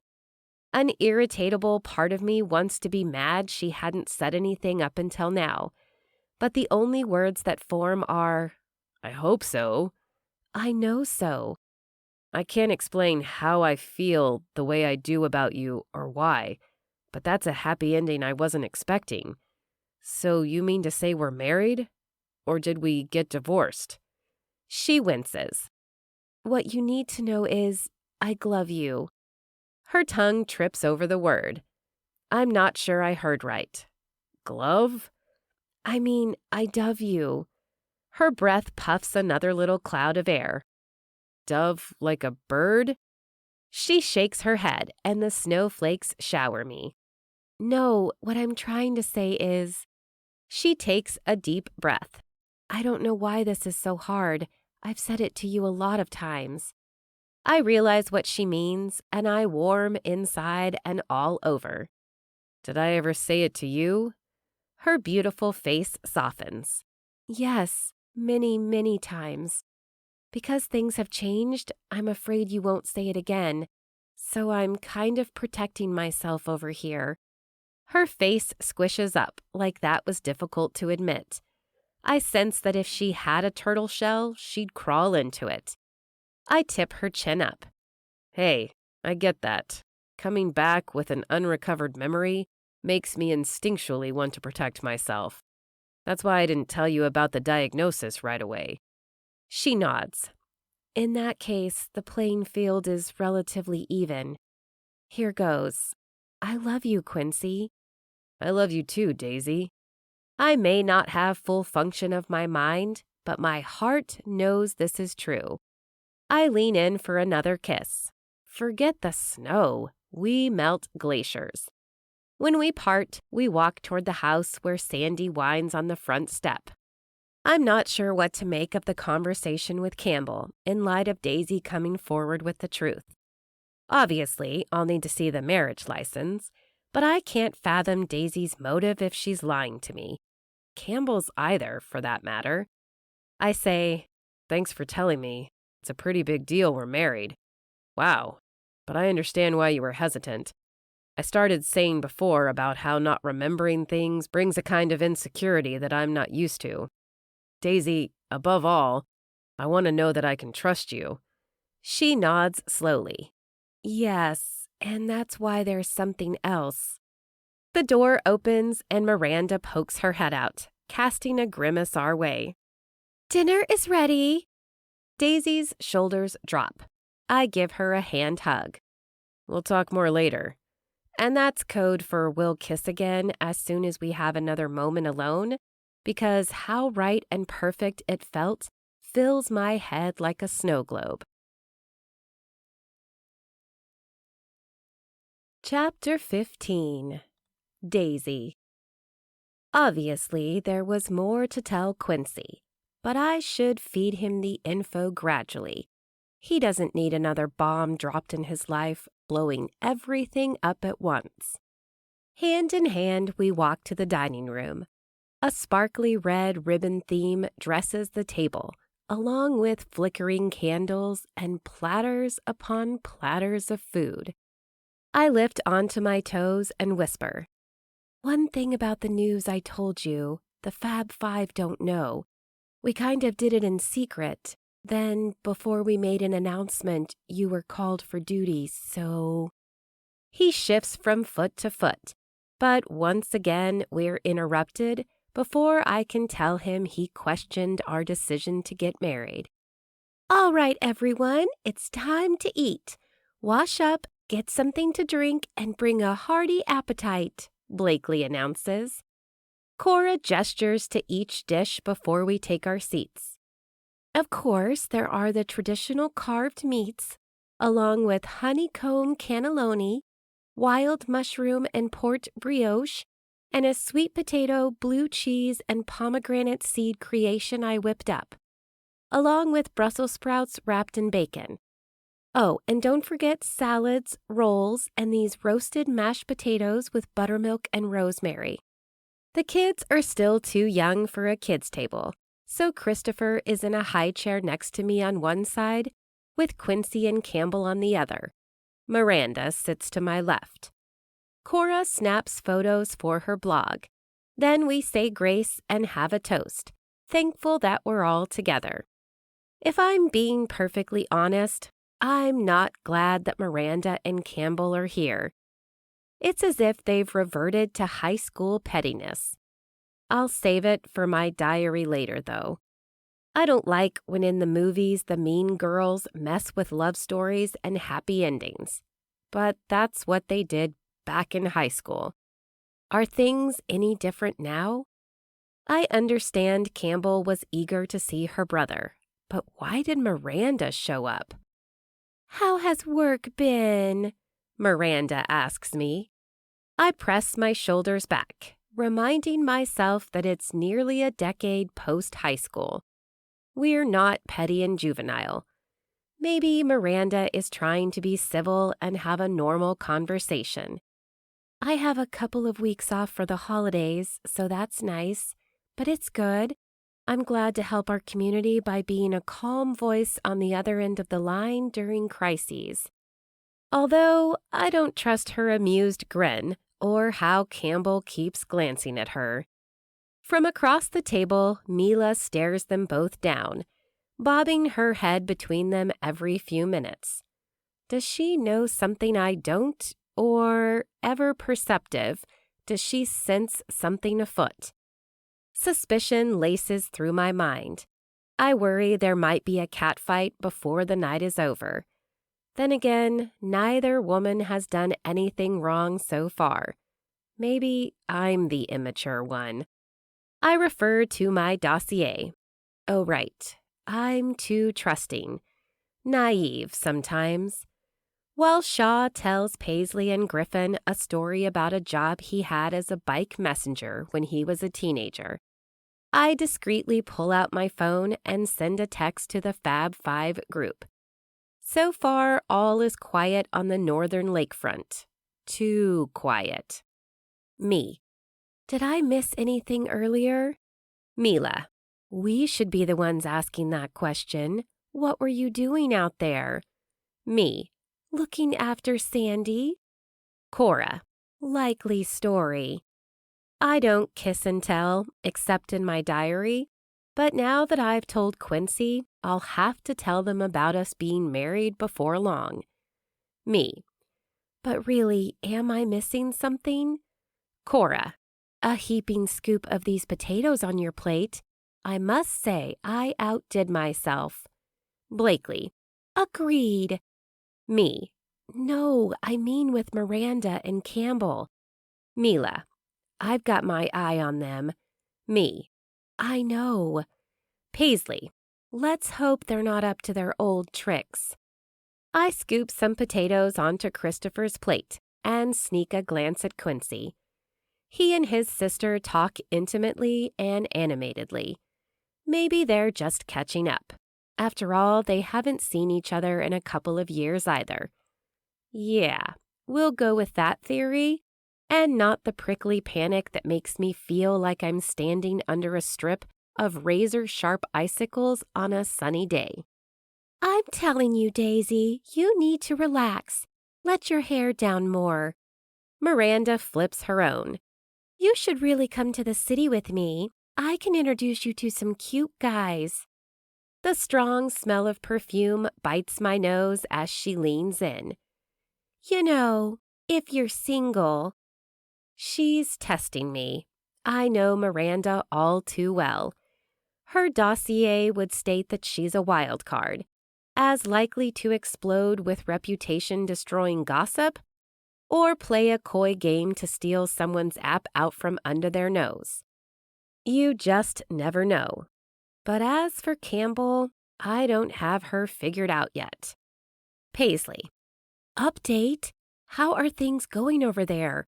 What did public frenemy number 1 just say to you? Me. She's trying to bait me into dating guys in the city. Blakely. Been there, done that. Do not, I repeat, do not agree to her terms. No matter how much she whines, how many incentives she offers, or if she promises fame and fortune. Me. Firstly, I'm not interested in any of that. Secondly, can I tell them that my love for Quincy never faded? Cora. Quick question. What were you guys doing outside earlier when you let Sandy out? Huh? Me. Making sure she didn't get lost in the woods. Paisley. Thank you. Blakely. Interesting. I didn't realize looking after a dog involved mashing your faces together. Me. You were watching? Blakely. No, assuming, but you just confessed. Cora. Ha, I knew it. Mila. There are far too many exclamation points in this chat, but cool. So he's your FFM? Yes? No? I don't know. He hardly knows. All things considered, he took the whole being married news very well. Or maybe he was stunned by the kiss. I have a very vivid memory of the many times Quincy and I kissed during our summer fling that led to our wedding. But some things just get better with time. Or maybe someone got the saying, absence makes the heart grow fonder wrong? And it's actually, absence makes the kisses better.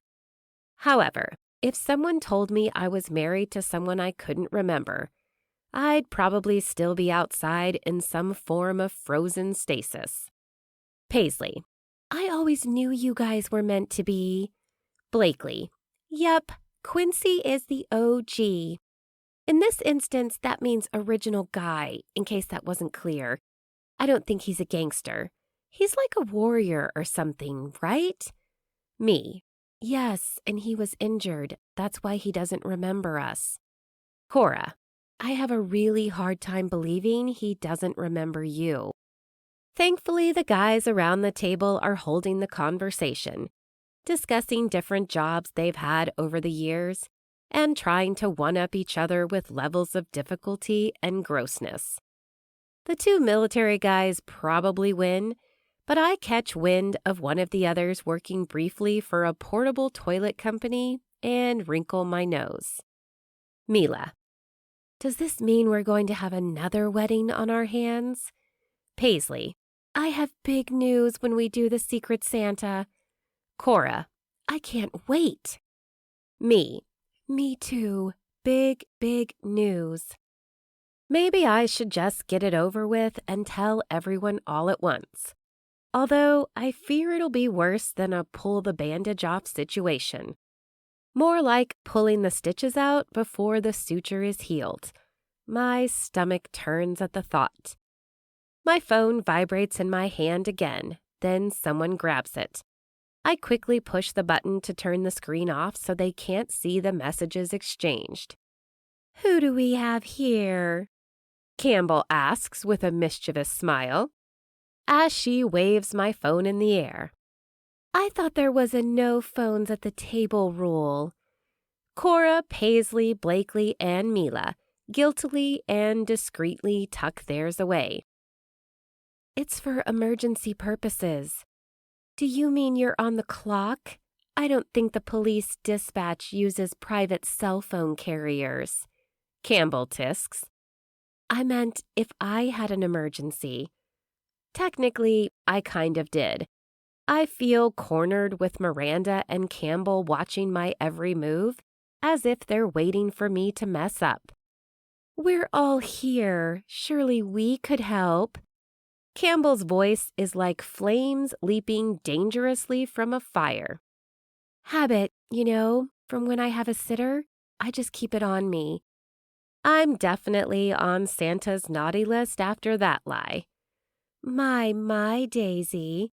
I guess you think you can just do whatever you want with whoever you want, huh? Campbell's eyes slit. I shake my head and the sounds of cutlery go quiet. Is there something you want to say, Campbell? Mila asks. I'd bet my Secret Santa gift that she had to force herself not to add, if so, we'll take it outside. Mila is scrappy like that. Campbell sets her jaw and tilts her head in Miranda's direction. No, but I think Daisy does. I clear my throat and lift my glass. Merry Christmas Eve, everyone, and to all a good night. This is where I exit stage right, only Miranda blocks me in. Campbell glances at Miranda, then says, I don't think that's the whole story. I wake up, come back home and have to admit I'm disappointed. Why's that? Cora asks. Are the green beans underdone? I knew it. She slouches. Shaw rubs her back and coos about how everything is perfect. Campbell rolls her eyes. You're all as pathetic as you were in high school. Tension stretches tight among those of us at the table as we collectively gasp. Paisley gets to her feet and plants her hands on her hips. In that case, you're welcome to leave. You all lack a sense of humor. Campbell's words hang in the air. I'm joking. You're supposed to laugh. You look terrified. I don't bite. Mila snarls. I do. Campbell flinches, then eyes Miranda. This is all very quaint, and I'm glad to be here on this wondrous Christmas Eve holiday. Seriously, this place is like picture perfect. She sighs. I just hoped I'd have a better accomplice. Her gaze lands on Miranda. Our high school frenemy doesn't make eye contact with my secret husband's twin. It's as if Campbell expects her to do something and Miranda forgot her lines, or refuses to perform in this theatrical production of How to Ruin Christmas Eve Dinner. My stomach sinks because I have a sour feeling that all of this chatter relates to me and the other piece of information that I haven't yet told Quincy. Blakely tilts her head at a "you're spoiling my dinner party and I'm about to throw you out in the snow" angle. What, dare I ask, do you need an accomplice for, Campbell? Her patent mischievous grin spreads wide on her face. For that, you'll have to be patient. She stares at me with accusatory eyes. Quincy shoots her and Miranda a look that's the opposite of the gorgeous grin. He gets up, tosses his napkin on the table in disgust, and gestures for his sister to follow him. They go to the living room and take my appetite with them. I'm terrified she's going to drop the news about Christopher being his baby, and he's going to drop me. As Miranda always says, no one is interested in a single mom, and Quincy made it clear years ago that family life was not for him. He may enjoy my company and the time we've spent together, but add sleepless nights with a fussy baby, the Herculean effort to put on and take off winter clothing on a wriggly little man, and finding dried banana in your hair after you haven't had a chance to wash it in 3 days, and he'll bail. To my surprise, Miranda slides her food around her plate, looking sheepishly at the smear of gravy and mint jelly in the center. Christopher is really cute, she says. I glance at him with a mustache made of what I think is ambrosia. Quincy must have snuck him some. He sure is, I answer. You're a really good mom, she adds. Thanks? It comes out more like a question than a statement. Miranda, where is Reed anyway? Cora asks. Oh, he and I are taking a break. Blakely's eyebrows pop up. That's news. We didn't really tell anyone. He's not a fan of urban life. She looks around. And being here with you guys, I'm not so sure I am either anymore. Then why were you just telling me you were going to introduce me to cute guys in the city? I ask. In Quincy's absence, I sense 4 pairs of male eyes hone in on Miranda. If nothing else, my best friends chose men of honor, and they must have realized that Quincy and I are a thing. Or were. We definitely were a thing. As for now, the kiss and our declarations of love may have changed that back to the present tense. I don't know. I'm confused and trying to eavesdrop on the conversation in the other room as voices rise and fall while paying attention to my baby and friends. If I were Blakely, I'd have told Campbell to come out with it already and to tell me what's on her mind. If I were Cora, I would have already told Quincy the whole truth. Paisley, I'd have diverted activity somehow and gotten everyone back on track. It's Christmas Eve, after all. And if I were Mila, the claws would already be out. But I'm Daisy. I know my strengths and weaknesses. Communication and confrontation are not part of my toolbox. However, Miranda was right about one thing. I am a good mother, and I owe Quincy the truth about Christopher. But before I can push out my chair, Paisley is on her feet, urging us all to go to the living room for a dance party before dessert and the Secret Santa gift exchange game. Come on, everyone. We're going to rock around the Christmas tree.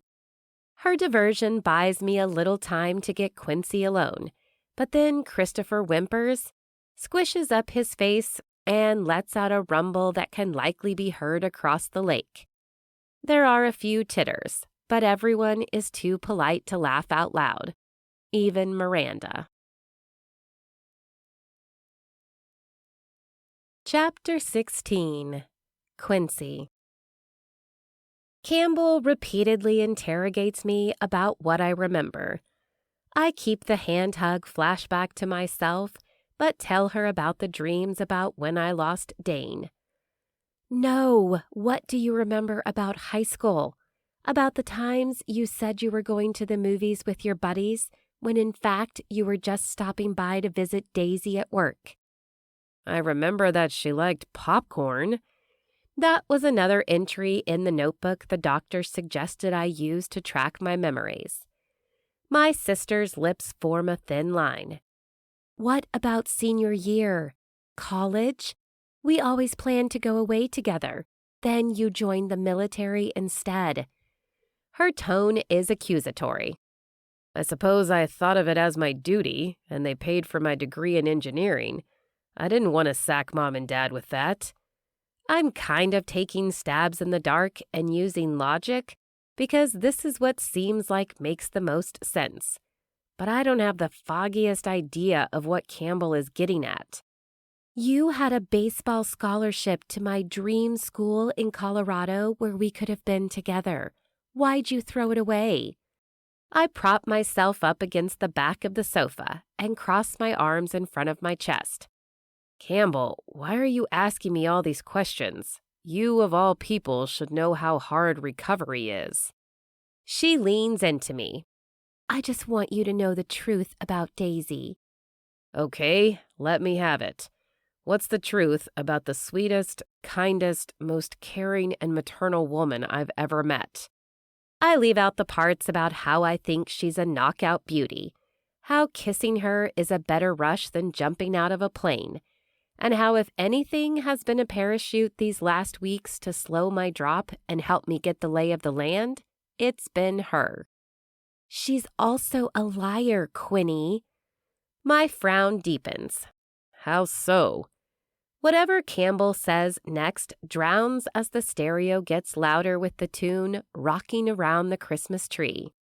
Everyone parades into the living room, dancing. Daisy bops with Christopher in her arms. His happy giggle and her smile erase Campbell's drama and the trouble she's trying to cause. I'll have to talk to Mom and Dad about her mental state and why they didn't tell me she'd woken up. Seems like a pretty big deal. Were they still trying to protect me?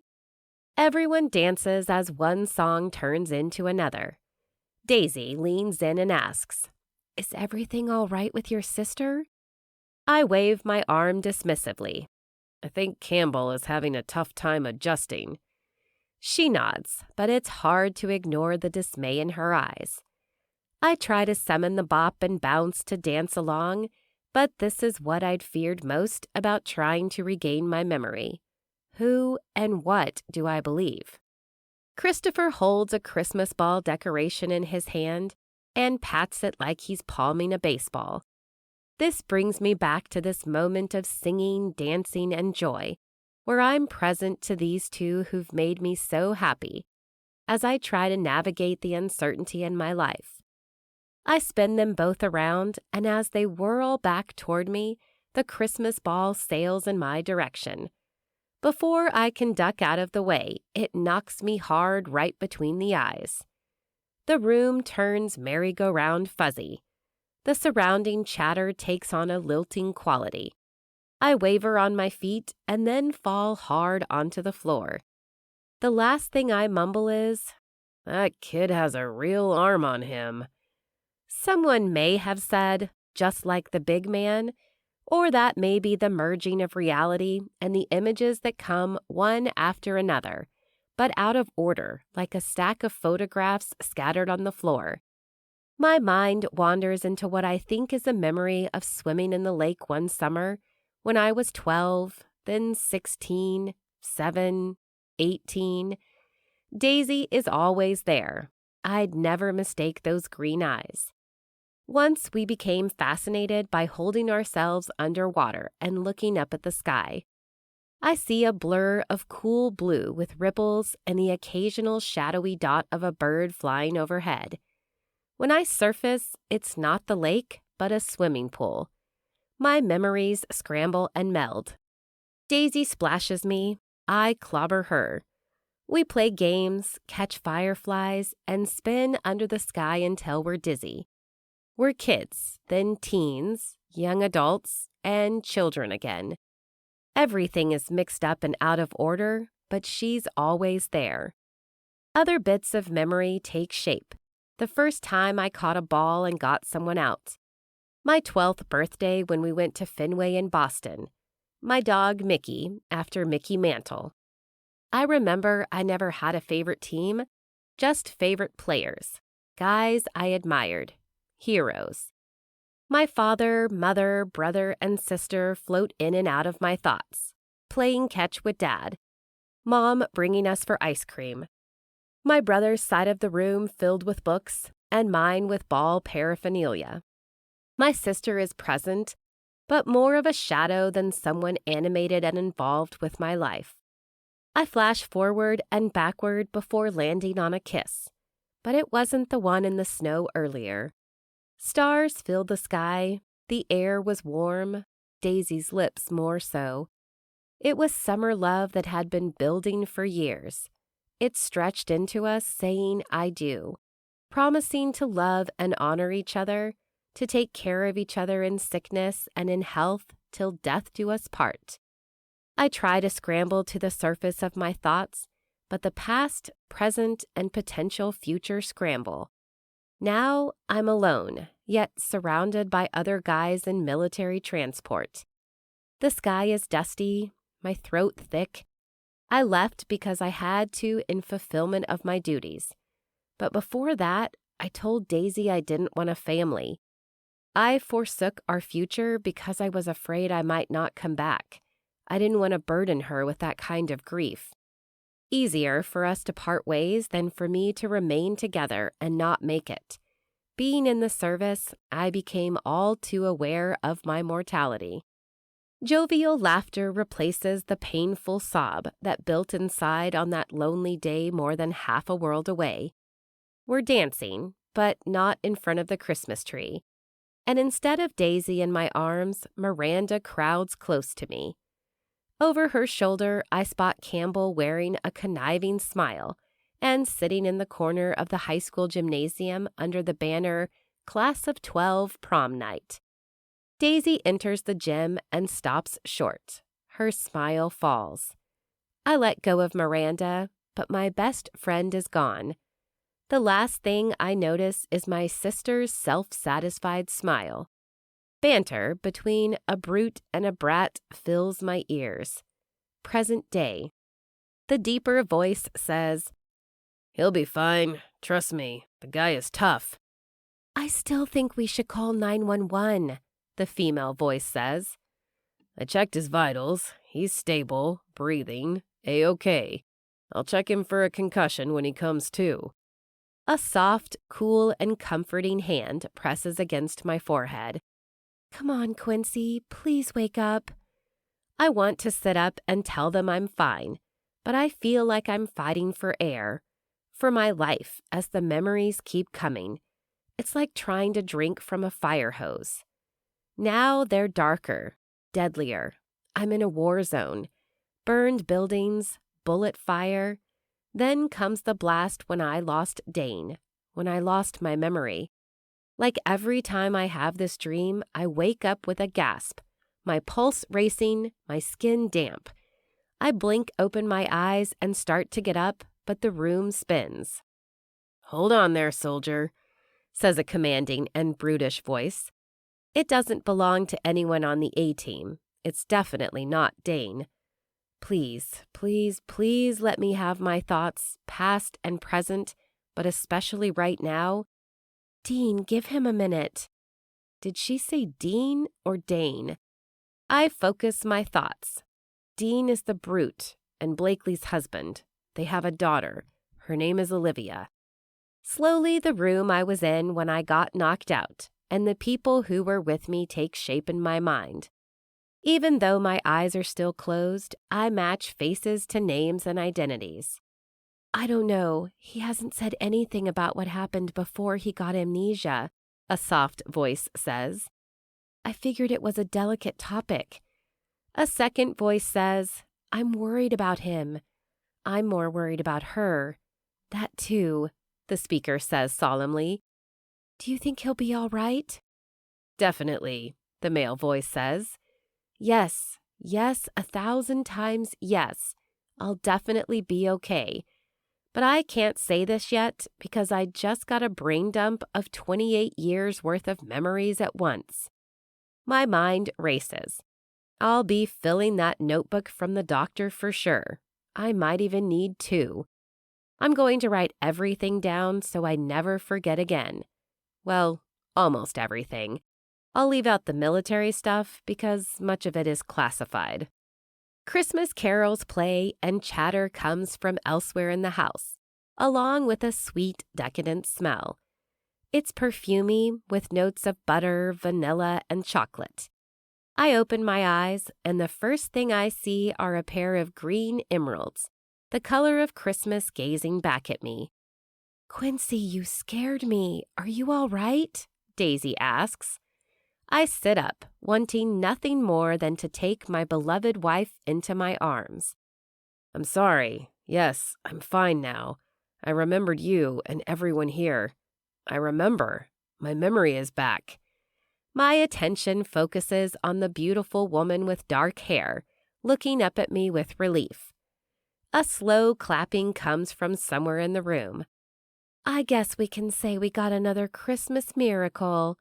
Tell us, Quinny, what exactly do you remember? Campbell asks. I remember that it's Christmas Eve.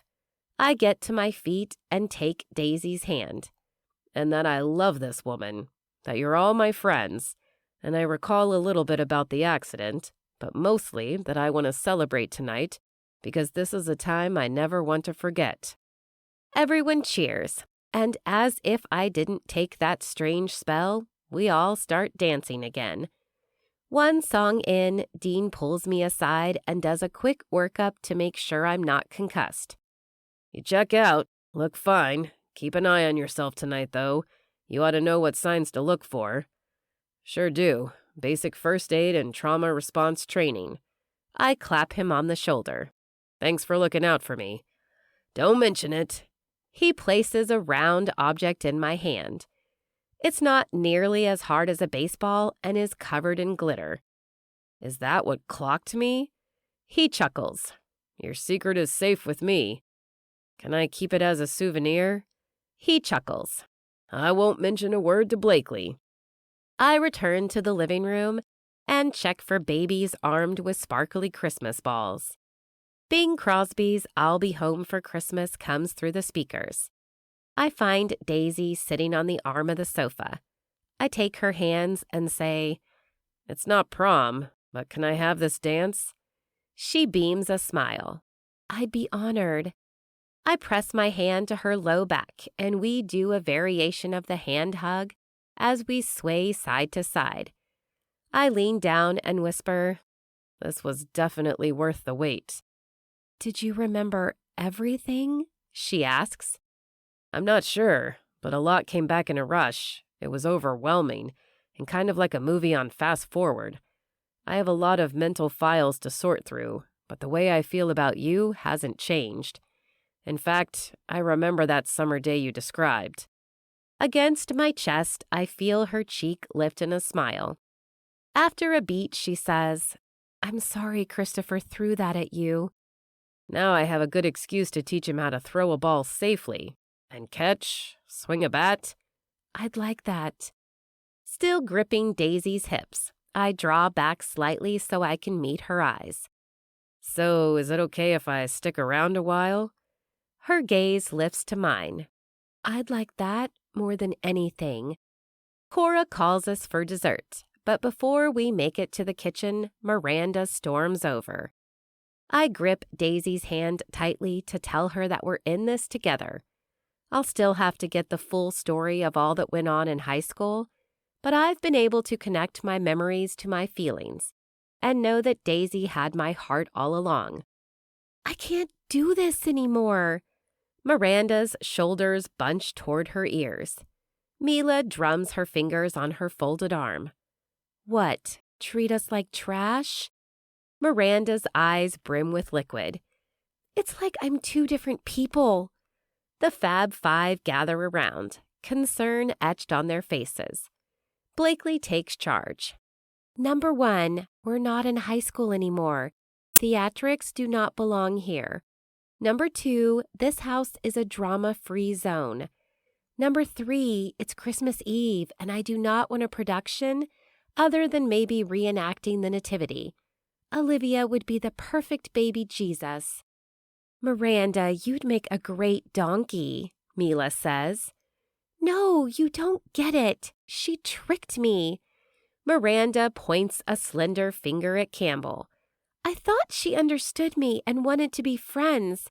The reflection of the fire's light in her eyes blazes and then goes out as the sound of a metal pan crashing to the floor in the kitchen mutes her. Oops, everything is okay, Cora calls from the other room. Christopher's face veers toward a sob at the loud noise. Everything's okay, just an oopsie-daisy, his mom says, assumingly. Yeah, an oopsie-daisy, all right, Campbell says. Mila's eyes narrow. As if sensing a Christmas Eve crisis, Blakely intervenes and says, We're all very sorry about your accident, Campbell, and are glad you're recovered. Everyone agrees. Mila cuts across them and continues. I can't claim that you've been a pleasure this evening or that I've enjoyed chatting with you. Nope, you've definitely brought down the mood, and I'd like to know why. It's time you and I go head to head. Her hands don't leave her hips.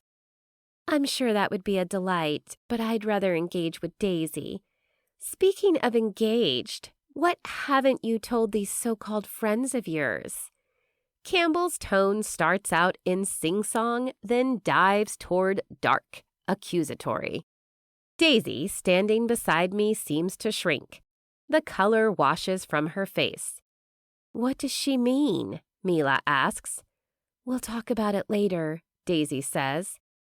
How about some pie?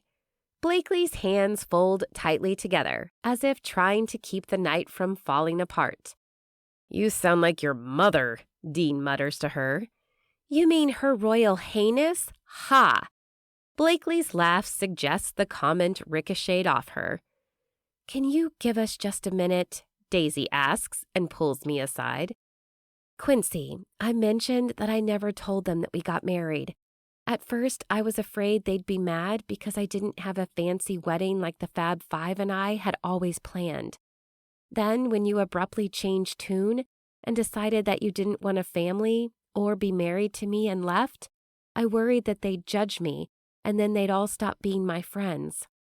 Her words nearly knock me out again. I grip Daisy's upper arms to steady myself. A stuttering breath escapes. First, I was young and dumb and afraid of the responsibility of a family on top of everything else. Second, I wasn't rejecting you. I thought I was sparing you in case anything happened to me. Third, these women love you. They'd never turn their backs on you. For that matter, I love you too, and will never leave you again." She blinks back tears. "Are you sure about that?" I fold Daisy into my arms and smooth her hair. "It's going to be okay. Don't worry. Everything will be fine." Campbell stands on the other end of the hall, shaking her head. She casts me the meanest look I've ever seen, with narrowed eyes and spite on her tightened lips. For the life of me, I cannot figure out what has my sister's wreath knotted. "I should go talk to the girls," Daisy says, pulling away. "Yeah, of course. And I should talk to Campbell." Chapter 17. Daisy. While everyone goes back to the dining room for dessert, I find Miranda by the door, shrugging her jacket on. "Miranda, hang on," I call. Tears streak her face. "I know none of you want me here." I don't disagree, especially after everything she's done over the years, but I hate the idea of her leaving alone and upset, especially at Christmas time. "What were you saying before about Campbell tricking you?" Miranda's lips quiver as if unsure whether to answer. "Back in high school, I thought she wanted to be my friend, but it turns out she was just using me, just like she did tonight." Mila would be proud of how sharply my eyebrow arches. "What do you mean?" Miranda lets out a stilted breath through her nose. "It took me 10 years to fit the broken pieces of my soccer trophy together. Campbell broke it as a way to turn me against the rest of you, but that's another story." Both my eyebrows shoot up in question, because I remember all too well her confronting us, accusing us of having broken in. Then she quit the team shortly after. "While she was in the coma, I helped her mom clean out her apartment in Colorado and found her journal. She confessed everything." Whoa. I shouldn't have read it, but seeing her back here, I also couldn't bear to watch her deceive everyone. "So you're leaving?" I ask, not sure what to make of this confession. "I don't want to upset her any more than she already is." It would seem that we're well past being careful with people's feelings. Miranda gives 2 sharp nods. "I think she was jealous of your and Quincy's friendship. Her, me, everyone could tell how much you liked each other. But then she started telling me stories about how you'd always go to their house and not leave, how you were needy and clingy. I started to believe her because she also said that Quincy secretly liked me, but was afraid you'd go crazy if you found out." I imagine the overwhelm at processing this new information is how Quincy felt when his memories returned, but on a smaller scale. "You mean to say that you didn't actually want to go to prom with him?" She hedges. "Well, he was the cutest guy at Woodrow High, but looking back, Campbell was manipulating me." "Huh. All along we thought she was your minion." Miranda gazes at the floor. "I think she wanted it to seem that way. I feel like a puppet, like a jerk, a fool." I softly grip Miranda's arm. "I appreciate you telling me your side of things. Seeing all you happy couples together made me want something real in my life, and it highlighted everything that's fake." My heart hurts for her. "What about Reed? Maybe you can patch things up." "He's not awful, but that was all for publicity for my app." Miranda drops into a nearby chair and holds her head in her hands. "Not even these pearls are real. I'm a fraud." It goes against my better nature, but I rub her back. "Miranda, I think we can fix this."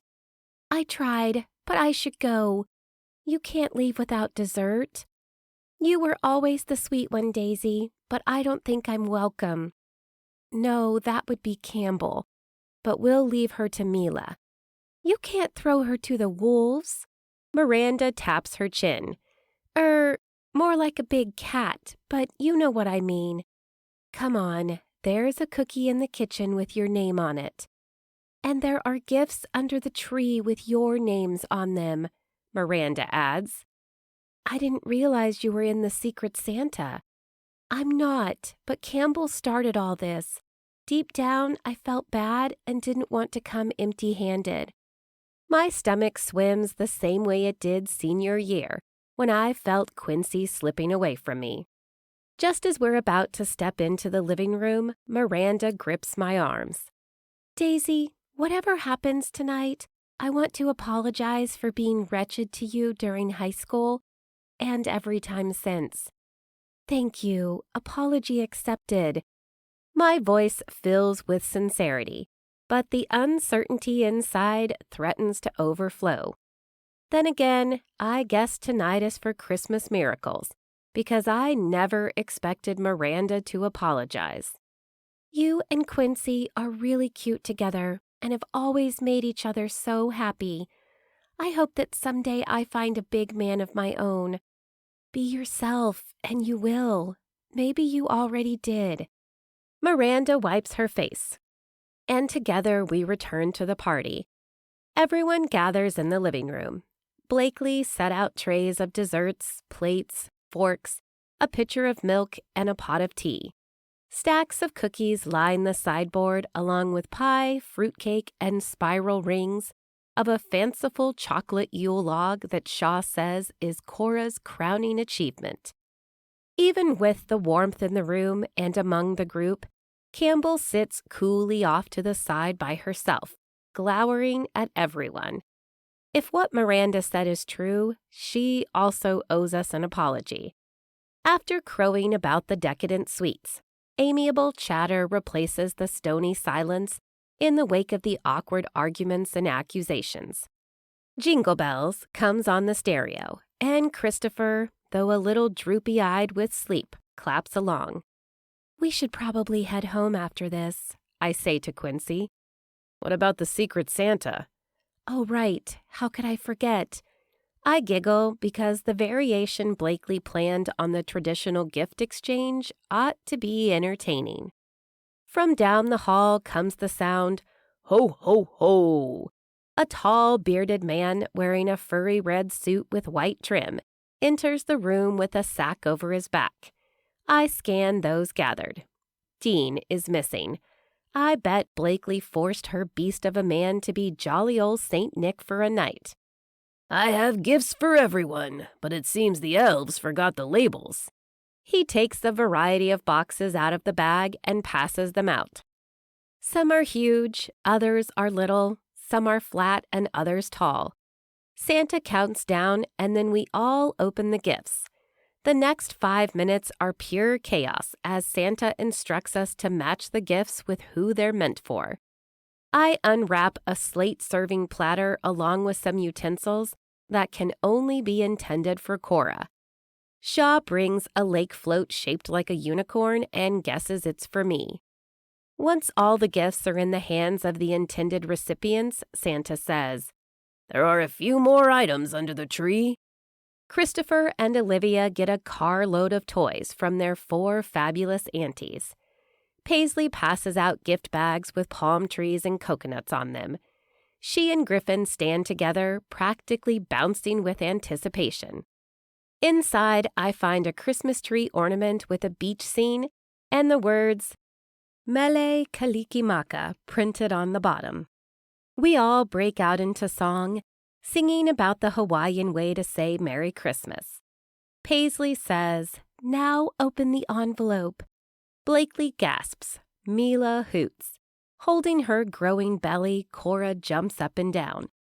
I read the invitation to Paisley and Griffin's wedding, next week in Hawaii.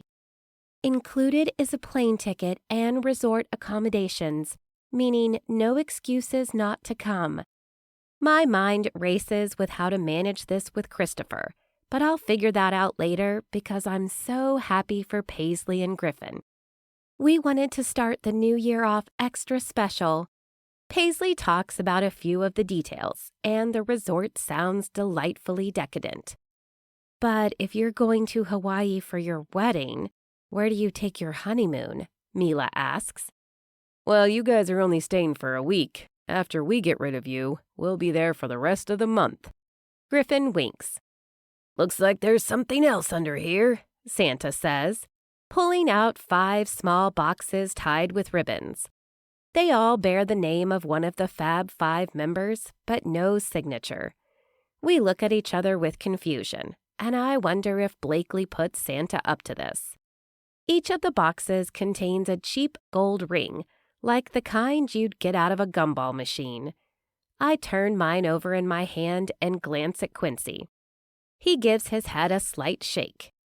I look around and my gaze lands on Miranda, remembering what she said earlier. Her smile is small and begs for forgiveness. Then I recall something else from a long, long time ago. This reminds me of the rings we each got from the supermarket when we were kids. We said they were our friendship rings, I say. Miranda, more reserved than I've ever seen her, nods. I always wanted to be true friends with the 5 of you, but I guess I went about it all wrong. I'm sorry for the trouble I caused over the years. The 5 of us exchange a glance, likely realizing that if it weren't for our frenemy, none of us would have found our forever marriage match. Well, all of them except me, but they don't know that yet. Apology accepted, Cora says. Ditto, Paisley adds. No hard feelings, Blakely says, hugging her. Mila turns the ring over in her hand a few times. It's Christmas, so I forgive you. Elliot whistles low. I'm taking note of Miranda's methods, so next time we fight, I know how to fix things. Don't talk about Miranda's methods, Mila hisses. Over the years and in various ways, she definitely tried to ruin each of us. And I'm sorry. Miranda glances at Campbell, who sits in the corner surveying the room with watchful eyes. I'm not sure it was always Miranda acting alone, I say. It's not that I want to stir the pot, and we all know confrontation isn't my favorite thing, but I'm done with secrets. Mila grunts. Merry Christmas, everyone, Blakely says. At that, she breaks into Jingle Bells, with Christopher clapping along. Everyone joins in. When the song comes to a close, Campbell gets to her feet and says, Wait, I think Santa forgot one more thing. Instead of crouching under the tree to look for a missing gift, she strides over to where her brother and I sit with Christopher. Looks like he brought you a real bundle of joy. Quincy smiles warmly, innocently, and not knowing that the bundle of joy actually is his. My stomach twists and sours. A moment too late, I know what she's going to say, and this is not how I wanted Quincy to find out. How does it feel being a father? Campbell asks her brother. His expression is blank, and then cycles through disbelief, emotion, and lands on anger. It lands on me. I open my mouth to speak, but he gets to his feet and stomps out of the room. And just like that, Quincy leaves me again, just like I knew he would. Despite the glow of Christmas lights, my insides go dark, like I've dropped into a void of emptiness. Chapter 18. Quincy. The wind howls with an Arctic blast as the sky dumps an actual ton of snow on northern New Hampshire. I'd like to get in my truck and drive away from a rapidly deteriorating situation, but the snow is too deep, the road's not yet clear. I wander down a long hallway until I find a quiet room at the back of the house. Oof! I bump my knee into the edge of something sharp and wooden. In the dim light from the hall, I make out a wall with floral wallpaper, a crib with lots of frills and ruffles, and what I imagine is an abundance of pink. I straighten the rocking chair I knocked into and lower down to sit. I stare out the window and try to block out the clanking of dishes being washed and dried. the hum of jolly holiday songs, and the jumble of my thoughts. Laughter filters toward me even though nothing about the news Campbell shared is remotely funny. Too many thoughts bang around in my head, so I continue to gaze into the void with my surroundings awash in a shower of white. The comforting smell of wood smoke suggests home. Laughter from inside spells Christmas, but what I want right now is nothing more than to lose myself, to let go, to forget everything again so I can escape this feeling. Words like miserable, unbearable, and painful choke their way toward my tongue, but a bigger truth rushes past, one I'm not ready to face. I have lost myself. I did forget everything, and now that I have my memories back, I have more, what might be considered double than what I had before. However, I want to run away. That's what's easiest, what makes the most sense. Better to cut my losses now than to hurt anyone down the road. That way the proverbial blood isn't on my hands. That's what I really want, right? Before I can answer my own question, heavy footfalls approach from down the hall. "I think he's in here," a male says. "This feels like some sort of mission," another adds. "Operation Save Quincy and Daisy? Their names go together nicely." One of them snickers. I remain still. Stealth. Maybe they won't notice me. "Blakely said they're meant to be. Best friends, true love," the first voice says. "A tale as old as time?" Don't you sound sentimental. "Hi, I believe in true love. I even write songs about it." The speaker has a British accent. Must be Elliot, Mila's husband. "How about happily ever afters?" "I'm living the dream," he says. "I've got my girl. Now we have a ranch in the country, recently got some horses, are growing a garden." "Cora wants a mule." I'm guessing that's Shaw talking. "Shh, I heard something," one of them says. The light flips on, bathing the four men crowding the doorway in soft white and pink. "Aha, we found you," Griffin says, as if we'd been playing a game of hide and seek. With my elbows resting on the armrests, I loosely lace my hands together. "I wasn't really hiding, I just needed a minute." "Figured, bro. That was some heavy news you just got," Dean says. "For what it's worth, I can relate." "You had amnesia, learned you married your best friend, and had a kid together?" I ask, surprised. He chuckles. "Not quite, but I'll save my story for another time. This is about you." I shake my head. "For the record, I don't want it to be. It's Christmas Eve. It's about family." "You could think of it as an epic Christmas present," Elliot says. "Speaking of family, we dispersed because the Fab Five are, giving your sister the third degree." Griffin winces. Shaw lifts his hands in a surrender motion. "We learned early on to steer clear of the Fab Five when they go hard." Elliot sits down on a fluffy pink poof. "Turns out the girls didn't know you and Daisy were married." "I only found out tonight. I'm still in shock, but my memories started coming back slowly but surely. I knew Daisy was someone special in my life. The only thing is..." I look at each of the guys in turn. There's Shaw, who's a rugged outdoorsman with a beard. Griffin is tan and athletic. Dean, as masculine as they come, looks perfectly at ease in the little girl's room. I've gathered he used to be a bit of a wild man, but tamed his ways for family life. Then there's Elliot, a famous rock star, now retired, who has the kind of swagger and charm people would pay money for. As Daisy's closest friends, the women in their lives must mean a lot to them to seek me out and have a chat, man to man. They lean in, waiting for me to finish my sentence. "The only thing is, and this is really hard to admit, shortly after we got married, I was called for duty. I, clammed up, you could say." "Cold feet?" Shaw asks. "Well, technically I was already married." "Delayed onset of cold feet," he corrects. I nod slowly. I worried about what might happen to me in combat, and the responsibility of staying alive felt overwhelming. I didn't know if I wanted to be married, no less have kids. We had a big argument, then I left. Daisy reached out, but I ignored her. It was stupid, immature of me. Shaw scratches his head. But if the Fab Five didn't know, how did Campbell find out? I lift my gaze as if a light bulb goes off. Good question.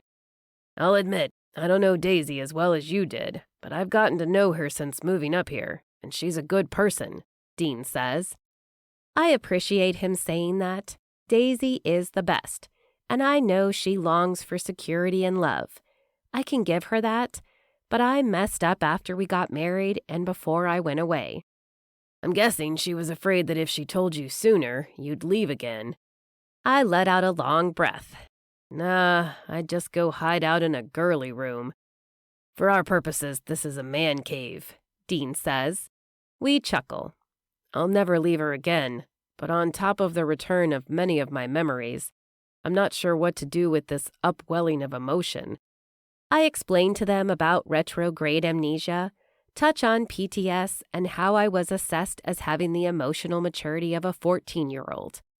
A shout comes from the other room, and we all jerk our heads toward the hall.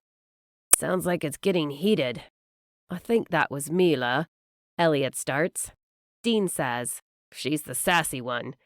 She may have been sharing some news. Elliot finishes. In the dim light from the hall, his face squishes up like he's bracing for impact. News like Olivia and Christopher will soon have a cousin? Wait, are you guys related? Griffin asks, pointing between Elliot and Dean. By the most powerful friendship I've ever seen, Dean answers. Those women are something special, Elliot says. We're a lucky bunch. Shaw grins, and then quickly replaces it with a serious, manly expression. Griffin playfully slugs him in the arm. Congrats, I tell Elliot. Never thought I'd be a dad. It's the best thing ever, Dean says. Except diaper changing. I'm not going to lie, and this might be TMI to the uninitiated, but babies rival the biggest of men. And having been in the military, I was around some guys who could seriously pack away a meal. We all chuckle at the crude toilet humor. So where does this leave Miranda and Campbell? They're not part of the Fab Five, Elliot asks.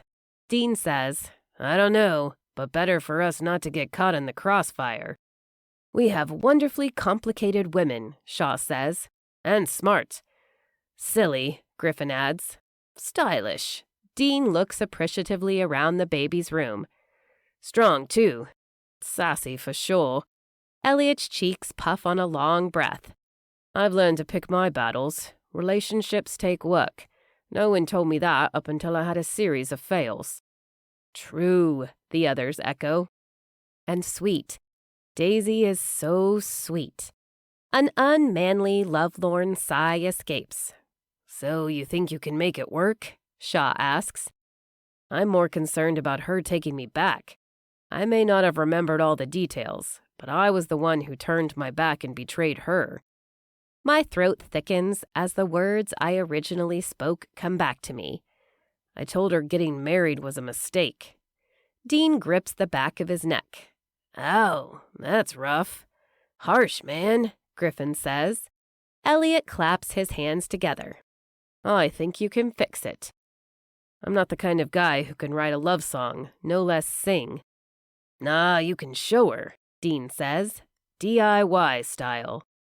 Griffin scuffs the floor with his sneaker. I don't want to get all mushy on you, but it sounds like you broke her heart.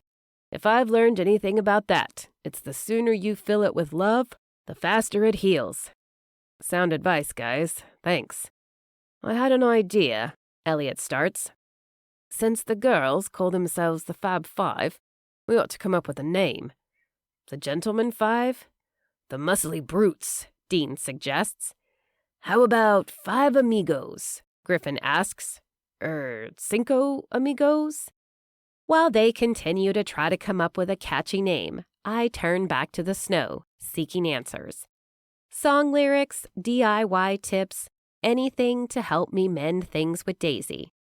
I was gone 2 years and visited 4 countries in that amount of time, spanned 3 continents, fought, conquered, lost. In 2 years, I'd gone from a married man to marooned. My thoughts wiped away, my identity taken from me in an explosive rush of fire and shrapnel. But there is only one Daisy. So where does that leave me now? A husband, a father, a man who wants to do the right thing but is not sure what steps to take to bridge then and now, who we were and who we are. I close my eyes and lean back in the rocking chair, letting its smooth motion draw my memories together. I try to sort through each one, placing them in chronological order, tap into the way experiences felt and what they meant to me. Repeatedly, my mind lands on Daisy.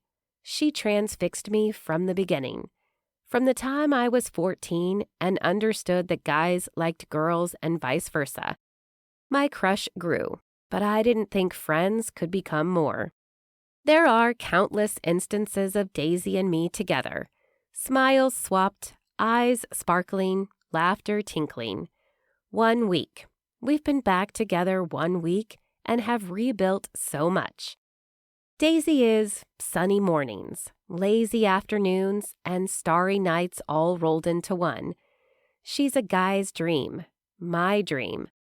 I had it all, then had to go and freak out, making her burden unnecessarily heavy. She must have been in agony after I left, then found out she was pregnant, shouldering it all by herself and not even telling her best friends. Was she trying to protect me? That possibility is a shot directly to the heart. I recoil, my head knocking into the wood slats of the rocking chair. Agony over how careless I was with her heart, and our commitment drills deep. Can I fix this? I long to spend our lives together, to be the one to look into her eyes at the end of the day, and have mine be the first ones she sees when she blinks hers open in the morning. I want to have a family together. A future. I envision baseball games with Christopher, date nights, fixing up the old Chevy, and many, many Christmases as a family. I'm not sure if I can make it better, but if I don't try, I'll regret it for the rest of my life. Chapter 19. Daisy. Quincy did the dramatic storm-off move, so I'm left here in a room full of people. Granted, they're my best friends, but I kind of want to curl up in a ball by myself and cry right now. Blakely occupies Christopher and Olivia, leaving me with Cora, Paisley, and Mila, who are definitely on Team Me. Miranda is iffy, but considering what she said earlier and her apology, she's no longer a frenemy. Rather, Campbell is the new enemy, or the old one, depending on how you look at it. I want to leave, disappear, anything other than deal with this right now. I picture myself by the lake, picking the petals off a daisy like I did when I was a dramatic, heartsick teenager. He loves me not. Only I'll add, he remembers me not. And this one, considering what Campbell did, he forgives me not. At this rate, I'll need an entire field of daisies. Cora takes my hand and says, "Once there was a girl named Daisy the Great. She was sweet and kind, thoughtful and true. She was a best friend and a loving mother." Paisley adds, "She was also really pretty, had the most beautiful green eyes and perfectly clear porcelain skin. And when she and her best friends are old, they'll be jealous because she'll be the last one to get wrinkles." Mila elbows her, then says, "She's also sometimes tried really hard to be perfect. At school, work, and in regular life. Although she knew deep down that she was great, trying to please everyone all the time sometimes failed. What Mila means is sometimes Daisy made mistakes, and that's okay. My shoulders drop. Guys, I appreciate what you're trying to do, but I didn't tell the father of our child that A, we're married, and B, we have a kid. Mila opens her hands emphatically. Technically, you told him A. His sister dropped bomb B. Also, let it be known for the record that the man in question had amnesia, so handling the delicate matter is difficult terrain to navigate, Paisley adds. You sound like a lawyer pleading her case. I am a lawyer. Was. Paisley tips her head from side to side. But in this situation, the plaintiff and the defendant are the same person. Right, Paisley says. What we're trying to say is it's okay. Cora rubs my arm, but the knots in my stomach won't let up. That's the problem. It isn't okay. I messed up. And you can fix it. I don't think I can. Not unless by some miracle Quincy decides that he wants a family after all. 2 years ago, he made it clear that was not part of his life plan. Christmas is a time for miracles, Paisley says. Also, let's not forget that he married you. My eyebrows crimped together because it isn't that simple. And he regretted it. Mila actually winces. Ouch. I wring my hands. Well, he didn't use those exact words. But that was the gist. That's what it felt like. He was questioning us being together, doubting what he wanted. We had a big argument, then he left. After our wedding night, that was the last I heard from or saw him. So I assumed he didn't want me in his life. Cora squeezes my hand. I think this story is going to have a happy ending. How do you know? I ask. Paisley finishes for her. Because although life may not be perfect, especially on odd-numbered Mondays and during hurricanes, I think if you tell the truth, even if it's imperfect, and be your great self, Quincy will understand. But that doesn't mean he'll want to be married to me and have a family. True, but you'll still have a friend. Christopher's eyes droop with sleep as he sits with Olivia, playing blocks next to the Christmas tree. I imagine my best friend Quincy teaching him how to throw a baseball and climb trees. That was our thing, anyway. Daisy, you're strong, resilient, and a really great friend. Have hope, Blakely says. Aren't you guys mad at me for not telling you that I'm married? If it wasn't Christmas Eve, then yes, I'd be really ticked off, Mila says. That's a hearty helping of me logic, Cora says with a nod. I want to laugh, but a little sniffle escapes instead. Cora's hand returns to mine.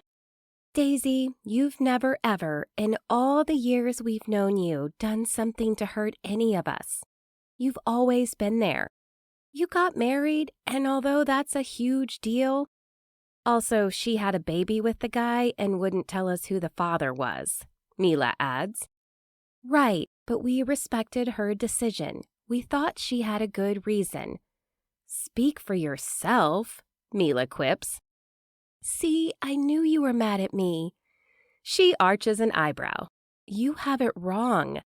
I'm just upset you'd already completed the forever marriage match, while I thought you had my back. But you got married anyway. Details. Cora laughs, which prompts Paisley, Blakely, Mila, and on down the line all the way to the babies to giggle. Eventually, I even smile.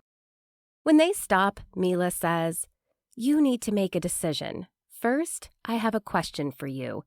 You don't have to tell us now, but I want you to have an answer for yourself. I hold my breath, waiting for what she's going to say. Cora leans in.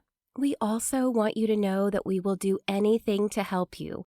We'll hold your hand, help you walk through this. Find the perfect pair of shoes. I turn toward Blakely. Huh? We want you to reenact your wedding day so we can be there, Cora says. But we weren't at Blakely's nuptials, and we have Paisley's coming up. I don't want to steal your thunder. It's in Hawaii. Pray for sunshine, she says. In the very least, we want the details. What did you wear? Who was there? Tell us everything. You know that sundress with the pearly little buttons? Don't tell me you had a wardrobe malfunction, Blakely says, referring to the dress renowned for losing its buttons. I shake my head and tell them a few more details, some sentimental, others funny, and very much a Quincy and Daisy caper, with the two of us secretly running off and getting married. After our laughter dies down, Mila gets to her feet and strides over to where Campbell sits next to Miranda. As for you, Campbell puffs up her chest, ready to defend herself. Miranda gives a slight shake of her head. Our reign is over, Campbell. High school was a long time ago, which has become abundantly apparent to me since I'm the one organizing our reunion. It's time to let the past go. Blakely squeezes her arm. I always hoped you'd come around. I wanted nothing more than to be part of the Fab Five. Then why were you so mean? Miranda gives Campbell the side-eye. No excuses, but I was insecure, jealous. I'm sorry. Thanks for saying that, Miranda. We'll make you an honorary member. You can be the strong one. It takes a lot of guts to come clean and apologize after all this time. The strong one. I like the sound of that. Miranda smiles. Campbell's face crumbles.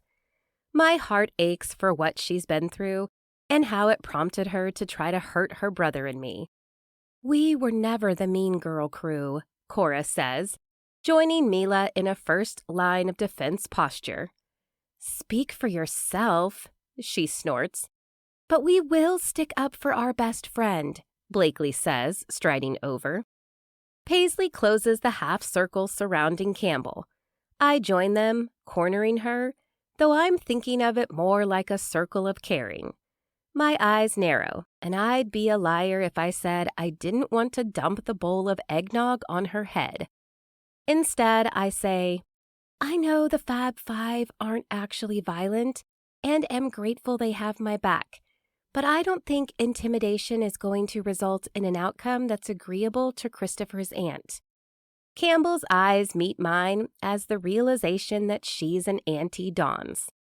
Listen, I don't know how you found out about us or why you used it against... Daisy, you told me. Campbell's eyes flash. I squish up my nose. Oh, right. To be fair, you were in a coma. I felt awful and missed your brother. I guess I needed someone to talk to. Or, rather, to listen.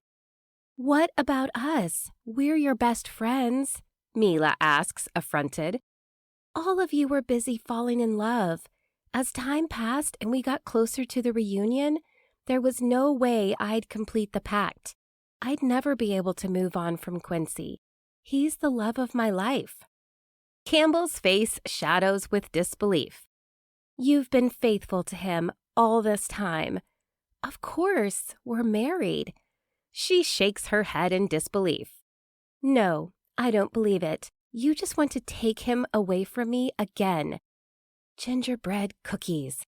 I may be the sweet one and didn't want it to come to this, but I take a confrontational stance. What did I ever do to upset you, Campbell? Back in high school, why did you use Miranda to try to keep Quincy and me apart? Then come here on Christmas Eve and try to spoil things. She sticks her nose in the air, turns away, and snorts softly. I was simply telling the truth. It was my truth to share, I say, feeling more confident now. What I want to know is how did Campbell, who was in a coma, know about your marriage and baby daddy and we didn't? Miranda asks. She shrugs. I must have been able to hear her spilling her secrets. I woke up and just knew. I'm hung up on why you'd want to go about it this way. Why try to humiliate me and ruin my relationship with your brother? Why not be happy for us? Like a cornered animal who realizes there's no way out other than the truth, she hisses. He always chose you over me. My chest craters for her, for the pain she must feel. I'm sorry, Campbell. Did it occur to you that I've always loved your brother? Always will? Have I ever done anything to hurt him? Well, up until now? Campbell's expression winds up like a pitcher on the mound. Yes, you took him away from me. Our 6 faces wrinkle with confusion. Then, in unison, we all shake our heads slowly. How did I do that? He liked you better than me, preferred spending time with you, and you guys were always best friends. It was like when you were together, you didn't even know I existed. Without thinking, I wrap Campbell in a hug. She's frail under my arms after being in bed these last weeks and doesn't return the embrace. But my heart breaks for her feeling that way all this time. She pulls back. This is so like you. So nice, so sweet, so fake. My hand flies to my hip. Jelly thumbprint cookie, would you rather I holler at you, tell you to get lost? She takes a step back. Well, no. It's Christmas. I'm offering you grace, Campbell, forgiveness, and friendship. If you're not interested in accepting that, then I suppose that's your loss. You could have included yourself when we were hanging out, or told me at some point. If Quincy knew you felt excluded, then he never mentioned it to me. Further, what you did tonight was hurtful. You are this little boy's aunt, and moving forward, I expect you to act that way or stay out of our lives. My 4 best friends stare at me slack-jawed, but I'm not done. There is a man somewhere in this house that I love with all my heart. I wanted to be the one to tell him about our son. The matter of his memory loss made it so I wasn't sure when, or how, or what to do. But I'd never use this little bundle of joy to try to hurt him. Being a father is an honor, and if I know anything about Quincy Carter, it's that he's a man of integrity, duty, and even if he wants nothing to do with me, this boy is a joy to the world, and I am certain he sees that. Somewhere in the room, someone starts humming the carol. Then someone else starts clapping. A few others join. One of the guys gives a short whistle. Paisley whispers, I've never seen her fired up. Mila adds, if I were Campbell, I'd watch out. My chest heaves with effort. I'm not here to make enemies. I'd rather make friends, and even more, family. Campbell doesn't answer. I feel eyes on me, bright blue eyes that belong to the most handsome man in the room. Biting my lip, I step aside, feeling like I'm in the spotlight, a place better suited for someone like Blakely or even Paisley. Thanks for coming to my TED Talk, I mumble, trying to lighten the mood. More like mic drop, Mila says. In a low voice, Campbell whispers, I'm sorry, I was acting really immature. I nod, smile, and give her another hug. This time, she returns it. How about we make you an honorary member of the Fab Five too? I look to the others for confirmation. They nod. We'll make you the 7th one. That doesn't really have a ring to it, Paisley says. She has a point. Well, I think now that Campbell is out of the shadows, she'll have the chance to show us exactly who she is. And I'm thinking the sisterly one. I'm an only child and always wanted a sister. Campbell smiles. I'm really sorry, you guys. Thank you for the second chance. I'll never deceive you again, but do you mind if I get to know Christopher? He'll be your best friend if you roll the ball to him, I say, putting one in her hand and gesturing to where he sits on the floor. Just watch out if he throws it. The kid has his father's arm. Quincy crouches down beside Christopher. My heart skips a beat and my cheeks heat.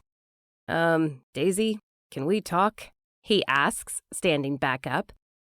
Without a word, the room clears, leaving the two of us standing in front of the Christmas tree. Blakely scoops up Christopher and sniffs his bottom. She gestures for Campbell to follow her to the playroom, where she has a changing table. My shoulders relax a little, knowing Campbell saw the error of her ways, and that Miranda isn't necessarily the terror I thought she was. Neither one of them are true Fab Five material, but I think we can all be friends now. Quincy takes my left hand in his and gazes at the top of it for a long moment. He eyes my bare ring finger. I took it off because I was really bloated the week before I gave birth. Then I couldn't find it. He smirks knowingly. I have a feeling it'll turn up, just like I did. It's gold and has... Quincy shakes his head. I know exactly what it looks like. My eyes bulge. You remember? We picked them out at the little gift shop by the beach. Your ring was an infinity knot. Mine was hammered. The single happiest day of my life.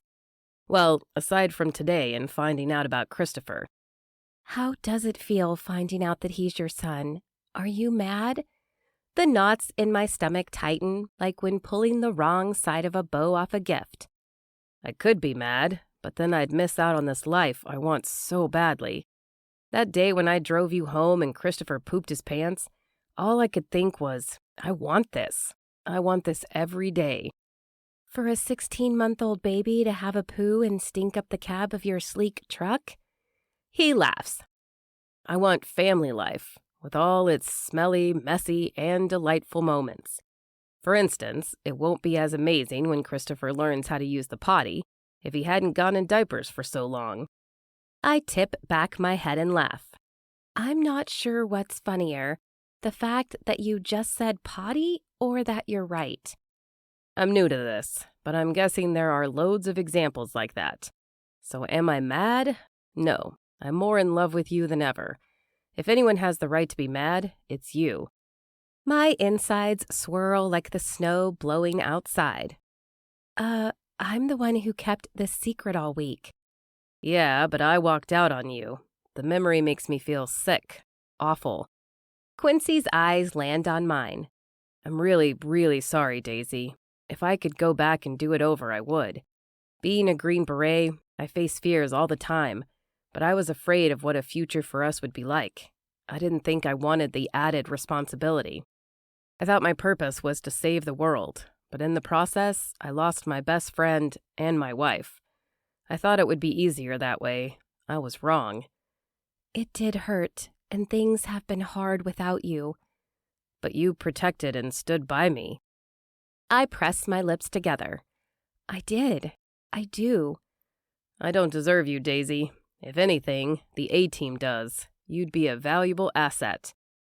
I'm not a fighter. No, you're a peacekeeper.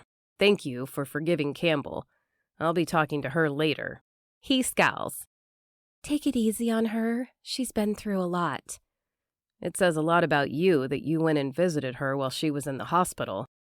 It was the closest I could come to you, and I didn't mean for her to tell my deep, dark secrets. In a way, I'm glad she did. My eyebrows shoot up. Now we can tell my parents. They are going to be happy beyond belief. I suppose I ought to tell my mom, too. Since you said you were doubting our decision, I even kept it from her. She has a lot of opinions about that. I grimace. Quincy tugs me close. I am so sorry you had to shoulder this burden all alone. What can I do to make it up to you? Be a good father, I suggest. And an exceptional husband. Also, a lifetime supply of popcorn, movie theater style. I bump him with my shoulder. A lifetime? With you? I'll take it. It's late on Christmas Eve, by the time the roads get plowed. As we say goodbye, Blakely says, "Hang on, one more thing." She points to the top of the doorway. Quincy and I both look up. We're standing under the mistletoe. Without hesitating, we lean in, Our lips meet. It's a quick kiss, but makes me weak in the knees all the same. In addition to the lifetime supply of popcorn, I think there will be a lot more where that came from. Everyone cheers. Christopher grips our cheeks and mushes them together. We may have to get creative with when we kiss unless we want an audience, I say. My voice garbled. Christopher says, "Mada!" Yes, that's your daddy, I tell him. Quincy's eyes look damp for a minute, or maybe it's just the cold that makes them water. Then he whispers so only I can hear, "Best Christmas present ever." The snow continues to fall as we say goodnight to everyone and make the slow drive home to the cabin on the lake. After all the excitement today, Christopher stays asleep when I put him to bed. In the living room, Quincy stokes the fire. Framed by the window, the tree glows. We sit down on the couch and talk late into the night. I tell him about finding out I was pregnant and being afraid of contacting him. I share about the meaning behind the name Christopher and show Quincy the baby book that I kept meaning to fill with the photos I've taken over the last few months. We settle in, with me nestled in the crook between his arm and chest. I show him hundreds of pictures of our baby on my phone because #momlife. I crane my head up and say, "This is almost the best Christmas gift imaginable." Almost? Quincy asks with a half smile. I think I can fix that. His lips land on mine and we disappear into each other. Chapter 20. Quincy. I have a lot of time to make up for, but the minute the sun rises on Christmas morning, my eyes slowly open and the night before trickles back. Daisy breathes softly in my arms and her eyelashes flutter with sleep. We must have dozed off on the couch. I missed so much, but am not leaving this woman's side. Well, except for right now. Last night, the abundance of snow gave me an idea. With Green Beret stealth, I peel myself off the couch without disturbing her slumber. The scene in the living room is storybook perfect, with the glowing tree, loads of gifts underneath, and all the Christmas decorations. On a scale of 1 bachelor pad pine tree air freshener festive to 10 Griswold Christmas minus the thing with the cat, we're tipping it hard. I plan on surprising Daisy with a Christmas tree every year. Happiness and gratitude wash over me as I pull my boots and winter gear on. I shovel the front path, then spend the next hour circling a flat spot in the yard, piling, stacking, and building up heaps of snow. Just as I finish rolling the last ball, my fingers start to numb, and the bright glint of the sun off the sparkling snow nearly blinds me. Mission almost accomplished. When I go back inside, Daisy and Christopher are in the kitchen, looking sleepy but smiley in green and red striped pajamas. You look adorable, I say, kissing them each on the top of their head. Next year we'll get you a pair so we match, and we'll take a family photo for the front of our Christmas card. I pump my hands for Daisy to slow her roll. I'm not sure I want all our friends and family seeing me in my jammies. You can wear your green beret. She winks. In that case. I tip my head as if I'm considering it. I skip telling her I'm not authorized to wear parts of my uniform when off duty, so I don't spoil the moment. But I do say, after the new year, I have an appointment for TBI assessment to determine whether I'm good to go or will receive disability benefits. I tap my head with my forefinger. The color drains from Daisy's face. I plant my hands on her shoulders to keep her attention focused on me. Whatever happens, we'll make a decision together about the future, one that is best for our family. From now on, we're going to communicate about everything. She lets out a breath of relief. In that case, you do know that involves Christopher's bathroom habits. I wrinkle my nose. I can't get away with leaving that one to you, can I? Nope, you're a daddy now. Comes with the territory. I tickle Christopher. Wouldn't have it any other way. A moment passes between us, and like last night, my eyes feel damp, with gratitude and love so big it's like my body can't contain it. Thanks for shoveling. Daisy gestures to the door. Just getting used to this domestic life. I know we have presents to open, but I have a surprise outside for you both. I'm just putting on the finishing touches. I rummage through the fridge, grab a few other things, and then whisk back outside. When I'm done, I welcome the warm blast of heat from the cabin and holler for them to come out and join me. I didn't realize getting Christopher bundled up would be such a production, but I'm taking notes, especially when it comes to getting all 10 of his pudgy fingers in his mittens. We're ready to go see whatever it is that turned you into Frosty the Snowman. Daisy rubs my hands between hers, warming them up. Just don't go melting on me. Don't worry, I'm not going anywhere. She rubs her nose against mine and pecks me on the lips. I can't hide my smile. This may be the only year that Christopher isn't chomping at the bit to open his gifts, so I wanted to take advantage of it. Figured this could be a post-present tradition. First, I want to see what this is. We go outside and they ooh and ah over the wintry masterpiece. That's us, Daisy says, pointing at small, medium, and large snow people, complete with carrot noses, charcoal briquettes for eyes, a bunch of random pieces of plastic from the recycling bin for the mouths and stick arms.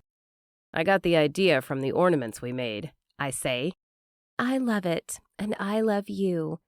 A smile spreads wide on Daisy's face as she lifts onto her toes and kisses me. The cold leaves my feet and hands. She warms me from the center as our lips meet. Christopher claps and then mashes our faces together again. Seems he has a tradition of his own. After warming up with cocoa, we spend the morning opening gifts, dancing around the living room and playing with Christopher's toys. While wadding up pieces of torn wrapping paper and tossing it at me to throw into the trash, Daisy says, I hope you don't mind, but I invited a few people over for brunch. I don't think the crew from last night will fit in here. Blakely and Dean's place is huge. Originally, I planned on telling you about being married and about Christopher yesterday, and then I wanted to tell your parents and my mom today. I'm guessing they know by now. Clothesline chit-chat happens even in snowy weather. I titter because she's not wrong. Daisy, has anyone ever told you that you're the sweetest woman in the world? No, but you can tell me that anytime. I happen to like the sound of your voice. She runs her hand along my jawline. And your face, your eyes, your hands. How amazing you are with our son. Is that a hint to look after him? You know me so well. She hops up and goes to the kitchen, then calls. Your parents and my mom are coming over. I haven't talked to them about how they've treated me with kid gloves and withheld the info about Campbell, but I suppose that will wait. It's Christmas, and the news that I have a family is the biggest and best gift of all, one I can't wait to share. Christopher and I play ball for a few minutes while Daisy prepares cinnamon rolls, quiche, and fruit salad for our guests. He rolls it mostly, but manages to toss it under the tree, which gives me an idea.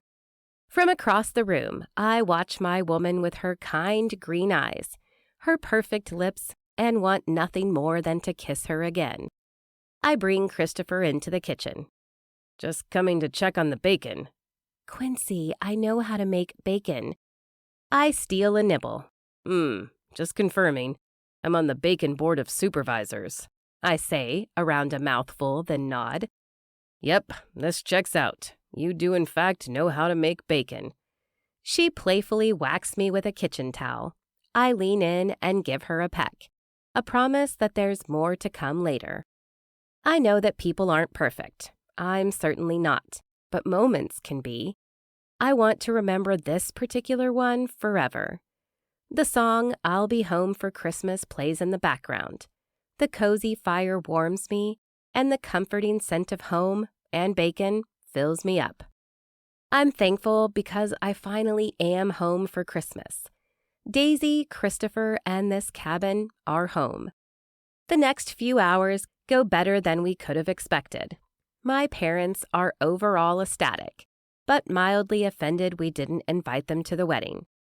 Daisy's mom is relatively quiet during the meal.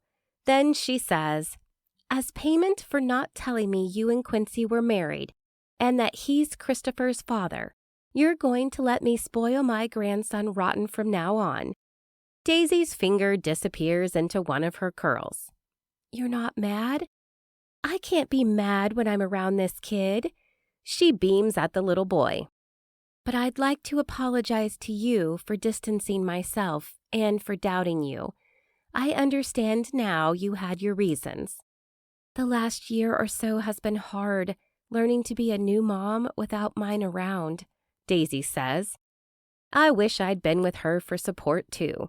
Daisy is sweet and incredibly strong, despite the emotion in her voice. "And I'm going to make it up to you, but don't take that page from my playbook. I feel like I failed you, and I'm sorry." Mrs. Thompson's lips tremble as she speaks. "Thanks. Apology accepted," Daisy says. My mom passes me an envelope. "This came for you the other day. I'd left it on the counter so you'd see it, but you haven't been home. Now we know why." The return address is from my base of operations in North Carolina. A note from my commanding officer says, "Thought you'd like this back. Merry Christmas." Inside is a thick gold band. I hold it up to the light. Engraved on the inside are the words, "He loves you." I pass it to Daisy. "In case you ever doubted." Her eyes glisten with tears. Now I have to find mine. I can't wait to get a minute or 10 alone with Daisy. Something about her makes me slightly shy, like I'm a teenager again. But she also brings out my bold side. I feel like the universe stopped, scooped up the stars to shine a spotlight for me to sing a love song, though I'll probably leave the ballads to Elliot. I want to do projects and yard work and build things together. I'd like to ask her every stupid question I can think of about life these last 2 years, and then pour out my love for her, my faith, country, and our family in no particular order. For now, my parents, Mrs. Thompson, and Daisy sit around the coffee table playing an intense game of Scrabble. I'm on the floor with Christopher, discussing life, liberty, and the pursuit of the potty. After I put another log on the fire, the idea I had earlier comes to me.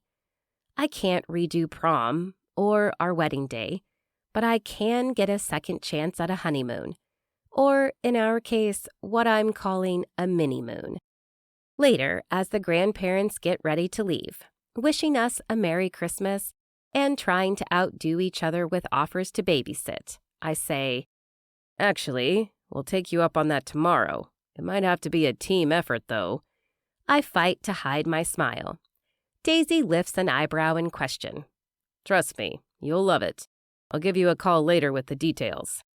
After the door closes, she flops onto the couch. That went way better than I expected. "They're head over snow boots for Christopher, though it's hard not to be." "They're happy you have your memories back." "And even happier to have expanded the family." "Did you get everything you wanted for Christmas?" she asks. Daisy's beauty, her curves sculpted as if out of something solid yet yielding, and her sweet nature is all I could imagine ever wanting. She's confident but demure, strong and true. Everything about her, from her nose to her toes, sings to me like poetry, like flowers in a field, like everything I'd forgotten I wanted. She's spring rain and smarts, silliness and sass, shy smiles and self-assurance. I chuckle, realizing I've graduated from the emotions of a 14-year-old boy to the lovesick musings of a 29-year-old man. Hey, it's progress. Daisy lifts onto her elbow. "What's so funny?" "I was thinking about what I want for Christmas. You. All I want for Christmas is you." And why is that funny? Well, because I want you and some of those cowboy cookies you used to make. Daisy rolls her eyes and smiles at the same time. I suppose that could be arranged. Where'd you get that recipe anyway? One of my cousins from Florida. Patty makes them at the bakery, too. I snuggle closer to Daisy. Yours are better. You're probably just biased. While Christopher naps, Daisy gets out the cookie ingredients. Do you want to know why yours are better? I ask. Because I make them? Yes, but also because I remember coming over to your house one afternoon. You were wearing that sweater with the hearts on it. Your hair was up in a ponytail. She bites her lip. And I had a piece of cookie dough on my lip because I was sneaking bites, but you didn't tell me. You were adorable. That was the first time I ever wanted to kiss you. Why didn't you? Because I didn't want to mess things up. We had a good friendship going, and I was afraid you liked Aaron Pinsky. From your baseball team? Everyone liked Aaron Pinsky. No, everyone liked you, the big man. I have an aha moment. That's why you call Christopher Little Man. Well, I plan to teach him everything I know about baseball. I steal a chocolate chip. What are your thoughts on expanding our family? You know, having our own team. Daisy laughs. I'm not at all opposed. Team Carter has a nice ring to it. I lace my fingers through hers. Daisy, I laughed because it took losing all my memories to be reminded of what's most important to me. And you think that's funny? In a dark-humored, ironic kind of way. Also, at that moment you saw me chuckle, I heard Christopher fart from the other room. Daisy buries her face in her hands. Well, at least I know you have an ear on the little man, too. I'm all in, and we'll do anything to lighten your load. Including mixing up this batter? I have to see if I have more chocolate chips. Someone keeps eating them. She pokes me in the stomach. Guilty. Guilty as charged. After rummaging through cabinets, drawers, and the pantry, Daisy returns with a bag of white chocolate chips and cranberries. I'm fresh out of chocolate, but thought we could add a couple of extra ingredients and make these Christmas-inspired cowboy cookies with the red and white ingredients. We work together, and after a relaxed afternoon, movie, dinner, and cookies and milk for dessert, we take a long walk around the lake. So for tomorrow, I had an idea, I say. Since we didn't have a proper honeymoon, at least not that I remember. Nope, they called you away the next day. I'd like to propose a mini-moon, a road trip somewhere special tomorrow, and will hereby forever be dubbed Quincy and Daisy Day. That sounds very official. Where are we going? It's a surprise. I snatch her hand up and say, Yes, and this, what we have, was somewhat of a surprise, but also very true. I'm glad to have my ring back, making it official. As my memories return, the ring only confirmed what I knew to be true in my heart. Where was it? She asks. At the bottom of my ruck, which, to my knowledge, had been abducted along with me. Everything went up in flames, apparently except for my ring. That tells me one thing, Daisy. I pause on the path. That nothing, no amount of doubt or difficulty can destroy what we have. Thank you for waiting for me. It was and always will be you, Quincy. We lean in for a kiss, but Christopher calls, Ma, Da, look! A star streaks across the night sky. Jolly old Saint Nick brought me everything I've ever wanted and more, except for one thing. What's that? I ask. Well, I've been wanting a sheepdog. I recall the fellow at the Christmas tree stand mentioning something about that. I happen to know a guy who's... With bright excitement lighting her eyes, Daisy finishes my sentence by saying, whose dogs Cody and Snowflake had puppies. I click my tongue. You got it. But why have just one puppy when you can have two? Not sure the cabin can contain 2 dogs plus Christopher. Well, a puppy should have a brother or sister, and so should he. Christopher? Daisy's mouth falls open. Yeah, we should probably think about expanding our family, and the cabin too. There's plenty of room to grow. Daisy's happy shriek echoes across the lake as she bounces up and down. Really? Definitely. For girl names, I was thinking Sugar and Spice for boys. For the dogs or humans? I ask. She nudges me with her hip. The dogs, silly. Those sound like Christmas names, right? We both laugh. Later that night, after Christopher goes to bed, we clean up the kitchen. Daisy says, "The clock is ticking." What do you mean? Do you have to work tonight? Not until the day after tomorrow, but you're either extremely clever or extremely foolish, Daisy says. I look at her blankly, caught off guard by the comment. Quincy Carter, there are only 51 minutes of Christmas left. I can't quite puzzle out what she means. It's almost too much to be alone with her at last. My thoughts and words jumble like the little wooden tiles from the Scrabble game we played earlier. You asked for me for Christmas. Well, here I am. She hooks her fingers in the belt loops of my pants and tugs me over to her. Those were the only words I needed to hear. My lips fall to hers, warm and soft. Her arms wrap around my shoulders and I pull her closer. Her breath rushes in and out. My heart drums against my chest. Once more with her lips against mine, memories rush back, our wedding day in particular. It was a spur-of-the-moment decision, but one I'd been thinking about for months, years. She wore a sundress and had her hair down. I was in shorts and a t-shirt. There was no formality and nothing fancy about it, but our lives had been building to that moment for years. It was the next logical step, until I stepped out on her. I'll still have to forgive myself for that. I'd been dense, foolish, and afraid, but am thankful for the second chance. Thanks for letting me love you again, Daisy, I say when we part. I refuse to believe you ever stopped. She pops one more kiss on my cheek and leads me to the living room to sit on the couch with a bowl of popcorn, a platter of cookies, and Mary McSparklepants in all her splendor. The day after Christmas, Daisy and I leave Christopher with his grandparents and drive up to Montreal. After ice skating, a meal in an igloo, and strolling hand in hand through the dreamy streets, lit up with twinkle lights, we wind up in a park under a glowing arbor. It's no longer Christmas, so this feels like it's just for us. I breathe in Daisy's buttery vanilla scent, frosted by the crisp winter air. Her cheeks are pink from the cold, and her green eyes are bright. You're so beautiful, I whisper. We may not have been able to take a proper honeymoon, but I'm going to surprise you with days like this for a long time. How about forever?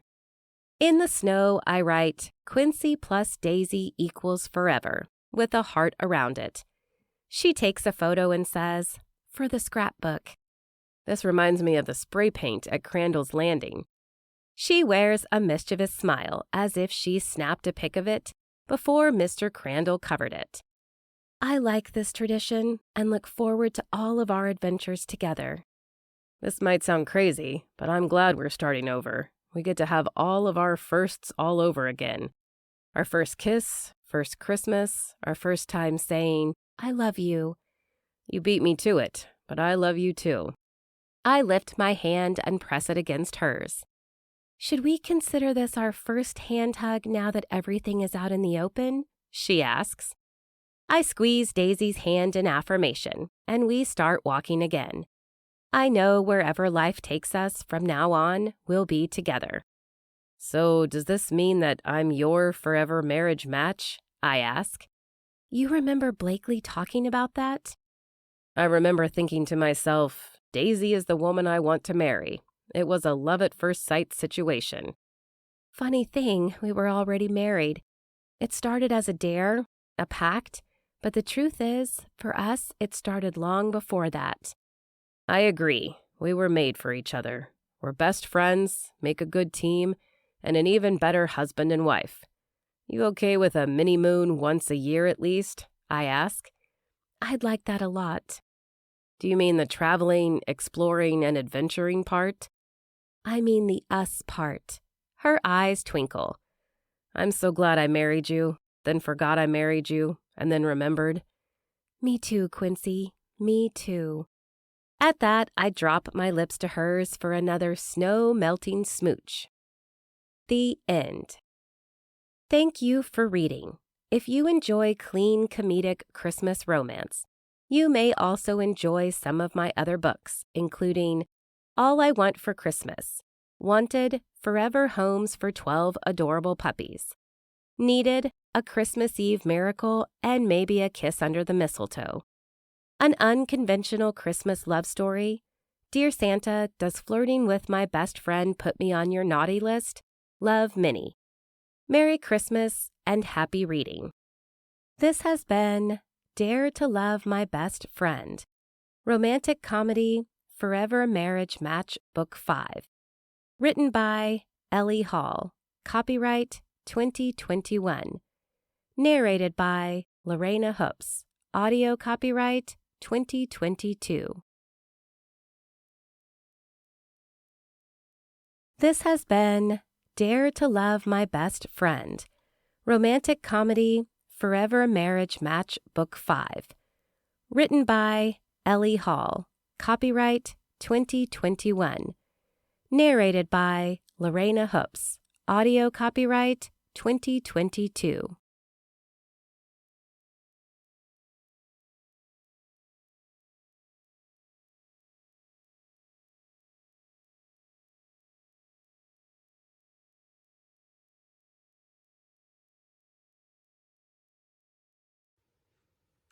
Hello again. I hope you enjoyed the final installment of the Forever Marriage Match series. If you missed any of the stories, they're all here on YouTube for you to listen to, an audiobook, and they're also ebooks and paperbacks.